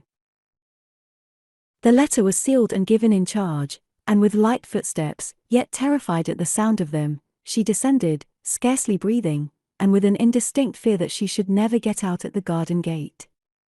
Jemima went first. A being, with a visage that would have suited one possessed by a devil, crossed the path, and seized Maria by the arm. Maria had no fear but of being detained. "Who are you?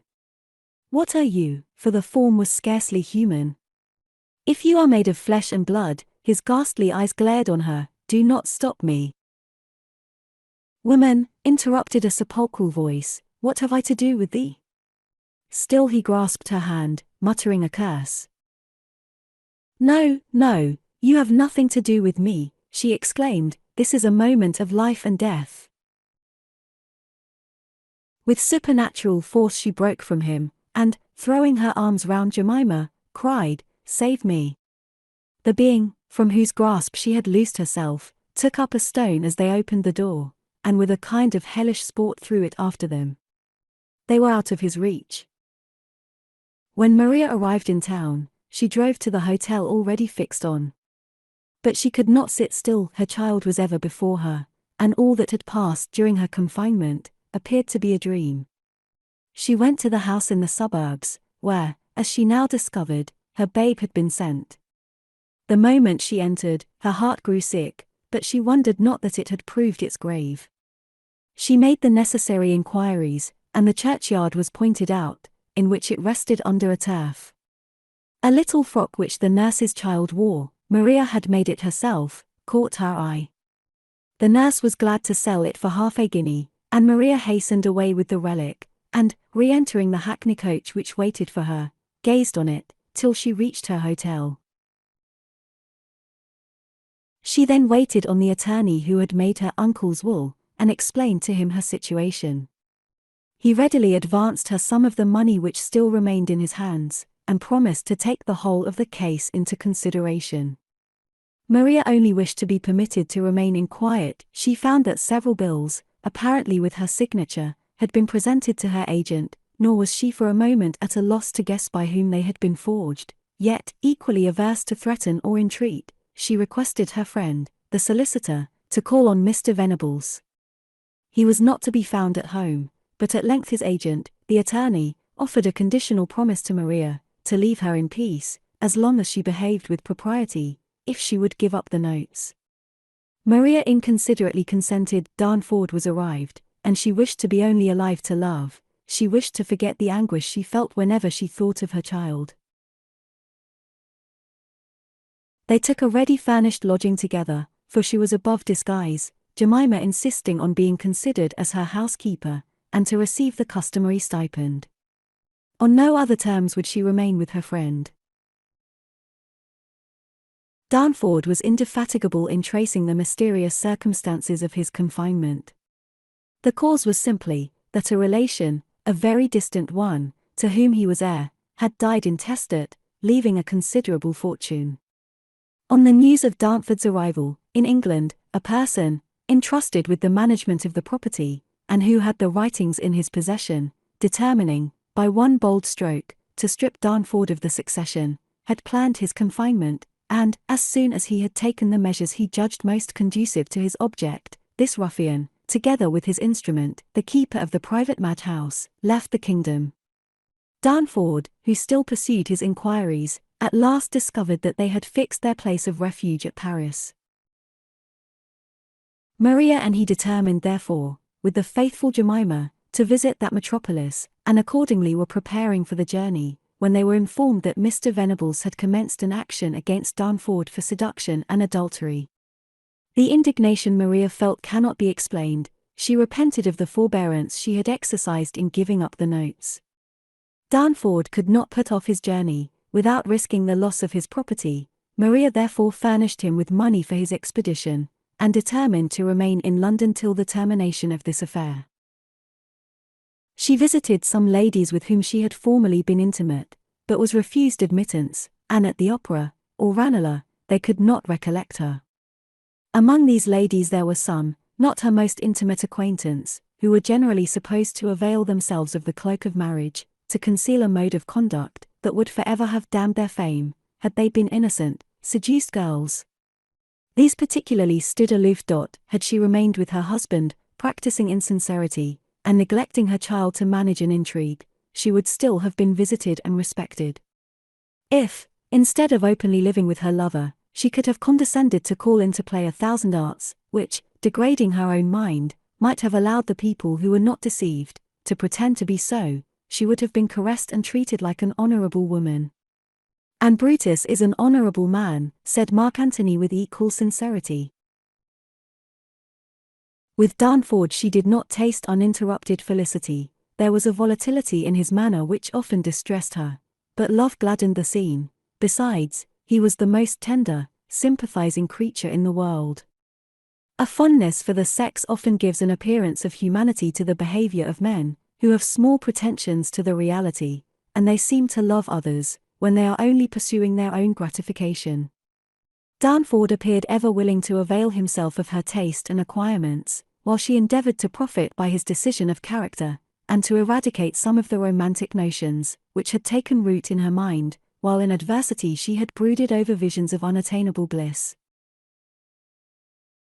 The real affections of life, when they are allowed to burst forth, are buds pregnant with joy and all the sweet emotions of the soul, yet they branch out with wild ease, unlike the artificial forms of felicity, sketched by an imagination painful alive. The substantial happiness, which enlarges and civilizes the mind, may be compared to the pleasure experienced in roving through nature at large, inhaling the sweet gale natural to the clime, while the reveries of a feverish imagination continually sport themselves in gardens full of aromatic shrubs, which cloy while they delight, and weaken the sense of pleasure they gratify. The heaven of fancy, below or beyond the stars, in this life, or in those ever-smiling regions surrounded by the unmarked ocean of futurity, have an insipid uniformity which palls. Poets have imagined scenes of bliss, but, sensing out sorrow, all the ecstatic emotions of the soul, and even its grandeur, seem to be equally excluded. We doze over the unruffled lake, and long to scale the rocks which fence the happy valley of contentment, though serpents hiss in the pathless desert, and danger lurks in the unexplored wilds. Maria found herself more indulgent as she was happier, and discovered virtues, in characters she had before disregarded, while chasing the phantoms of elegance and excellence, which sported in the meteors that exhale in the marshes of misfortune. The heart is often shut by romance against social pleasure, and, fostering a sickly sensibility, grows callous to the soft touches of humanity. To part with Darnford was indeed cruel. It was to feel most painfully alone, but she rejoiced to think that she should spare him the care and perplexity of the suit, and meet him again, all his own. Marriage, as at present constituted, she considered as leading to immorality, yet, as the odium of society impedes usefulness, she wished to avow her affection to Darnford, by becoming his wife according to established rules, not to be confounded with women who act from very different motives, though her conduct would be just the same without the ceremony as with it, and her expectations from him not less firm. The being summoned to defend herself from a charge which she was determined to plead guilty to, was still galling, as it roused bitter reflections on the situation of women in society. Chapter 17. Such was her state of mind when the dogs of law were let loose on her. Maria took the task of conducting Darnford's defense upon herself. She instructed his counsel to plead guilty to the charge of adultery, but to deny that of seduction. The counsel for the plaintiff opened the cause, by observing that his client had ever been an indulgent husband, and had borne with several defects of temper, while he had nothing criminal to lay to the charge of his wife. But that she left his house without assigning any cause. He could not assert that she was then acquainted with the defendant, yet, when he was once endeavoring to bring her back to her home, this man put the peace officers to flight, and took her he knew not whither. After the birth of her child, her conduct was so strange, and a melancholy malady having afflicted one of the family, which delicacy forbade the dwelling on, it was necessary to confine her. By some means the defendant enabled her to make her escape, and they had lived together, in despite of all sense of order and decorum. The adultery was allowed, it was not necessary to bring any witnesses to prove it, but the seduction, though highly probable from the circumstances which he had the honor to state, could not be so clearly proved. It was of the most atrocious kind, as decency was set at defiance, and respect for reputation, which shows internal compunction, utterly disregarded. A strong sense of injustice had silenced every motion, which a mixture of true and false delicacy might otherwise have excited in Maria's bosom. She only felt in earnest to insist on the privilege of her nature. The sarcasms of society, and the condemnations of a mistaken world, were nothing to her, compared with acting contrary to those feelings which were the foundation of her principles. She therefore eagerly put herself forward, instead of desiring to be absent, on this memorable occasion. Convinced that the subterfuges of the law were disgraceful, she wrote a paper, which she expressly desired might be read in court. Married when scarcely able to distinguish the nature of the engagement, I yet submitted to the rigid laws which enslave women, and obeyed the man whom I could no longer love. Whether the duties of the state are reciprocal, I mean not to discuss, but I can prove repeated infidelities which I overlooked or pardoned. Witnesses are not wanting to establish these facts. I at present maintain the child of a maidservant, sworn to him, and born after our marriage. I am ready to allow that education and circumstances lead men to think and act with less delicacy than the preservation of order in society demands from women, but surely I may without assumption declare that, though I could excuse the birth, I could not the desertion of this unfortunate babe, and, while I despised the man, it was not easy to venerate the husband. With proper restrictions, however, I revere the institution which fraternizes the world. I exclaim against the laws which throw the whole weight of the yoke on the weaker shoulders, and force women, when they claim protectorship as mothers, to sign a contract which renders them dependent on the caprice of the tyrant, whom choice or necessity has appointed to reign over them. Various other cases, in which a woman ought to separate herself from her husband, and mine, I may be allowed emphatically to insist, comes under the description of the most aggravated. I will not enlarge on those provocations which only the individual can estimate, but will bring forward such charges only, the truth of which is an insult upon humanity. In order to promote certain destructive speculations, Mr. Venables prevailed on me to borrow certain sums of a wealthy relation, and, when I refused further compliance, he thought of bartering my person, and not only allowed opportunities to, but urged, a friend from whom he borrowed money, to seduce me. On the discovery of this act of atrocity, I determined to leave him, and in the most decided manner, forever. I consider all obligations as made void by his conduct, and hold that schisms which proceed from want of principles can never be healed. He received a fortune with me to the amount of £5,000. On the death of my uncle, convinced that I could provide for my child, I destroyed the settlement of that fortune. I required none of my property to be returned to me, nor shall enumerate the sums extorted from me during 6 years that we lived together. After leaving what the law considers as my home, I was hunted like a criminal from place to place, though I contracted no debts, and demanded no maintenance, yet, as the laws sanction such proceeding, and make women the property of their husbands, I forbear to animadvert. After the birth of my daughter, and the death of my uncle, who left a very considerable property to myself and child, I was exposed to new persecution, and, because I had, before arriving at what is termed years of discretion, pledged my faith, I was treated by the world as bound forever to a man whose vices were notorious. Yet what are the vices generally known, to the various miseries that a woman may be subject to, which, though deeply felt, eating into the soul, elude description, and may be glossed over? A false morality is even established, which makes all the virtue of women consist in chastity, submission, and the forgiveness of injuries. I pardon my oppressor bitterly as I lament the loss of my child, torn from me in the most violent manner.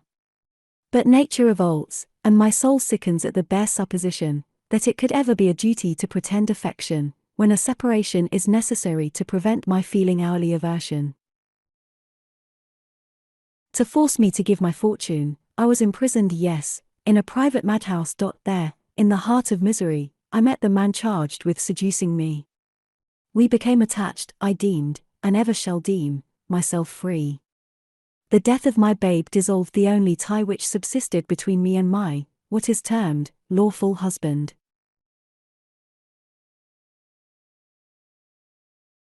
To this person, thus encountered, I voluntarily gave myself, never considering myself as any more bound to transgress the laws of moral purity, because the will of my husband might be pleaded in my excuse, than to transgress those laws to which the policy of artificial society has annexed positive punishments. While no command of a husband can prevent a woman from suffering for certain crimes, she must be allowed to consult her conscience, and regulate her conduct, in some degree, by her own sense of right. The respect I owe to myself demanded my strict adherence to my determination of never viewing Mr. Venables in the light of a husband, nor could it forbid me from encouraging another. If I am unfortunately united to an unprincipled man, am I forever to be shut out from fulfilling the duties of a wife and mother? I wish my country to approve of my conduct, but, if laws exist, made by the strong to oppress the weak, I appeal to my own sense of justice, and declare that I will not live with the individual who has violated every moral obligation which binds man to man. I protest equally against any charge being brought to criminate the man, whom I consider as my husband. I was 26 when I left Mr. Venables' roof. If ever I am to be supposed to arrive at an age to direct my own actions, I must by that time have arrived at it. I acted with deliberation. Mr. Darnford found me a forlorn and oppressed woman, and promised the protection women in the present state of society want. But the man who now claims me, was he deprived of my society by this conduct? The question is an insult to common sense, considering where Mr. Darnford met me. Mr. Venables' door was indeed open to me, nay, threats and entreaties were used to induce me to return, but why? Was affection or honor the motive? I cannot, it is true, dive into the recesses of the human heart, yet I presume to assert, borne out as I am by a variety of circumstances, that he was merely influenced by the most rapacious avarice.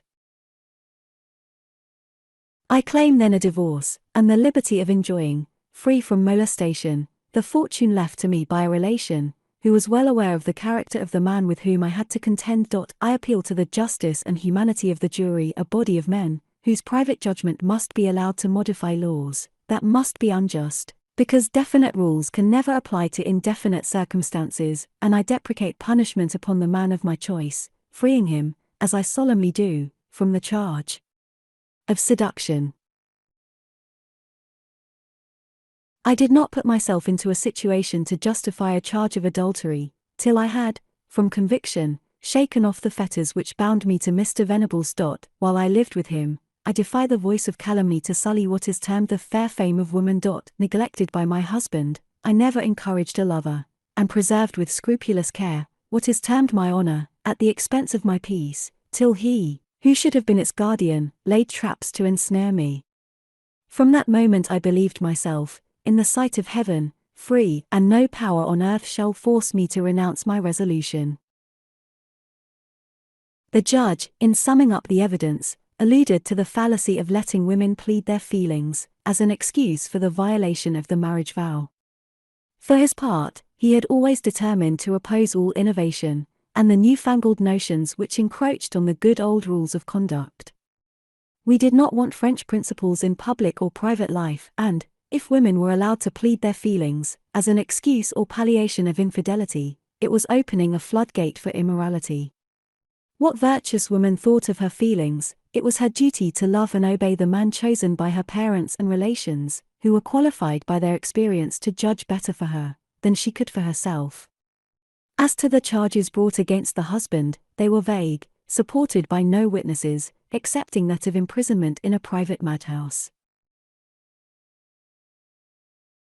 The proofs of an insanity in the family might render that, however, a prudent measure, and indeed the conduct of the lady did not appear that of a person of sane mind.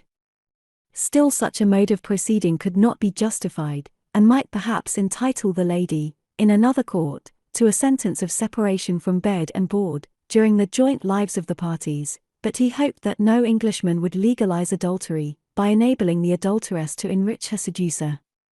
Too many restrictions could not be thrown in the way of divorces, if we wished to maintain the sanctity of marriage, and, though they might bear a little hard on a few, very few individuals, it was evidently for the good of the whole.